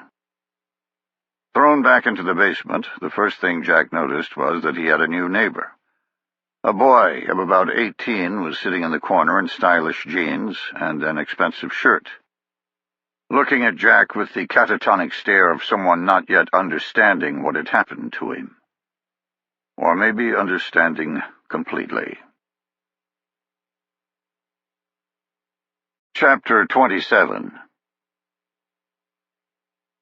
"Coco Roger, that's our target." Jennifer rolled her eyes at her call sign, wishing like hell she could change it to something more dignified. She turned to Pike and said, "Well, that pretty much eliminates the capture interrogation plan." "Yeah, I agree. It wouldn't be too smart to kidnap a Mexican law enforcement guy in the federal district." After exfiltrating Retro across the border, linking up with some doctor's read onto Taskforce activities, they had received the go-ahead to explore from the Oversight Council. Flying from Juarez to Mexico City, otherwise known as the Distrito Federal, or DF, they had begun to track the phone of the person who had received the call from the Sinaloa trader. The primary trace had shown up centered on a tidy row of townhouses, located in the northeast of the city center, just outside the historic district in a middle-class neighborhood. Since the phone location itself wasn't down to the meter, but instead had a circle of probable error upwards of the size of a football field, they'd spent most of yesterday locating the specific bed-down site, collating the multiple pings on the phone into layers that allowed them to neck down exactly which house contained it. The research done, they had begun static surveillance this morning to refine a course of action. Jennifer had noticed a man in some type of police uniform exit the garage of the townhouse, followed by a woman carrying a baby, whom he kissed before walking to a car farther up the street. Since the garage serviced all three houses, at best it meant their target lived next to a policeman. At worst, it meant the target was a policeman. She'd had Knuckles and Decoy tail the man until he was far enough away to get another ping that wouldn't be contaminated by their previous traces, and had confirmed the worst. She said, "You think that phone intel was bogus? They killed the guy for no reason?" "Maybe, but more than likely it means the cop is bogus, playing both sides of the fence. Either way, we can't take him down." Jennifer felt the only lead to her brother withering away. "What about a B&E, just to see what he's got in the house? Might give us something." "Yeah, but I just saw his burglar alarm go back in. We can't do a surreptitious entry with a baby and mother inside." As he was speaking, the garage door opened again, and the mother exited, pushing a stroller. Jennifer said, "There goes the alarm. Want to try it?" Pike thought a moment, then said, "A daylight B&E on an unknown floor plan? We don't even know the lock set." "I'll use a window. I can pop that with a credit card." "Jennifer, the windows are all barred." She pointed above the garage. "Not on the second floor." Jennifer saw him wavering and drove home the slipping time. "Pike, it's an empty house, but won't be for long. We're wasting an opportunity to neck down the threat." He sighed. "You mean neck down your brother's location?" "Yeah, that too, I guess. I hadn't thought about it." He smiled at her joke and keyed the radio. "Knuckles, what's your location?" "Coming back down the south side, about 2 blocks away." "Hold what you got. There's a woman in a stroller headed your way. Get eyes on her and give us early warning when she starts heading back to my location." "Roger all. What's up?" "Coco's going to do something stupid." Jennifer smiled and opened the glove box, pulling out the little toolkit that came with the rental. She selected a small flathead screwdriver, and Pike said, "You see any chance of compromise? Get out. Don't push it. Understand?" She nodded and slipped into the alley between the garage and the building next door. Barely 3 feet wide, it stank of garbage and had a stagnant stream of some ominous liquid running down the middle. She saw that the little corridor ended in a brick wall, connecting the townhouses to the next building. She reached the wall, glanced back down the alley to the street, and began to climb it like it was a chimney, placing 1 foot on the facing wall and 1 behind her, then doing the same with her hands. She inched up until she could get her hands on the parapet of the roof, then pulled herself over. She keyed her radio. "I'm up. Moving to breach." Keeping low so as to remain out of view of the street, she reached the first townhouse, scuttling under the windows to the second one. She said, "We're positive on the location, right?" Pike said, "I'll be absolutely positive until you tell me I'm wrong." "Second one in." "Great. That's a lot of confidence." She inserted the screwdriver into the jamb of the window, then gently rocked it back and forth, springing free the latch. She placed her hand on the pane and pushed, but the window remained closed.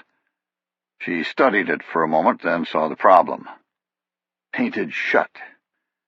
She ran the edge of the screwdriver around the pane, digging out as much latex paint as she could, then wedged the flat end back into the jamb. She lifted the handle, hearing the window groan from the leverage. She gave the handle another pull, and the window popped free, sounding as loud as gunfire. Jennifer froze, straining to hear someone coming to investigate. After 30 seconds, she opened the window fully, then slipped inside. She debated leaving the window open, but decided to close it to prevent anyone from becoming curious on the street. She saw she had entered a nursery, with the cloying sweet smell of diapers and powder. Her radio came to life. "Pike, Woman is headed back. How far out? Look on your map. See the park to the south? All she did was circle it with the kid. Now she's coming home. You probably got 6 or 7 minutes, unless she stops again. Roger all. Break. Coco, Xville. She left the nursery at a trot, saying, "Pike, I just got inside. I haven't found anything yet." She entered the master bedroom and quickly surveyed, hearing, "I can't help that. Get out." She swept the closet in the bedroom and found nothing. Moving down the hall, she entered a third room, a tiny cubicle. She saw a filing cabinet and a desk. She ran to the desk and began shuffling papers, all in Spanish. No good. I can't tell if any of this is important. She heard, "Coco, you copy? I have the woman in sight now. She's about 3 minutes out, headed right toward me. And the first thing she's going to do is put that child in the nursery. Pike's right. You need to leave." But she couldn't leave with nothing, couldn't abandon her brother. Jennifer opened the filing cabinet and pulled out a folder, seeing official documents. Each was a printout of some kind with a picture of a person in the upper left corner. Most had a red X drawn across the face, but one was untarnished. None were her brother. "Coco, this is Pike. She's entered the garage. Status? Out of time." She took a picture of the one unmarked document with her smartphone and heard the door close downstairs. She gently closed the drawer with the files, then began to ease out of the room but heard the woman cooing to the baby on the stairs. She froze, knowing she couldn't get down the hall without the mother seeing her. She heard, "Damn it, Coco, what's the story?" She clicked her transmitter twice and heard, "Well, that's just great. Another damn teammate ignoring my Xville call. I'm coming in. I'll get her attention and you get out." She clicked rapidly 4 times. "Roger all. Story of my life. I'm standing by." She heard the woman pass by the office and waited. The mother began singing in Spanish, then began making shushing noises. Eventually, Jennifer heard her footsteps on the stairs. When she was sure she was clear, she slipped out of the office and glided as lightly as she could to the nursery. She saw the baby in a crib, sound asleep. She opened the window, and it gave a slight screech. The baby woke up and began to cry. Jennifer flung herself out onto the roof, thinking, "Sorry about that, Mom." No sooner did she have the window closed than she saw a shadow in the room. She flattened against the wall, then slithered back to the alley. She dropped into the goo at the bottom, splashing the foul liquid on her shoes. Reaching the car, she saw Pike's scowl. She closed the door, and he said, "Tell me you have the exact grid to your brother, because this favoritism stuff is getting old." She shook her head, feeling the tears well up and hating them in front of Pike. "I don't think I found anything at all." Chapter 28. Carlos waited outside the customs gate of Terminal 1 at Benito Juarez International, feeling like someone had poured sandpaper into his eyes. He hadn't slept in close to 24 hours, and wondered how many Sinaloa hitmen were now hunting him. The very fact that he was alive would be enough to brand him with suspicion. It wouldn't matter that he had escaped the assault on the Juarez house by the skin of his teeth. To Sinaloa, it would look planned. Or he'd simply be made an example of so they could pretend they knew what was going on. As for him, he had no idea. He'd received a call that the second American, Jennifer Cahill's partner, was being brought through the gate, then all hell had broken loose. Instead of fighting, he had chosen to run, and had spent the last 24 hours driving from Juarez to Mexico City, weaving through towns and avoiding the major thoroughfares to keep him out of Sinaloa clutches. He'd made 2 phone calls on the way.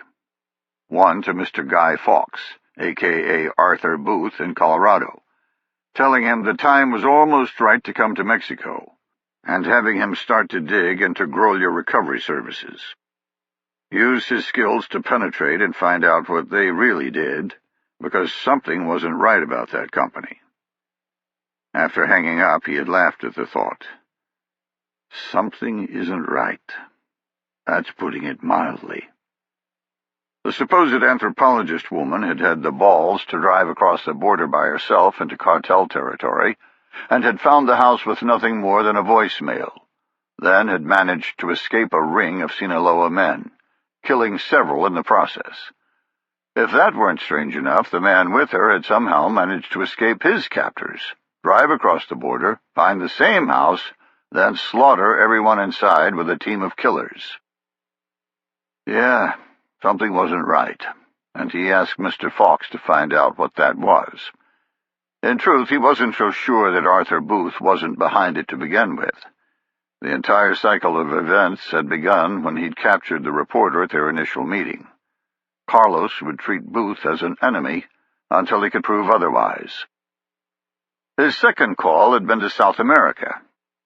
If the Polaris Protocol actually worked, and wasn't just some trap to cause the implosion of Sinaloa's grasp on the Juarez Plaza, then it would be worth money to others, and that was all Carlos had left.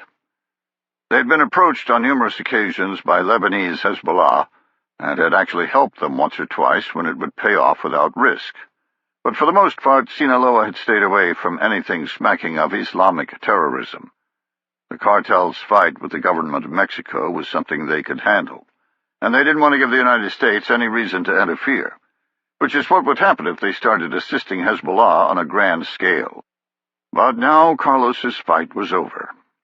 He would be dead if he ever went back to Sinaloa, and he couldn't have cared less what the Americans did after he had his money. And so he'd called a Hezbollah contact saying, "I have something that will help in your fight against the drones. You fear them in Pakistan and Yemen, but I can make that fear go away."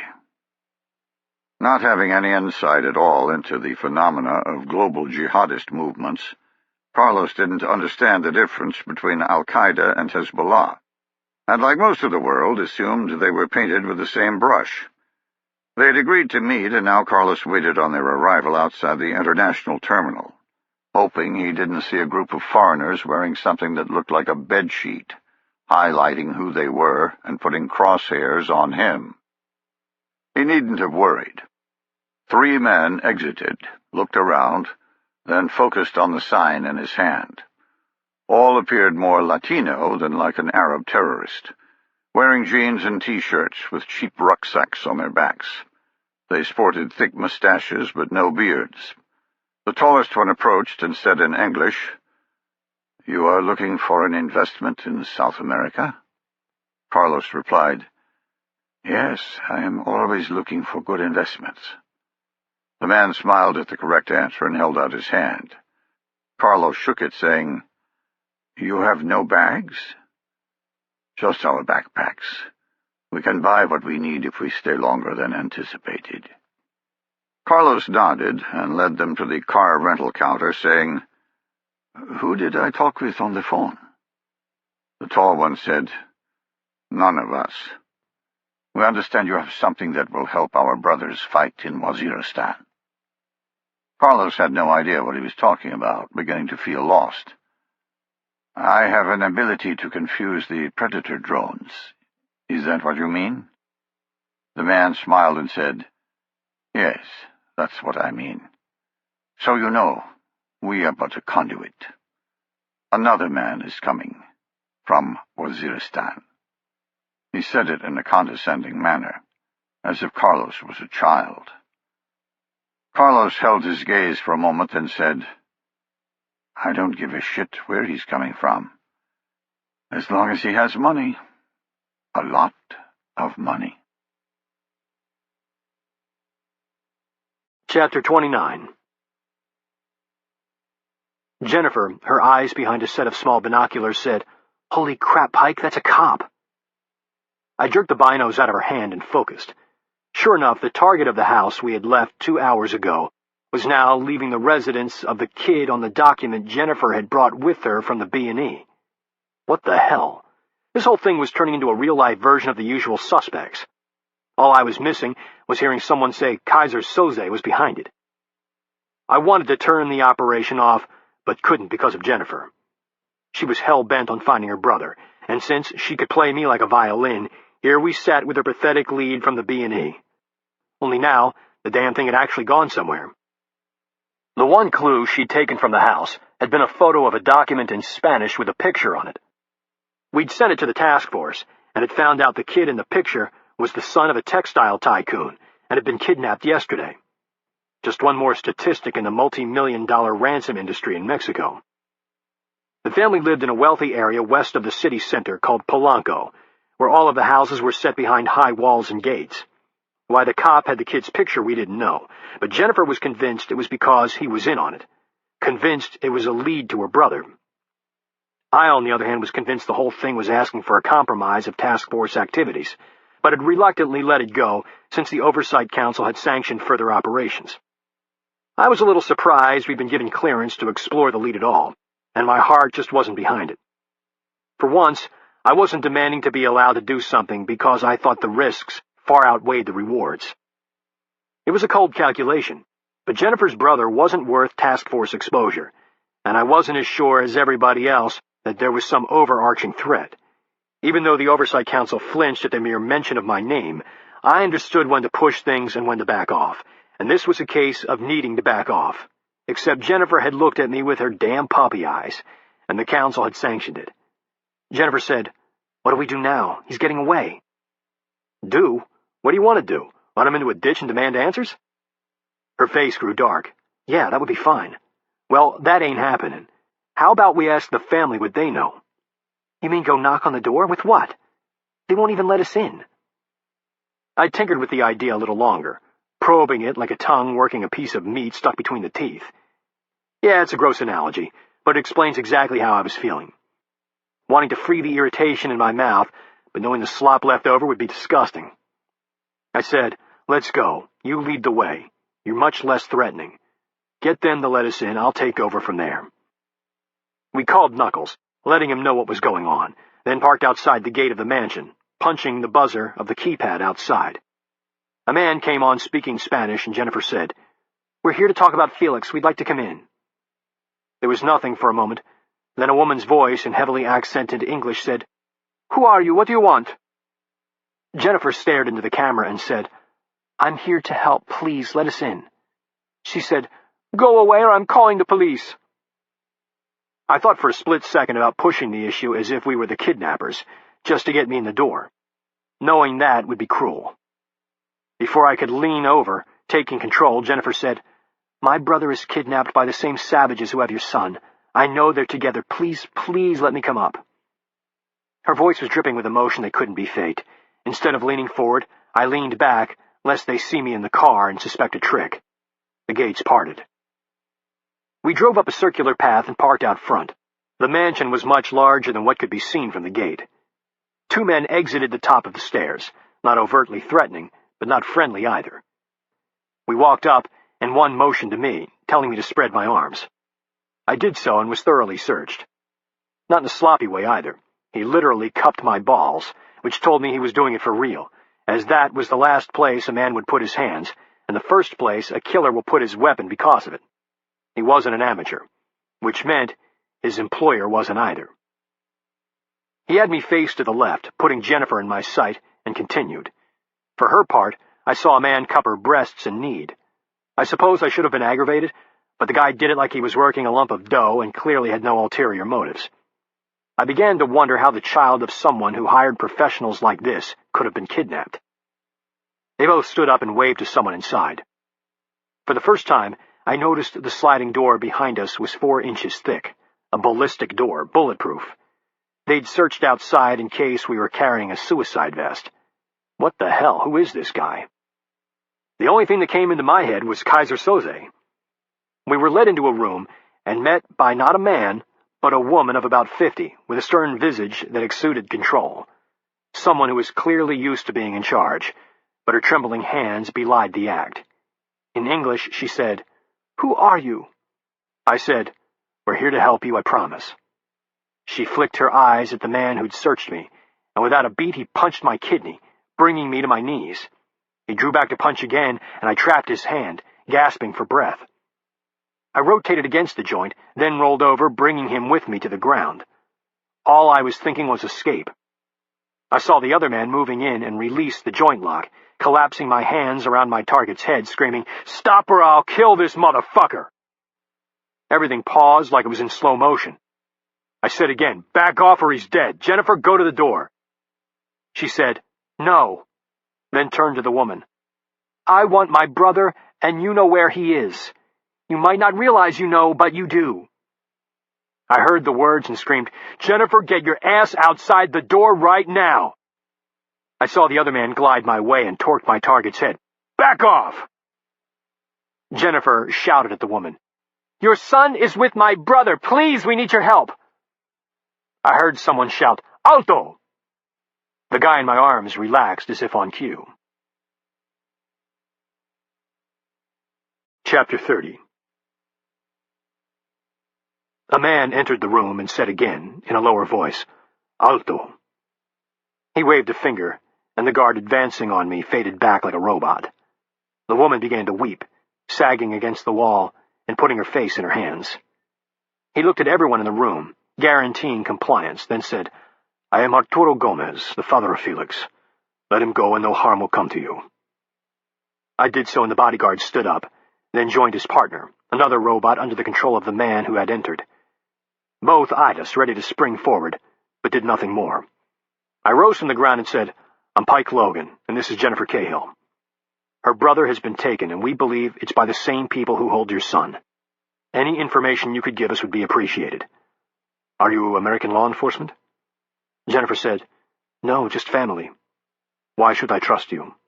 I said, "You should trust me more than the law around here." "Who is that cop who just left?" "Why do you say that?" "He works with the kidnapping Taskforce. He's the lead investigator on my son's case." Of course. That's why he had all the pictures. It made perfect logical sense now. Except the phone trace led to him, which meant he was helping the kidnappers by providing them all the information on the investigation, possibly even setting up the snatches. I said, "I'm just paranoid, I guess. Can we sit down and talk?" He nodded and led us to an anteroom. After settling onto a couch, he began recounting the loss of his son, talking in a monotone as if he'd repeated the story 100 times. The boy was a student at a university south of the city and had been taken from the campus. The last known location was about 4 miles away from the university, in a residential area where the suspects were seen driving. Not a whole lot of help. I said, "You have pretty good security here. Didn't you have anything on your son?" "Yes, he had a bodyguard who was killed trying to protect him. We found the corpse in my son's car." "But someone was left alive, right? Someone saw the suspect's vehicle?" "No, only the bodyguard was with him." "Then how did you get the report that they'd been seen miles from the campus?" Arturo looked at his wife like he'd let something slip he shouldn't have. She spoke in Spanish and he nodded, then said, "My son has a tracking device implanted in his arm. We haven't told anyone until today. The company that's supposed to locate him told us to keep it a secret to protect him, but they have failed." Great, they got suckered. There was a plethora of anti-kidnapping companies selling RFID chips the size of a grain of rice and claiming they had GPS capability, but in reality, all that thing could do was identify the body after it was dead, because the chip could only be read from about 3 feet away. It was basically the same thing people used to identify runaway animals in the United States. The companies here made a fortune on services for the tracking, but the truth was it did little good because the actual locating device was the size of a cell phone, and once it was taken farther than 3 feet from the subject, it did no good. 2 things about the statement caused me to think, though. 1, this man was smart enough to do the research and would know it wouldn't work, and 2, there was a second location. If it wasn't an eyewitness, then it was something else. I said, "Nothing small enough to embed under the skin could transmit a location. I'm sure you know this." "Yes, I do. The actual transmitter is built into the belt he was wearing. It had a battery life of 48 hours once activated, and is supposed to send a location every 15 minutes. It only sent one." "But it did send one. The residential location?" "Yes. So it had worked at least once." How does it send the location? What's the method? He said something to one of the bodyguards, and the man left the room. He came back carrying a brochure. He handed it to me, and I saw the specifications of what was being billed as an anti-kidnapping alert device. I said, so it works on the cell network, sending an SMS text to a server, which then plots on Google Maps? It's supposed to, but it hasn't since that one time. Which meant the belt was without cell service, unable to reach a tower. So to find it, we would need to bring the tower to it, or it meant that the damn belt had been tossed. Think good things. The belt is still active until proven otherwise. I said, can you get me the number of the belt? What it's using to transmit to the company? He nodded and rattled off some more Spanish. One of the bodyguards got on a phone, and something else Alex said finally penetrated. You said you've not told anyone until today. Do you mean until you told us? No. I told the investigator just before you arrived. The company is doing no good. I thought he could use the information. Holy shit. Use it is right. I leapt to my feet saying, Jennifer, give him your contact information. Call her with the number as soon as you have it. I dialed Knuckles and began giving instructions, walking at a fast pace to the front door. Chapter 31. The Sicario listened to El Comandante rail and realized he was now finding threats in every shadow. Paranoid. It was a cycle the Sicario had seen many times before. When you assume the mantle of leadership through treachery and murder, you cannot retain control without starting to find the same everywhere, whether real or imagined. Hearing a break in the stream of vitriol, he said, El Comandante, with all due respect, do you really think someone attacked Sinaloa so Los Cetes would remove you? There are many cartels vying for the Juarez Plaza. Maybe it was Beltran Leyva, or someone in the Gulf cartel. Sinaloa has many, many enemies. I'm being blamed for it. I have to travel to Matamoros to explain to the capo why I attacked them, and I had nothing to do with it. Sinaloa is going on war footing, and Los Cetes are not pleased. Someone is trying to get me out. That's the only explanation. Someone who knows Juarez. Someone like me, thought the Sicario. Do you wish me to go to Juarez, attempt to find out what happened, and punish those responsible? El Comandante rubbed his face. No. Take the journalist to the airport again today. I'd like to report some good news when I leave. Find the man coming from America, and find out what he has that Sinaloa wants. The Sicario could read between the lines clearly enough. El Comandante no longer trusted him and wanted him close. He believed the Sicario was involved in this ludicrous attack, and feared what he would do once in Juarez. He said, if the man doesn't show today, what do you want me to do? Kill the journalist, dump him in the desert, then return back here. You will be coming to Matamoros with me. As an offering to the capo. The Sicario betrayed nothing on his face, simply saying, it will be done. He entered the basement, seeing their new captive cowering in the corner, afraid to even meet his eyes. A young man, most likely from a rich family. The Sicario was probably the foremost expert on the mechanics of kidnapping that Los Cetes had. But he'd never done it for money, like Los Cetes were known for in Mexico City. In Juarez, he did it for one thing, and no amount of money would alter his captive's fate. He waved the journalist to his feet, feeling the irony of his work in Juarez. He had been tempted multiple times with huge amounts of cash, but had always remained loyal to Los Cetes, always executing exactly what the Jefe wished, condemning his soul to hell in the process. Walking back up the stairs with the journalist in tow, he wondered if that loyalty would now be his death. They'd been on the road for close to 30 minutes, the Sicario aggravated at the antics of the cars around him. Yesterday, the drive had been novel, not the least because he was operating a brand-new BMW 5 Series instead of the usual clunker that blended in around Juarez and allowed him to work his deadly skills. In Juarez, a car like this would have been as bad as driving a fire truck with the lights spinning. But here it had been a diversion from the traffic. Now the satellite radio, heads-up display, and other electrical wizardry no longer held his interest, and the idiots in the vehicles around him began to grate.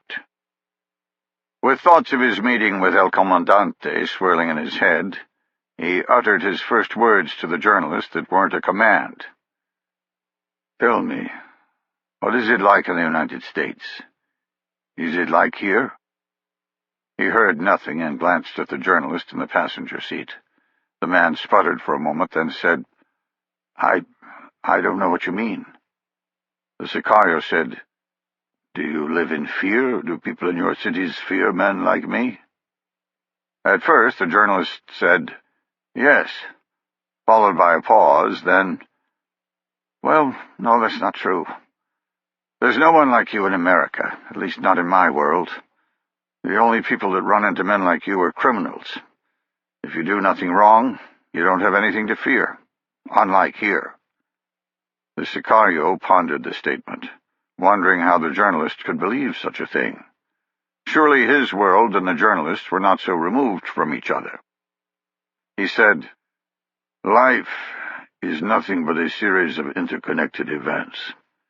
There is no right and wrong, only moving forward, making the best of each circumstance. Good and bad is a myth to explain away things, nothing more." When the journalist didn't reply, he said, "Do you agree?" He could tell the man was working up his courage. He smiled and said, "There is no right or wrong answer, either." Finally, the journalist said, "No, I don't agree. We create our own destiny by the path we choose. Right and wrong do matter. So you've done something wrong on your path of life, and it led you to me. You deserve this?" The journalist's eyes widened. "No, I've done nothing bad. I don't deserve to be here." The Sicario stared at him for a moment, causing the journalist to turn away. He said, "And yet here you sit, next to me, a killer working for men who, you would say, have done only bad. How did right and wrong matter on your path, then?" The journalist said nothing, and the Sicario was disappointed. He had hoped to glean some truth he had missed in his life, hoped to learn a secret from another world he had yet to experience. They rode in silence for a few minutes, then the journalist surprised him by asking, "Do you have a family?" "I did, but they're dead now." The journalist paused, then asked, "May I ask how they died?" "In a war. They were killed in a raid." "And you don't think that's wrong when it happened? Did you feel it was justice?" The images of the campesinos fleeing from his machete flashed in his mind, and he shunted them aside. The day before that attack, he had been told of the death of his mother and sister at the hands of the rebels, and his rage had flowed through the peasant village in retaliation. The campesinos were long dead, but their ghosts punished him still. He said, "When I was a child, we had a coop of chickens. It was our livelihood, with my mother bartering for eggs for other things. One day I went to feed them and found all of them slaughtered. A fox had come in the night and had killed every single one. He didn't eat them, just killed them. He had taken our livelihood. Was the fox evil?" The journalist said, "You can't compare a chicken coop to human beings. The fox is an animal. He doesn't know the difference between right and wrong." The Sicario pulled into the parking area for Terminal 1 and said, "Or there is no right and wrong, only interconnected events." He turned off the car and said, "Do you see? Or do you have a different explanation for your fate?" The journalist seemed to withdraw into himself, disappointing the Sicario yet again. He wanted a new truth, a new reason for what had happened in his life. Instead, it looked like he was instilling a new reality into the journalist, the one true reality.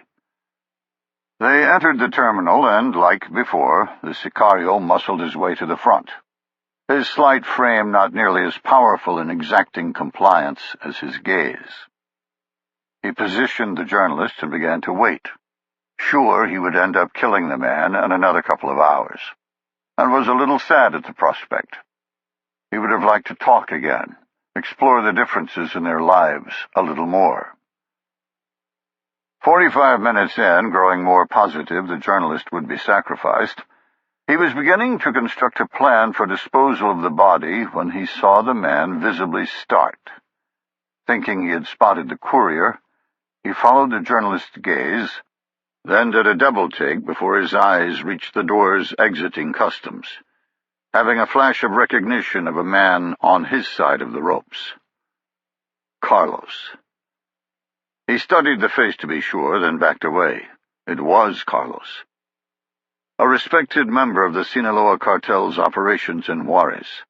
He had been marked for capture by Los Zetas numerous times, but had always escaped either through luck or through a change in focus of El Comandante.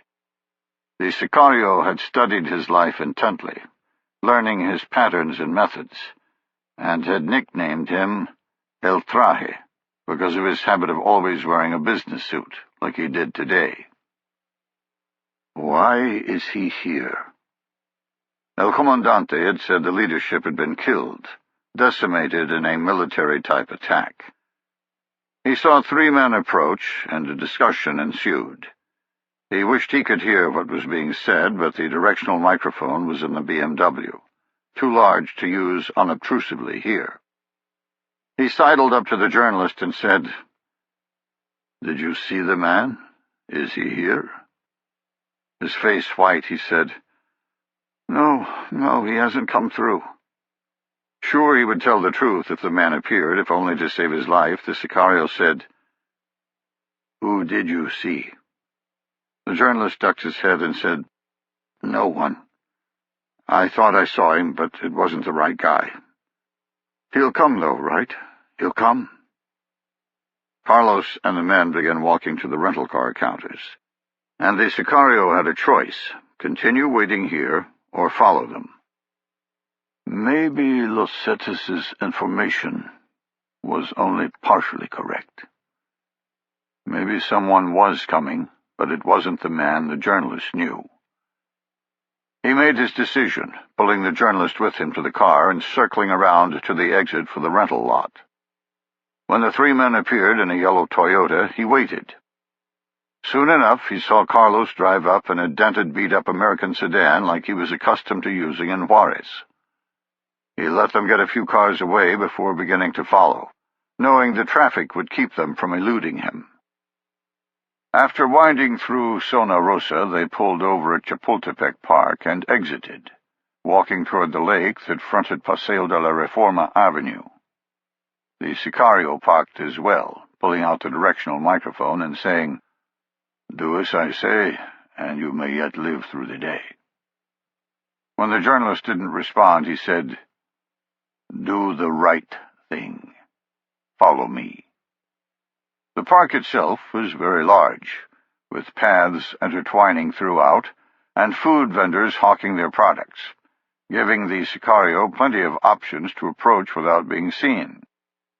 He passed the lake without finding his quarry, and looped around a strip of food vendors, searching the tables. He came up empty. He was preparing to go deeper into the park, away from the lake, when the journalist said, "There, at the paddle boats, on the bench. Are those the guys you were following?" The Sicario looked at him curiously, and the journalist said, "Please remember that when we talk to the leader again." They settled onto a bench, screened by a row of shrubs, and the Sicario placed the headphones on his ears, as if he were listening to music. The microphone looked like a black tube with a pistol grip on the bottom, connected to a small box with 2 dials. He laid it alongside his leg and angled it toward his target. He fiddled with the gain on the box for a second, then adjusted the volume. Satisfied, he began to listen turning on the digital recorder. Within seconds, he knew he had made the right choice. Chapter 32. I was driving as fast as I could in the traffic, weaving in and out, trying to get a handle on our target, and a handle on our authority. Jennifer was on the phone, talking to our pilots, getting them to feed the number the father had sent into the embedded collection capability hidden in the aircraft, and Knuckles was working the trace of the cell phone for the cop. I jerked the wheel to swerve around a jackass who had decided to stop in the middle of the street, causing Jennifer to slap her hand against the door and me to start cursing. The only good thing about the dumbass drivers in the federal district was the fact that I couldn't do anything bad enough to get pulled over, because everyone here treated all traffic rules as advice only. Lanes, red lights, whatever, it was only a guide and not something to be followed if you didn't feel like it. I heard Jennifer talking to the pilots and wanted to snatch the phone away from her. "Yes, that's the number. We need you to suck that thing in. No, it's not a blanket. We aren't trying to prevent it from talking. We need to draw in an SMS text. No, we're not conducting an unauthorized surveillance. It's sending a code. We need the code." "What do you mean you don't have the capability? I know you have it." I finally had heard enough. I snatched the phone. "Hello? Who the hell is this?" "Jim Beam." Dumbass pilot call sign. "Jim, did you hear what was just said? Do you have an issue with it? Because I'm on a road that leads to the airport, and I could be there just as quickly as I could execute this mission." "Hey, I heard everything she said, but I can't start affecting the cell network in a foreign country just because you guys called. I need authorization. We diverted to Mexico for transport only. This is my mission, and I'm Pike Logan. I say again, Pike Logan. I'm authorizing the operation. Do you understand?" No." "What the hell, another new guy?" I saw Jennifer roll her eyes and wave her hand for the phone back, but that insult was too much to let go.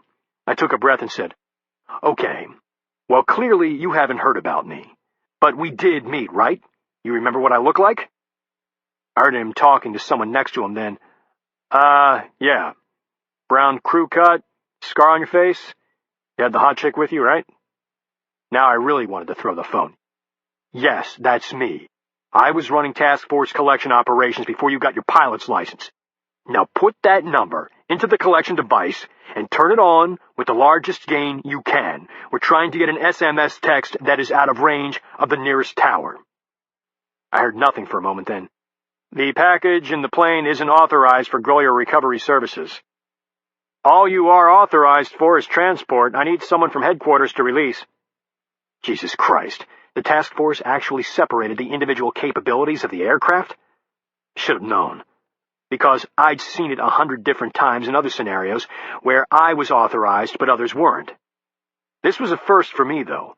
As a civilian, I wasn't supposed to be read on to what was in the aircraft, but I was, and now I needed it, and had no time to work through the bureaucracy. A car appeared out of nowhere, playing NASCAR and causing me to slap my hands on the steering wheel, swerving around him. I put the phone on speaker so I could use both hands to drive and tossed it onto the seat. Jennifer locked eyes with me and put a finger to her lips. She said, "Just got authorization from Kurt Hale. Code 474 Alpha Zulu. Authenticate." The pilot said, "Code what? What the hell are you talking about?" She said, "I just gave you the authorization. Come on, authenticate or find another job." "I can't authenticate. I have no idea how to authenticate." "When did you leave Conus? Did you get the new procedures?" "We haven't been home since we left for Turkmenistan. What procedures?" "Well, welcome to the new world. Get in the air or start calling Southwest Airlines for employment." The pilot muttered something unintelligible, then spoke to someone beside him. Seconds later, he came back on and finally agreed. Jennifer said, "Fly south. The target is in the south. Suck up every signal you can get and lock that number." She hung up and I said, "What the hell was that?" "You were getting nowhere with the macho crap.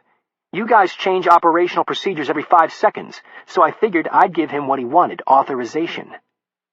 Weaving through the traffic, I shook my head at how easily she had manipulated the system and said, "Get Knuckles on the phone. Leave it on speaker." When he came on, I said, "You got him?" "Yeah, he's continuing east towards Zona Rosa. When he gets there, He's going to be near a ton of embassies and government buildings. We need to stop him before then. I heard nothing for a moment then. Pike, you sure about this? He's a Mexican federal agent. We take him down and we're wrong. This will be a world of hurt. We have no cover for action here whatsoever. Jennifer rolled her hand into the grip above the SUV window and looked at me, knowing what he had said was true, but also knowing that her brother's fate hung in the balance. I had the Oversight Council's authority to continue, but that was predicated on my judgment, and I wasn't sure that my judgment here was correct. Every bit of evidence said this guy was doing exactly what he was supposed to do, finding the textile tycoon's son as a kidnapping investigator. He was a uniformed member of the Mexican Federal Police and had a reason for having the son's name and face in his house. If I captured him and was wrong, there would be no way to control the repercussions. Everything pointed to his being what he said, except for a single phone call from a member of the Sinaloa cartel. And if he was crooked, he was now informing them of our only edge, informing them of the technological link that would lead to Jennifer's brother. I glanced at Jennifer for support, wanting something more than my instinct to make the call, and got nothing. She knew the same things I did, and I could tell she didn't want the decision. She wanted her brother. I said, "Yeah, get me a grid. Box him in. We're taking him down." Chapter 33. Booth's hand hovered over the Complete Transaction button, reluctant to push it and confirm his reservation, wondering if taking Polaris to Mexico City was such a hot idea after all, especially after his last conversation with Carlos. The man had thrown away all pretenses of being a Mexican version of Anonymous, going so far as to pay for the trip down, as if he didn't care what Booth thought about him. He appeared to only want the protocol, or maybe Booth himself. It had been over 2 years since he'd dug up the corrupt officials working with Los Cetas on behalf of Anonymous, but he knew their memories were long, and their taste for vengeance was legendary. It was nearly impossible to determine the playing field at any given time in Mexico, and Booth now wondered if he was putting too much faith in the hatred Sinaloa had for Los Cetas. Maybe they were allied now. Or maybe, like the hacktivist groups Booth worked for, they were so fragmented that Carlos was working both sides of the fence, taking Polaris for Sinaloa and selling Booth to Los Cetas. The investigative work he'd done on behalf of Carlos hadn't helped his attitude any. Grolier Recovery Services had smoke all around it.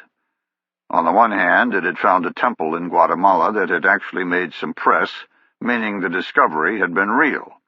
On the other, it had done little since.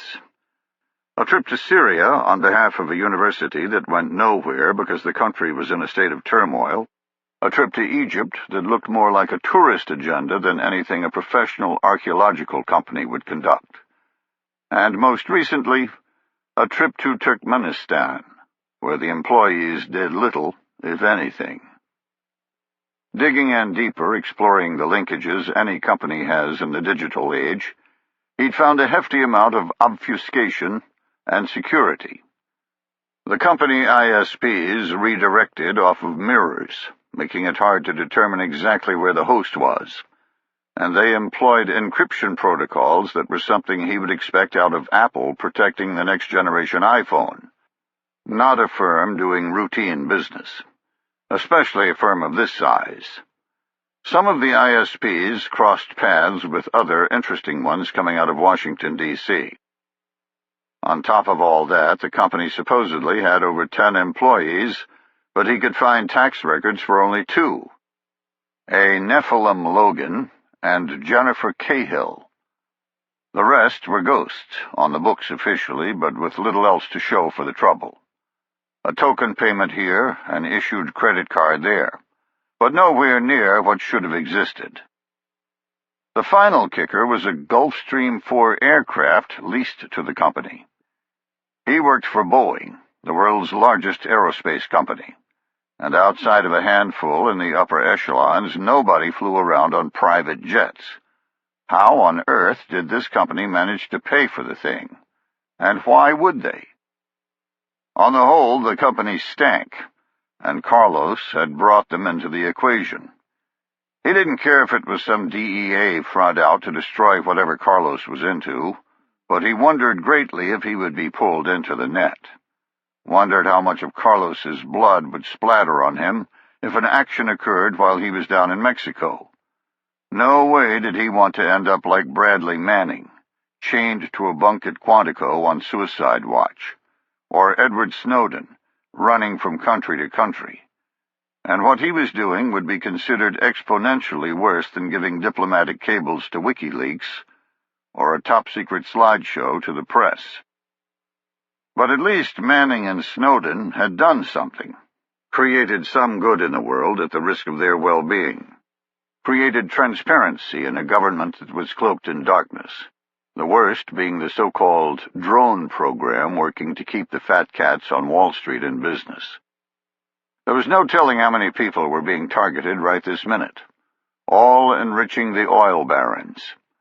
If he could, he would crack open that vault of information and let it fly free, much like Manning and Snowden had done, and cause the light of day to expose the rot hidden in the darkness. But he couldn't. Unlike them, he had no access to official databases, no means to expose the destruction being wrought at the hands of his own government. All he had was the ability to stop it, and that was worth the risk. He punched the transaction button, getting an immediate email back with his flight itinerary. He checked to make sure it was correct, seeing the American Airlines flight would leave in 2 days, with one stop in Dallas before going on to Mexico City. 2 days to figure out what Grolier Recovery Services is really all about. Not enough time to figure it out alone. He logged on to a message board and began recruiting. Chapter 34. Waiting on a miracle from our aircraft, I had Jennifer vector me in on the unmarked police car. Luckily for us, the cop hadn't taken a high-speed avenue of approach from the Gomez residence, but had traveled east up a street called Presidente Masaryk, which appeared to be rich man's land, with high-end car dealers and jewelry stores lacing the boulevard. It was a 4-lane road separated in the middle by a little island of foliage and trees, which meant you weren't going to assault coming from the wrong way, not unless you were driving a bulldozer. Blood, in my only singleton vehicle, was to the north, staged and waiting on instructions. Knuckles and Decoy had circled around and were driving west, coming the wrong way, unfortunately, but that was okay. I didn't think an assault on this road was terribly smart anyway, given the high-end stores and outward security. I'd already seen 2 separate black suburban convoys, traveling security for some rich guy or gal, so my preference would have been for our target to leave this section of the city. 2 things worked against that, though.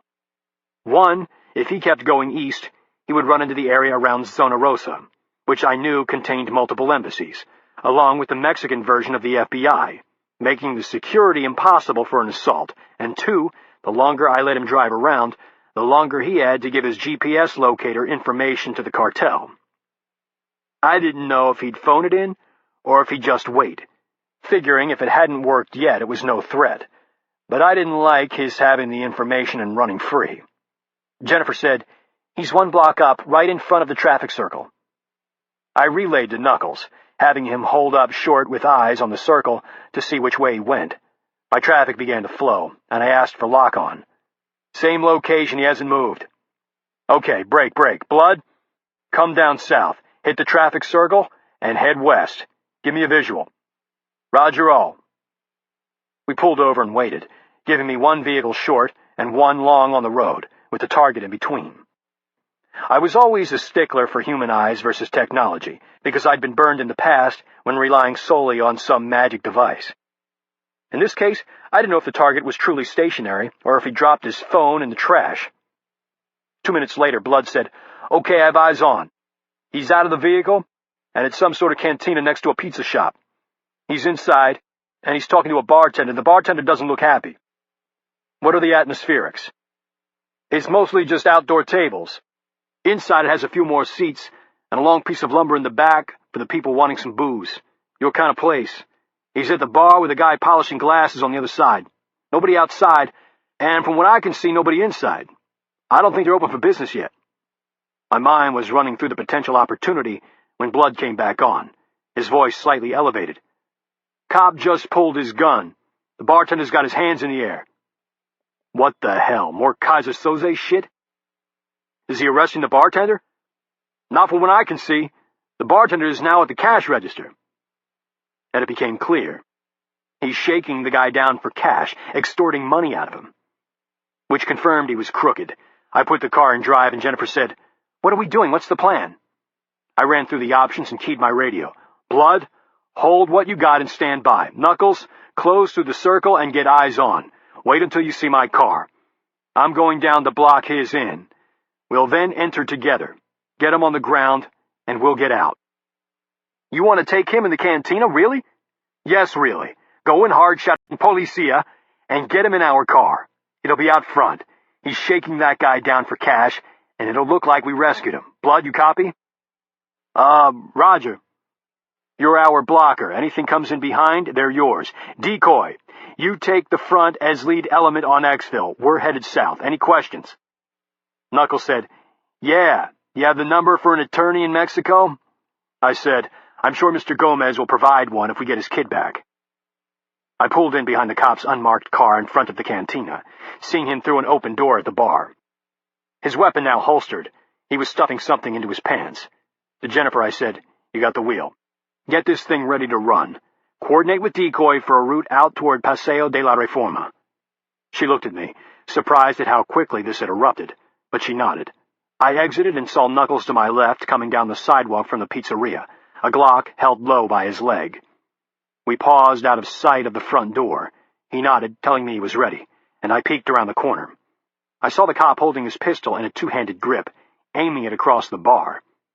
Shit. Not what I wanted. Now it's a hostage rescue. I said, gun out, and entered quickly. I went left, covering the cop, leaving the bartender for Knuckles behind me. I put my front signpost on the cop's chest, shouting, "Policia! Policia!" and triggered a shitstorm. The cop gave a small jump when I entered the room, his eyes springing open at my words. He snapped his head at me, then back on a target to his front, seeing something in his mind's eye that wasn't there. He began jerking the trigger, getting off 2 shots before his chest erupted in a spray of blood. I heard the blast from my rear, then a snapping of rounds from a Glock. I whirled in the direction of the shot, seeing the bartender leaning against the wall, 2 holes in his chest, a double-barreled shotgun hanging limply in his hands, and Knuckles' smoking barrel. Holy shit. He glanced my way, still covering the room, saying everything without speaking. In 2 steps, I was on the bartender, leaving the cop for Knuckles. I grabbed his shirt, rapidly becoming soaked with blood, and yanked him across the bar, slamming him to the floor. I searched, finding no other weapons, then began to triage him, but it was too late. He was dead. Knuckles finished with the cop's destroyed body and found his phone. He looked at the log and said, "1 call made." In a calm voice, I said, "We need to go before a crowd shows up." We left the bodies where they lay, with me wondering how it would have worked out for the bartender if I hadn't entered. Why did he go for the shotgun? The only good thing was we knew for sure the cop was an evil cuss. Getting to the sidewalk, I saw we were clear. If anyone had heard the shots, they weren't coming to investigate. Yet. We jumped into the back of Jennifer's car, and I called Blood and Decoy for exfil. She hit the gas without saying a word. With Jennifer weaving through traffic, Knuckles said, "I took the shot. I'm not sure whose bullets hit him." I said, "You did the right thing. It was a gunfight. You couldn't let him continue with a loaded shotgun." He said, "It was a double barrel. I think he fired both. I killed him after he was no threat." I saw where this was going and immediately went to damage control. Not for the mission, but for Knuckles. Bullshit. It was my call to enter. I did it when I saw the cop's gun. I shouldn't have looked into the bar to see what he was aiming at. I should have pulled back. Screw all that innocence-killed crap. He had a shotgun and was shooting. I only heard 1 barrel. You probably saved my life. Knuckles nodded, but I could see the cost. I said again, "You made the right call, and you aren't that good of a shot. The cop probably hit him." He laughed for the first time, a stilted thing, but a laugh nonetheless. I said, "Check your gun. Let's get back into the mission." He glanced at me, then dropped the magazine and racked the slide of his Glock, clearing the chamber and checking its function before slapping in a new magazine, making sure it was ready for another fight, something I knew he would understand. Jennifer heard the conversation and waited until we were through the traffic circle before talking, concentrating on driving instead of the chaos behind us. When we were back into the regular flow, she asked, "What the hell happened? What was the shooting?" Knuckles said, "You wouldn't believe me if I told you. The cop's dead, and we didn't shoot him." She said, "Then what was the conversation about?" I said, "It was about a situation I shouldn't have put us in. The cop's dead, and we're clear." She looked at me, getting my eyes in the rearview mirror. She saw not to ask. She cut to the chase, which surprised me. "So, what do we have? Since he's dead, they didn't get the information about the GPS device?" Knuckles said, "He made a call." I saw her face fall, and the look aggravated me a little, given what we'd just gone through to save her brother. Given what I knew, Knuckles was now going to question for the rest of his life. But we still had a mission, a way to make the bartender's death mean something. I said, "Knuckles, get a trace of the number he called. Jennifer, keep going south, toward the grid Mr. Gomez gave us for the last sighting." I got on the phone, calling the pilots. "What have you got?" "Nothing. We didn't get anything. The city's too big. Saying fly south didn't help any." "Stand by." Knuckles talked into his phone for about a minute, then nodded at me. I said, "You got a grid on your phone now, from the Taskforce?" The pilot fiddled around a little bit, then said, "Yeah, I got it." "Vector on that right now." "Pike, I can't do loops in the sky. Air traffic control is already bugging me about loitering." "Come back to the airport on that grid. Tell them you have a maintenance issue and are returning. Fly low and slow. We need that ping." "How am I going to explain that after I land, when I don't have an issue?" "Figure something out." "I'm not sure I should jeopardize the cover for this. We don't do this sort of thing, ripping around by the seat of our pants. I'll fly out to El Paso first, like my flight plan says." After what we'd just been through, and the stakes, I was sick of his posturing behind some bullshit security classification, in no mood to hear some damn pilot at 20 grand second-guess what I was ordering when I was dealing with the blood. Screw the cover. You're jeopardizing someone's life right now. I took a breath before continuing. When I did, it was a cold rage coming through. "You turn that fucking plane around, or I can promise you, you're jeopardizing your own life. Do you understand that? Or do you need to call the task force for confirmation?" I heard nothing for a moment then. "Roger, turning back now." About damn time that guy realized who I am. Chapter 35. Felix Gomez has grown somewhat used to his situation. The violence of his abduction, the loss of control, and the feeling of impending doom all competed for his attention. But he'd managed to adjust. The first night had been the worst, when he'd been literally catatonic in fear.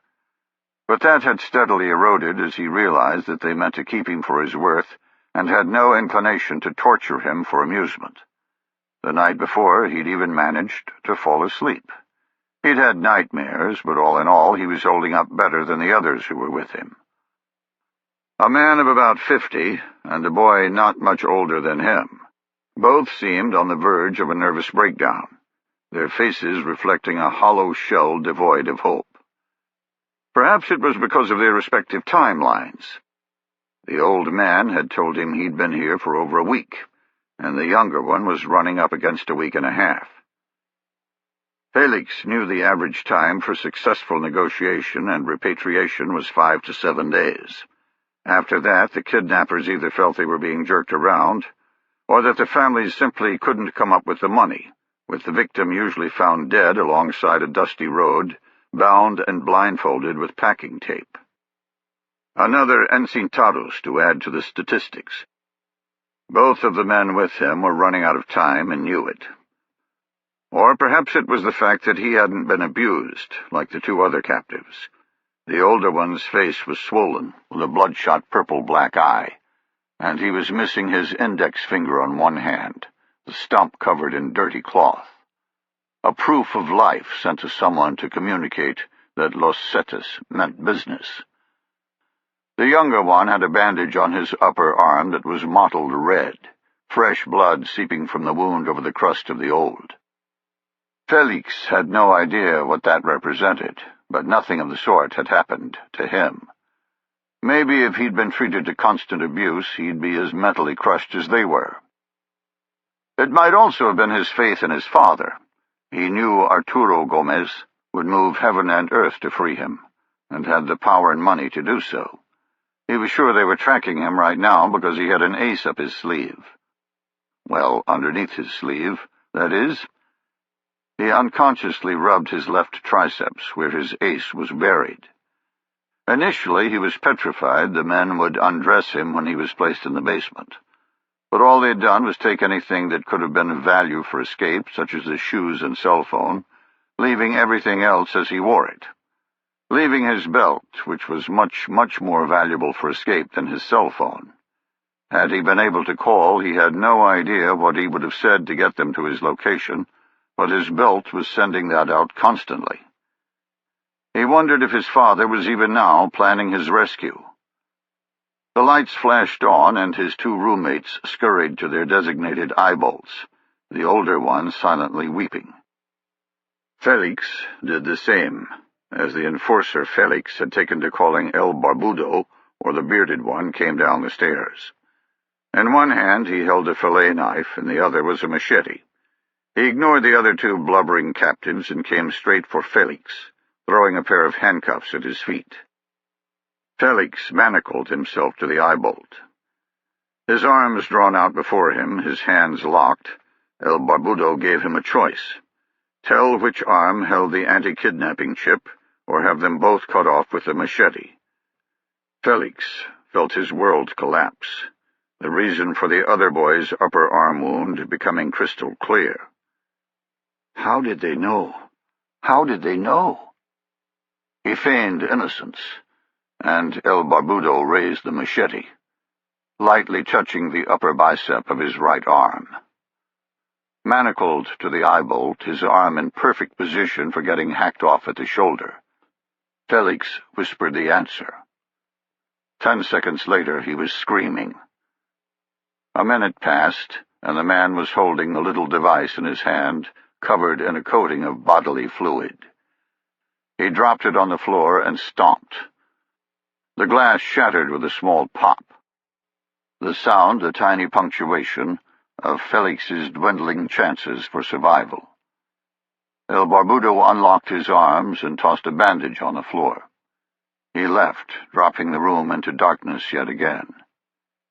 Felix sat in the room weeping, his face now reflecting the same hollow shell of the other two captives, devoid of hope.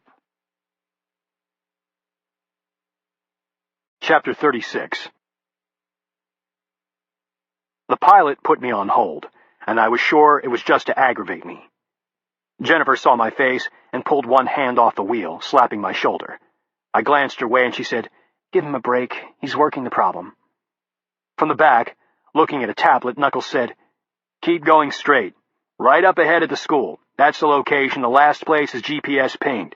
The phone trace is about 4 miles away." I motioned for Jennifer to stop the car. There was no sense in driving around in circles, and if the target ended up being near the trace, I didn't want to burn it by rolling aimlessly. We were far south of the city center, on the edges of Mexico City proper, located in a cul-de-sac with a primary school at the end. Why it pinged here at a dead end was beyond me, but there were a ton of parked cars, so maybe it was a transfer point to a different vehicle. I stared at the phone, willing it to speak, and was startled when it did. "Pike, this is Jim. We flew right over the plot and got nothing. We're headed back to the airport." Damn it. Listen, that plot was general. All we know is it's tied in some way. If I remember, you collected a cone off the left side of the aircraft. Is that correct? I'm not at liberty to discuss the capability. I rolled my eyes. Okay, fine. I want you to do a slow left turn with that grid at the center. One loop, with like a 2-mile radius. I heard nothing for a moment, then, All right, we're looping now." We waited, knowing it would take only a minute or two, me putting the phone on speaker and setting it in the seat. It looked like Jennifer was actually holding her breath. Knuckles said, "What do you want me to do if this fails? Hit the phone trace?" Jennifer scowled, as if he was putting out bad vibes. I said, "I don't know. This will probably be it, unless the task force can give us a lead to the threat from the other end. We can't hit a phone just because the cop called it. We have no idea what it's tied to." Jennifer snapped daggers at me with her eyes, and I knew we were going to part ways on how this shook out. She wanted her brother, but we were operating on the mission profile that the brother would lead to the threat. If we couldn't find him, then he wasn't worth task force time that could be better spent working the problem from another direction. It was a hard truth, but it was reality. I said, "Jennifer, if this doesn't pan out, we need to turn what we know about your brother over to the proper authorities. It's been 48 hours. Let them work his abduction while we do what we do, find the threat." "What good will the authorities do? The U.S. won't conduct any investigation down here. And you just watched a Mexican federal agent get killed because he was working for the cartels. You really want me to go to them?" I started to say something and was cut off by the pilot. "Loop complete, dry hull." Jennifer closed her eyes, her lips set into a grim line. Into the road. I said, "Roger, Jim, thanks anyway. Get back and work your cover. File a flight plan for the U.S. tomorrow. We'll contact the task force and give you further guidance." Jennifer said, "Bullshit. This is bullshit. I'm not giving up. You can fly back, but I'm staying." She pounded her fist into the dash, frustrated. I reached forward, grabbing her wrists. "Jennifer, stop it." She glared at me as if it was my fault, and the pilot spoke again, the line still open. Pike, we're getting something." We all stared at the phone. I said, "What?" "A string of SMS on the line, apparently the backlog that hadn't gotten out yet." "No way. You're getting SMS texts right now?" "We were getting a steady stream, but it just stopped mid-text. It's dead." Jennifer was pinging off the seat, wanting to talk. I held up my finger and whispered, "Call the task force. Let them know it's coming." She started dialing furiously, and I said to the pilot, "Get that data to the task force. Tell them it's from me. They'll know what to do with it." 5 minutes later, we had the pilot. 15 separate pings that were all on the same house. The last one time-stamped 5 hours before, which was ominous. Clearly, the SMS stream had been interrupted by something before it can complete the backlog of updates. Hopefully, it was a dead battery. The good news was the target was about 4 miles away as the crow flies, and within 200 meters of the phone trace, inside the circle of probable error. The task force had already pulled satellite photos, complete with an imagery analysis description of what they thought we were up against, which was a fairly large estate in a neighborhood full of large estates, called Bosques de las Lomas. I gave the tablet with the downloads to Knuckles, telling him to come up with a plan for the in extremis assault, then called the rest of the team to my location. While they were coming, Knuckles said, "You want to hit it now? Or wait until we can get some detailed intel from the recce? We don't even have our shooting package here. Body armor, breaching charges, long guns, all that shit." I looked at Jennifer, who was frothing at the mouth, and said, "I'm leaning toward hitting it. What do you think?" Giving him the out. He stared out the window for a moment, then exhaled. "Yeah, we need to go. It'll be a 2-hour round trip for the kit, and we don't have that kind of time. That data stream shutting down could be because of the cop's phone call, which means they could all be getting package for transport right now. We know the stream was active as of 5 minutes ago." I saw the tension leave Jennifer's body and said, "So how do we hit it?" "Well, an explosive breach is out of the question. I say low vis and slow. Get in through the pool area. Looks like a damn jungle. Get over the wall and start from there.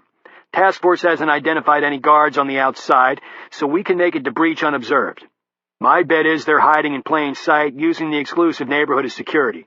Hell, the cops probably know it's a narco house." "What's your take on the manpower?" "I'm thinking no more than 5, just guards for the kidnapped folks. Enough to run errands and provide 24/7 coverage." "Yeah, but this isn't like Jennifer's show in Ciudad Juarez. We know at least 2 are in there, Jack and Felix, but there may be more, and they may not be able to move on their own. We'll need to secure the entire objective before exfil." I said, "You think we have the manpower for that, 4 guys?" 5. Jennifer comes in with us. We'll do the clearing, but she can help with security, hostage screening, and other shit, freeing us up to take every room with 4 on assault, overwhelming them." I said, "Whoa, she's not an assaulter. She can pull security outside for anyone coming up the drive, give us early warning, and other things, but she's not coming in. Anyway, someone needs to stage for exfil. Jennifer cleared her throat from the front seat. I'd forgotten she was there. She said, "I'll do it. I can do whatever you want." I said, "Jennifer, I get you want to save your brother, but let us handle this." I saw the other team vehicles pull up, and Knuckles said, "Remember what I told you in Turkmenistan? Is that happening here? Because we need her inside the target. She doesn't enter, and I can't recommend assault." Am I trying to protect her? Jennifer wasn't trained as an assaulter. She could shoot, no doubt about it. But she would only slow us down, and speed was the one edge we had. The one thing that would allow us to defeat everyone in the house, by moving faster than they could react individually. I saw Decoy and Blood get out of the cars, and a thought sprang unbidden into my mind. She'll get hurt. It was like a subconscious truth springing forth, clouding my deliberation, making me question my decisions. I trusted Knuckles' judgment more than anyone on Earth's, right now more than my own. I asked, "You think she can handle it?" He looked at her and said, "Yes, I do." In a weird bit of role reversal, Jennifer had finally made it to the inside, convincing Knuckles of her worth, and I was the one keeping her out of the action, keeping her safe from harm, protecting her because of what she meant to me. Decoy opened the back door, looking at me expectantly. I turned to Knuckles and said, "It's your plan. Brief it." Chapter 37. Jennifer came over the barrier last, being the only one who could scale the 15-foot brick wall without any help. When she landed, she was sweating profusely from helping to push all four of us up. I don't know why, but I found that funny. I'd gone up first and waited on the top, the wall being about a foot wide at the apex, but luckily not embedded with broken bottles or strapped with razor wire. Blood, the designated point man, came next. I pulled him up, then hoisted up Knuckles. Once he was set on top, Blood and I both went over, giving us 2 guns on the ground if we ran into trouble, instead of one man on his own. The foliage was extremely thick, reminding me of working in the jungles of Panama. Blood had only moved a few feet, but I had to look hard to see him. The pool area was still out of view, but I knew it was only about 15 meters away. After we had everyone together, spread in a tight wedge, I signaled Blood, and we began moving like a patrol at Ranger School, only with suppressed Glocks instead of any type of long gun. We went about 20 meters before I saw Knuckles take a knee and hold his fist in the air, a relay from Blood. I followed suit and took a knee, looking at Knuckles. He shrugged, telling me he didn't know why Blood had stopped. I saw him lean into Decoy, who whispered something. He then leaned my way and hissed a word I didn't understand. When he saw I wasn't getting it, he held his left hand like he was mimicking a pistol, index finger out, but with thumb inverted and pointing at the ground. The hand signal for enemy. I tensed, getting ready for a fight. Aggravated that I'd trusted the Taskforce analysts on the guard force outside the compound, he pointed again and hissed a word. What the hell is he saying, fighter? I got sick of the dance and slid over to his position, keeping my voice low. What is it, a guard? He whispered back. No, a tiger. A what? A fucking tiger. Blood says there's a tiger up there. I shook my head, trying to figure out what that meant. Blood was a former recon Marine, but had spent most of his time with the CIA in the Special Activities Division. I racked my brain for some code word that we didn't use in the Army, but that he might have used as a Marine or paramilitary officer in the CIA, and came up dry. I slid through the foliage toward him, moving as slowly as I could. I reached his position and leaned into his ear. What's up? From a knee, he pointed forward. And sure as shit, there was a Bengal tiger staring at us about 10 feet away, its tail twitching and its mouth open and huffing. My first thought was, how many others are in this little zoo? But I didn't get to dwell on it long, because the cat darted right at us. We both leapt up, our Glocks spitting rounds, and it kept coming. Heedless of the noise, the entire team crashed backward, everyone now firing at the wraith coming through the jungle. I could see the bullets hitting its side, the 45 slugs pummeling the body. The cat leapt in the air right at Decoy, hitting him in the chest, and knocking him to the ground. Decoy jammed his barrel in its mouth and pumped 2 rounds, ending the fight. He kicked the beast off and stood breathing hard. He whispered, "Never get out of the boat." On a knee, we all began chuckling silently, except for Jennifer, who didn't get the immortal line from Apocalypse Now. I whispered back, "That explains the lack of a guard force here." We waited in silence for an additional 5 minutes, checking to see if there would be a reaction from the house. I knew they couldn't hear the suppressed weapons from this distance, but wasn't sure about the noise we made thrashing through the brush. When nothing appeared, I signaled Blood to continue. We made it to the edge of the pool area without incident, keeping inside the vegetation, and Knuckles and I left the team, moving forward on our bellies for a view. A giant wall of glass fronted the pool, and inside an ornate den I could see a man with a beard watching a widescreen TV. I scanned the room and saw a door to the left cracked open, which, being the only intel we were going to get, would be the first room we cleared after breach. To the right, the glass wall continued on to a small gazebo, complete with a gigantic barbecue grill set into another expanse of brick and an outdoor fireplace. How do they use all this stuff with a damn tiger roaming around? I figured there was a cage for it somewhere in the jungle and let it go. I scanned to the left of the glass and saw a large wooden door, breach point. I looked at Knuckles and he nodded. I pulled back into the foliage, getting the team in close. "There's a breach to the left of the glass. Knuckles, you got it. Blood, you're his backup. Remember, quiet as a mouse on the lock. Inside the house, I can see one room with an open door. It's on the left, and our first interior breach. I'll take lead toward it." I turned to Jennifer. "There's a man in the den sitting on a couch. That's your target. You enter first and go right. You'll see him. We're coming in right behind and going left toward the door." She said, "I'm in first?" "Yeah. He needs to be dealt with immediately. But I need all the rest of my guys to enter the room. I have no idea how big it is or what's inside. Once he's down, fall back to us. Pull security on the door we enter." She didn't speak, and I said, "You good with this?"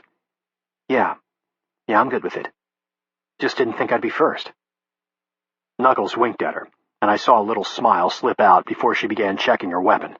I said, "Any questions?" Nobody uttered a word. I tapped Knuckles on the shoulder, and the plan was in motion. Chapter 38. Knuckles slithered around the pool on his belly, staying in the foliage, Blood following close behind. I saw Blood take a low knee, his pistol on the door, then Knuckles duck-walked forward the last few meters. He tried the knob, then turned and waved his hand in front of his face in a deliberate motion, like a director signaling cut. Unlocked. Perfect. He stayed put, keeping the movement down, and we all collapsed in on Blood's position. I got a thumbs up from the people around me, then pointed at Jennifer. I could tell the adrenaline was flowing, but her hands were steady. She inhaled and exhaled, then nodded. I pointed at Knuckles and we rose, running to the door in a crouch. 2 feet from it, he pulled the latch down and swung it open, letting us flow into the target like hornets looking for a victim. Jennifer entered and jerked right out of my sight. I spent no time on the target in the den, trusting her to eliminate the threat, running straight to my breach, knowing I had 4 other men doing the same. I heard the spitting of her Glock and kicked the door inward, leading with my weapon. I saw a man behind a huge desk working a computer, the fat cigar in his mouth spilling to the floor at my entrance. He lurched forward toward a pistol, and I drilled him in the forehead. The room wasn't that large and was secure in a half-second, before Jennifer even made it to us. We bounded back into the den and began clearing, racing silently through the large expanse, checking nooks and crannies. We reached the end of the den, which choked into a hallway that stretched away deeper into the house. To my front, I could see a stairwell leading up, with a door immediately on my left. I let the stack catch up, waited for the tap on my shoulder, then swung open the door. I almost bounded into it before I realized it was another stairwell, this one going down. And it stank. The holding cell. I said, "Jennifer, stay up here, cover our back." She nodded and we began bounding down the stairwell, one man covering while the other moved. 2/3 of the way in, the stairwell took a right-angle turn. Blood held up, putting his barrel around the turn for cover, and Decoy rounded the cover. We each took turns covering as the next man went, a dangerous game of tag. By the time I had reached the bottom, someone had found a light switch, and I saw 3 men staring at me with a mixture of fear and hope, unsure where to place their trust. They were looking a little worse for wear, to put it mildly. But no Jack Cahill. All 3 were Latino, none were Caucasian. I held a finger to my lips, then heard Jennifer's Glock snap, followed by a fusillade of rounds from an unsuppressed weapon. Oops, they know we're here. We raced to the stairs, turning the corner and seeing Jennifer at the top firing controlled pairs and ducking back. Knuckles looked at me with a smug grin and said, Yeah, good idea to bring Jennifer. If we hadn't left her at the top, we would have been as badly trapped as the captives themselves, with no way to get up the stairs. A grandpa with a .22 could have prevented movement out. We reached the top, staying in the protection of the stairwell, and Jennifer said, 3 guys came down the stairs. 2 are still in the stairwell, 1 is dead. I leaned out and saw a body on the floor about 20 meters away. I said, Jennifer, suppress the stairwell. Blood, Decoy, get to the other side of the hall, back into the den. They nodded, and I leaned over Jennifer's shoulder, putting rounds into the banister of the stairwell. Jennifer followed my lead. Decoy and Blood made it across without issue and began to move down the hallway under the protection of our guns. Before they reached the stairwell, Knuckles and I slid out, moving on the opposite side of the wall. We got within view of the stairwell and pied off the corner, preventing escape. Blood and Decoy turned into the opening and began firing. I heard 1 unsuppressed shot, then Decoy appeared, giving an all clear. I turned and found Jennifer right behind us.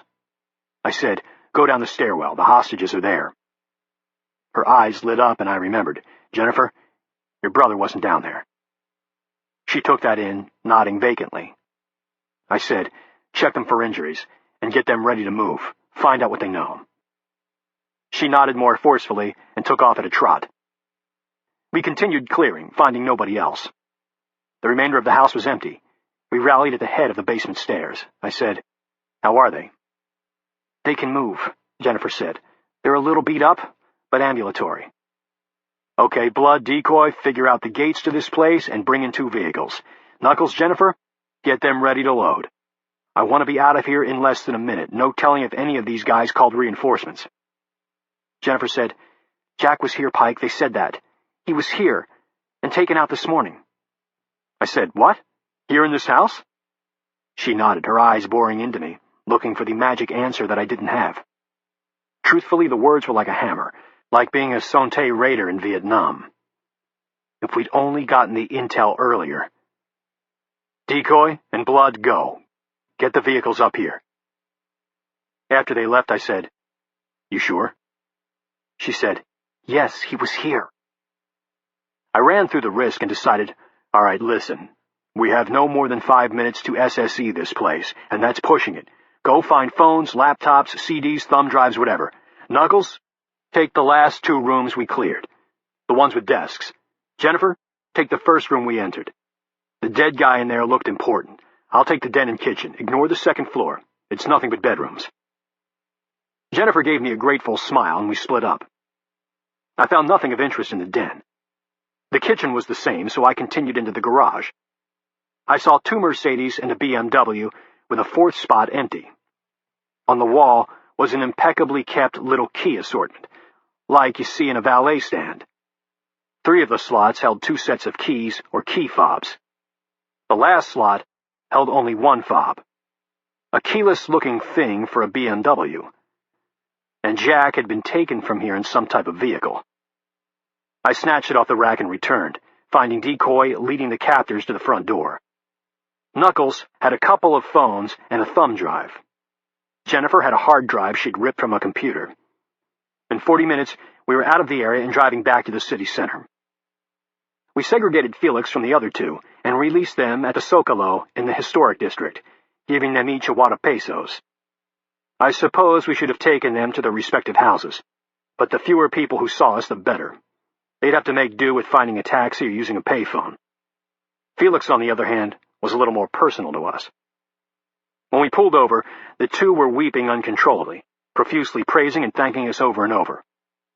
We admonished them not to say a word about the team and, if asked, to say they had escaped on their own. I didn't worry about them going to the authorities, because they were free, and that was all that mattered in their minds. They knew going to the authorities wouldn't get them any justice, so they wouldn't bother. Very few kidnappings are reported in Mexico, and they probably didn't trust the police not to take them back. The story might get out, but they had nothing to really go on, other than saying we were gringos. We drove to the Gomez residence in Polanco and let Felix buzz us in. We went straight up the circular path, parking behind a late-model BMW. The bodyguards came flying out the door, guns drawn, and Felix waved at them. They looked flabbergasted. One shouted inside, and Mrs. Gomez came out. She saw Felix and went berserk. He flew up the stairs and was whisked inside.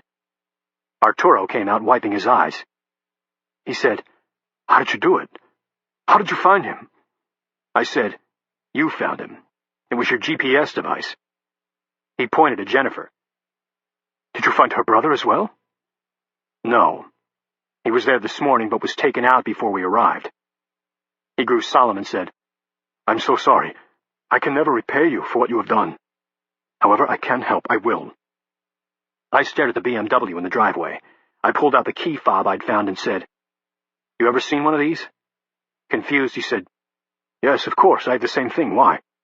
Is this the key to the car? How does it work?" "It's keyless entry. Come here." He led me to the car, showed me his own key fob, then stuck his hand in the handle. The doors unlocked by proximity alone, and the seat began moving back. He said, "It controls the car." I leaned in and saw what I was hoping for, a little cover near the rear-view mirror that opened up, exposing a red button like an old bomber switch. "What does this thing do?" "You press it if you have car trouble, and someone from BMW gets you help. It works through satellite." He pulled out a smartphone and tapped an app, saying, "Look, with it, I can find my car using my phone. It shows where it is on a map." I bounced the fob in my hand, getting the sniggle of an idea. "You serious about helping me?" "Of course, whatever I can do." "You know a BMW dealer around here?" Chapter 39. Sitting in his hotel room on Tower Road just outside Denver International Airport, Booth placed 2 Garmin GPSs in the windowsill and waited for them to lock onto a signal. His flash drive already inserted, he stuck his thumb on the biometric scanner, disabled his software booby traps, and pulled up Polaris, toying with his new interface. It looked marvelous, exactly like the dials and switches on a 1990s-era stereo. The volume controls set the desired length of time. The radio tuner set the degree of disruption of the timing signal, and the equalizer switches were each associated with a section of the world. He'd even designed a delay system allowing the settings to be uploaded for execution at a later date. A person pretending to be Tom Cruise in Risky Business, jamming the volume and equalizer settings to the max while tuned to the highest FM frequency, would fatally disrupt the satellite timing signal worldwide, and subsequently render useless anything that leveraged the GPS constellation. At least in theory, that is. While Booth was pleased with the aesthetics, sure that a child could use his program, he realized that he had no idea if it actually worked. It wasn't like he could test the code as he wrote it. He'd had to create it whole, without any measure of success, then inject it based on faith. Not wanting to fly out of Colorado Springs for security reasons, he'd made the drive to Denver International, coming up a day early and getting a hotel. Throughout the trip, a nagging thought had spread like oil on water. What if the system doesn't function? Why fly all the way to Mexico City, put himself at the potential mercy of a suspected cartel boss, and then pass something that was little more than a broken string of ones and zeros? The protocol would do nothing, and his risk would be worthless. Unlike Manning and Snowden, he wasn't exposing information, he was using it. He was the first to actually exploit the network for good instead of merely talking about it. He consciously focused on the goal of stopping the United States injustice the world over, but he couldn't keep another nagging thought from intruding. If it failed, he'd get no money at all. No way to pay off his drug debts. No way to escape. Then he thought about the man receiving the protocol, Carlos.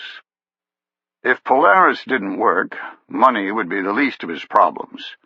Maybe Booth should stay here, just call it a day. Why go to Mexico and risk the wrath of someone like Carlos? But that outcome was predicted on Polaris's failure, something he could test right now. If Polaris executed like he'd programmed, it would be worth a great deal of money, and he was the only one who could make it function. Carlos could threaten, but he needed Booth's help, if the thing worked. After checking in, he'd sat on the bed and contemplated a test. It was a risk, because the disruption would definitely be felt, causing the second SOPS and Boeing to go crazy trying to figure out what had happened. But that in itself was worth the test. He'd buried the protocol deep, cloaking it with the GPS constellation's own code, making it impossible to find without shredding the software that gave the satellite life. This would force them to clean the satellites one by one to prevent interruption of the overall constellation, a massive, time-consuming process. In the end, a doppelganger of Booth would root around, trying to locate what had caused the issue. But he would have little luck finding the protocol if he didn't know where to look. Theoretically. His GPS gave a little beep, and he saw an icon of a Volkswagen Beetle centered directly over his hotel, blinking silently. On-off, on-off, beckoning. Booth made up his mind. He plugged the other GPS into the computer and waited for it to mate to the protocol. The GPS satellites were continuously circling the Earth, and he needed to know which ones were overhead in order to only affect North America. It was a bit of a technological marvel that the average person took for granted when cursing their GPS, but the satellites broadcast an almanac of locational data that the little receiver then synchronized before searching the sky for the strongest signal. He saw a string of numbers labeled SVN 54, SVN 67, SVN 32, and continuing until all operational satellites were listed. He now knew the location of every one, and Polaris synchronized the data. He turned to the laptop, engaging the equalizer button for North America but leaving the others alone. He touched the volume dial until it showed 6 seconds, the timing packet used by the second SOPS when working the constellation. His mouse icon hovering over the tuning dial, he debated on the degree of timing offset. He had no idea how effective his protocol was, and wanted to be able to register a disruption with his crude little handheld GPS. So he went ahead and dialed it all the way to the right. He connected to the Wi-Fi in his room, logging on to the Internet, then pulled up Tor, a browser package that utilized a volunteer network of computers that would randomize his ISP, preventing a searcher from knowing who he was or what he had sent over the Internet. He smiled at the irony of using something developed for the military to cloak his attack against that same body. Once his computer had accessed the Boeing desktop in his little frigid trailer, he stroked the keys, turning off the Boeing firewall. Everything set, his mouse icon hovered over the power button to the virtual stereo deck. He glanced once more to second GPS sitting in the window, seeing the car still blinking in the correct spot. He clicked on. The little GPS blinked, then flashed the message, acquiring satellites. 2 seconds later, it showed his location as somewhere in northern Canada. 2 seconds after that, it went through the same process again, the icon ending up back at his hotel. A quarter of a mile away, at the 7-Eleven on Tower Road, a man attempting to buy gas for his rental car received the message, "Unable to complete transaction," from the fuel pump. He ran into the store to pay, dismayed at the line. He waited at the end, glancing at his watch every 5 seconds, growing more and more frustrated. The line didn't move as the cashier tried to get her machines to function. He felt the time slip by and wondered if he would make his flight. He needn't have worried. On I-70, a mother desperately trying to reach the airport before her plane left heard her GPS say, "Recalculating." Shoving a pacifier into her crying baby's mouth, she unwittingly drove past her exit while it bounced back and forth. 7 seconds later, when it finished calculating, it ordered a U-turn, causing her to scream in frustration. She prayed her aircraft was delayed. Her prayer would be answered. In the control tower of Denver International Airport, the largest airport in the United States by area, and the 5th busiest by volume, the air traffic controllers were hard at work synchronizing a dizzying array of fuel-laden flying bombs. One of the first airports to be upgraded to the Federal Aviation Administration's next-gen architecture for enhanced efficiency, it depended on GPS for accurate approach and takeoff instructions. Because next-gen was fairly new, the tower maintained the legacy radio guidance should any receiver fail. In the span of 3 seconds, every single receiver began sending false positioning codes. An unforeseen catastrophic event. The massive data conflict caused the mainframe computer to lock up, crashing every heads-up display and scope showing inbound and outbound traffic. The radio guidance continued to work flawlessly, but was tied to a computer system that was no longer functioning. The room filled with screaming voices as the air traffic controllers tried to maintain separation of aircraft by eyesight alone. One man rebooting the system while another pulled an ancient set of binoculars from a closet. At 6,000 feet, United Flight 762 continued to descend as instructed. On approach for landing, the captain correctly assumed that continuing with his last instructions was a better course of action than retaking to the sky with no one at the wheel in the tower. On the ground before him, a Cessna 182 took off, the new pilot inside trying to decipher all the shouting in his radio. Climbing higher and higher, the pilot of the Cessna never saw the wing of the Boeing 757 that crushed his cockpit like he was a gnat hitting a windshield. Never saw the 187 souls screaming on their way to Earth. Never heard the captain grunting in the radio as he tried to get the plane to respond. Never felt the fireball that erupted when the aircraft sliced into the earth, spewing flaming jet fuel, luggage, and body parts.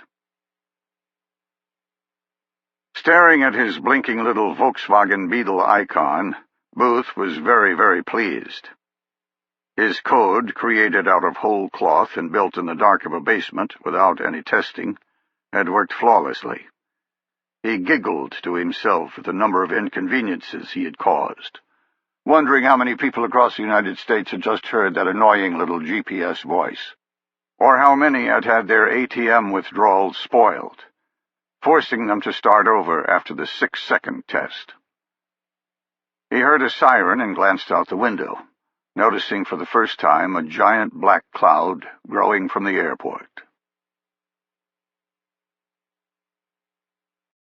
Recorded Books and One-Click Digital present The Polaris Protocol, a Pike Logan thriller by Brad Taylor, narrated by Henry Strozier, with Rich Orlow as the voice of Pike Logan.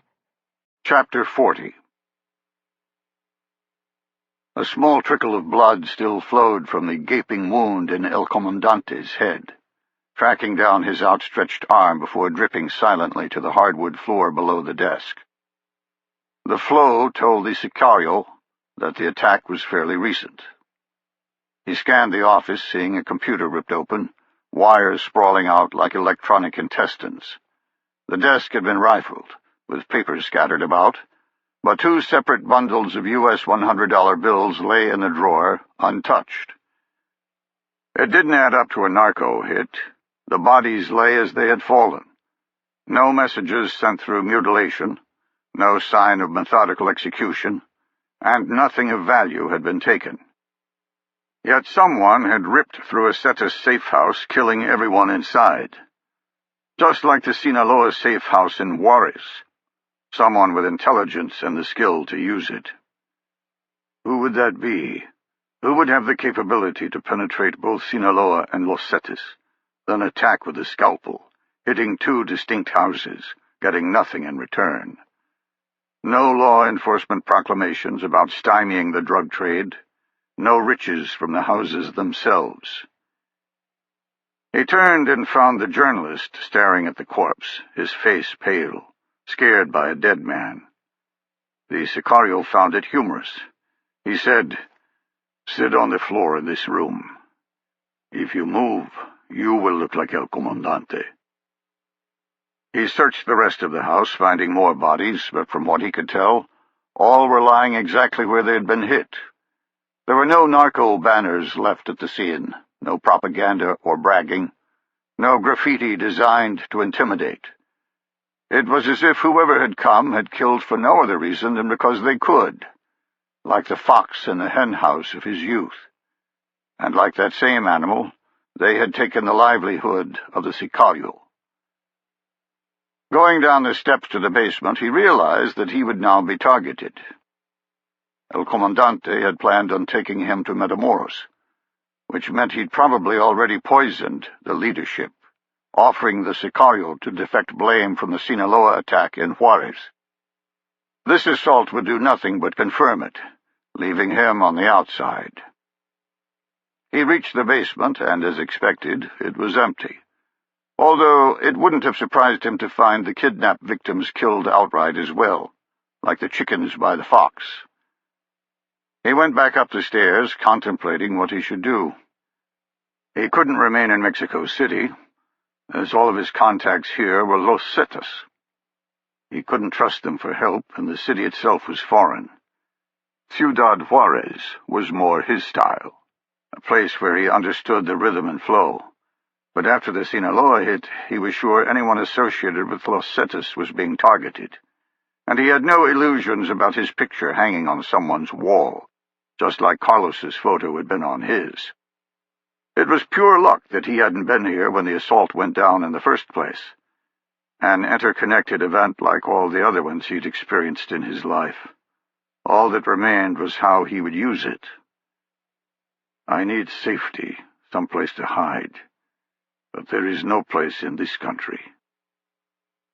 He had one other alternative, a thing he'd always kept but never felt he would use. Maybe it was time to invoke his escape clause with his U.S. passport, disappear into America for good. What had been a scary last-ditch solution before his trip to El Paso, he now saw as his only option. Before, he'd been afraid of using it, but now he understood that he could cross the border and survive on the other side. Even thrive, provided he had money, a stake to get him started, which he was fairly sure he could obtain by selling the BMW and any other jewelry or watches he could find in the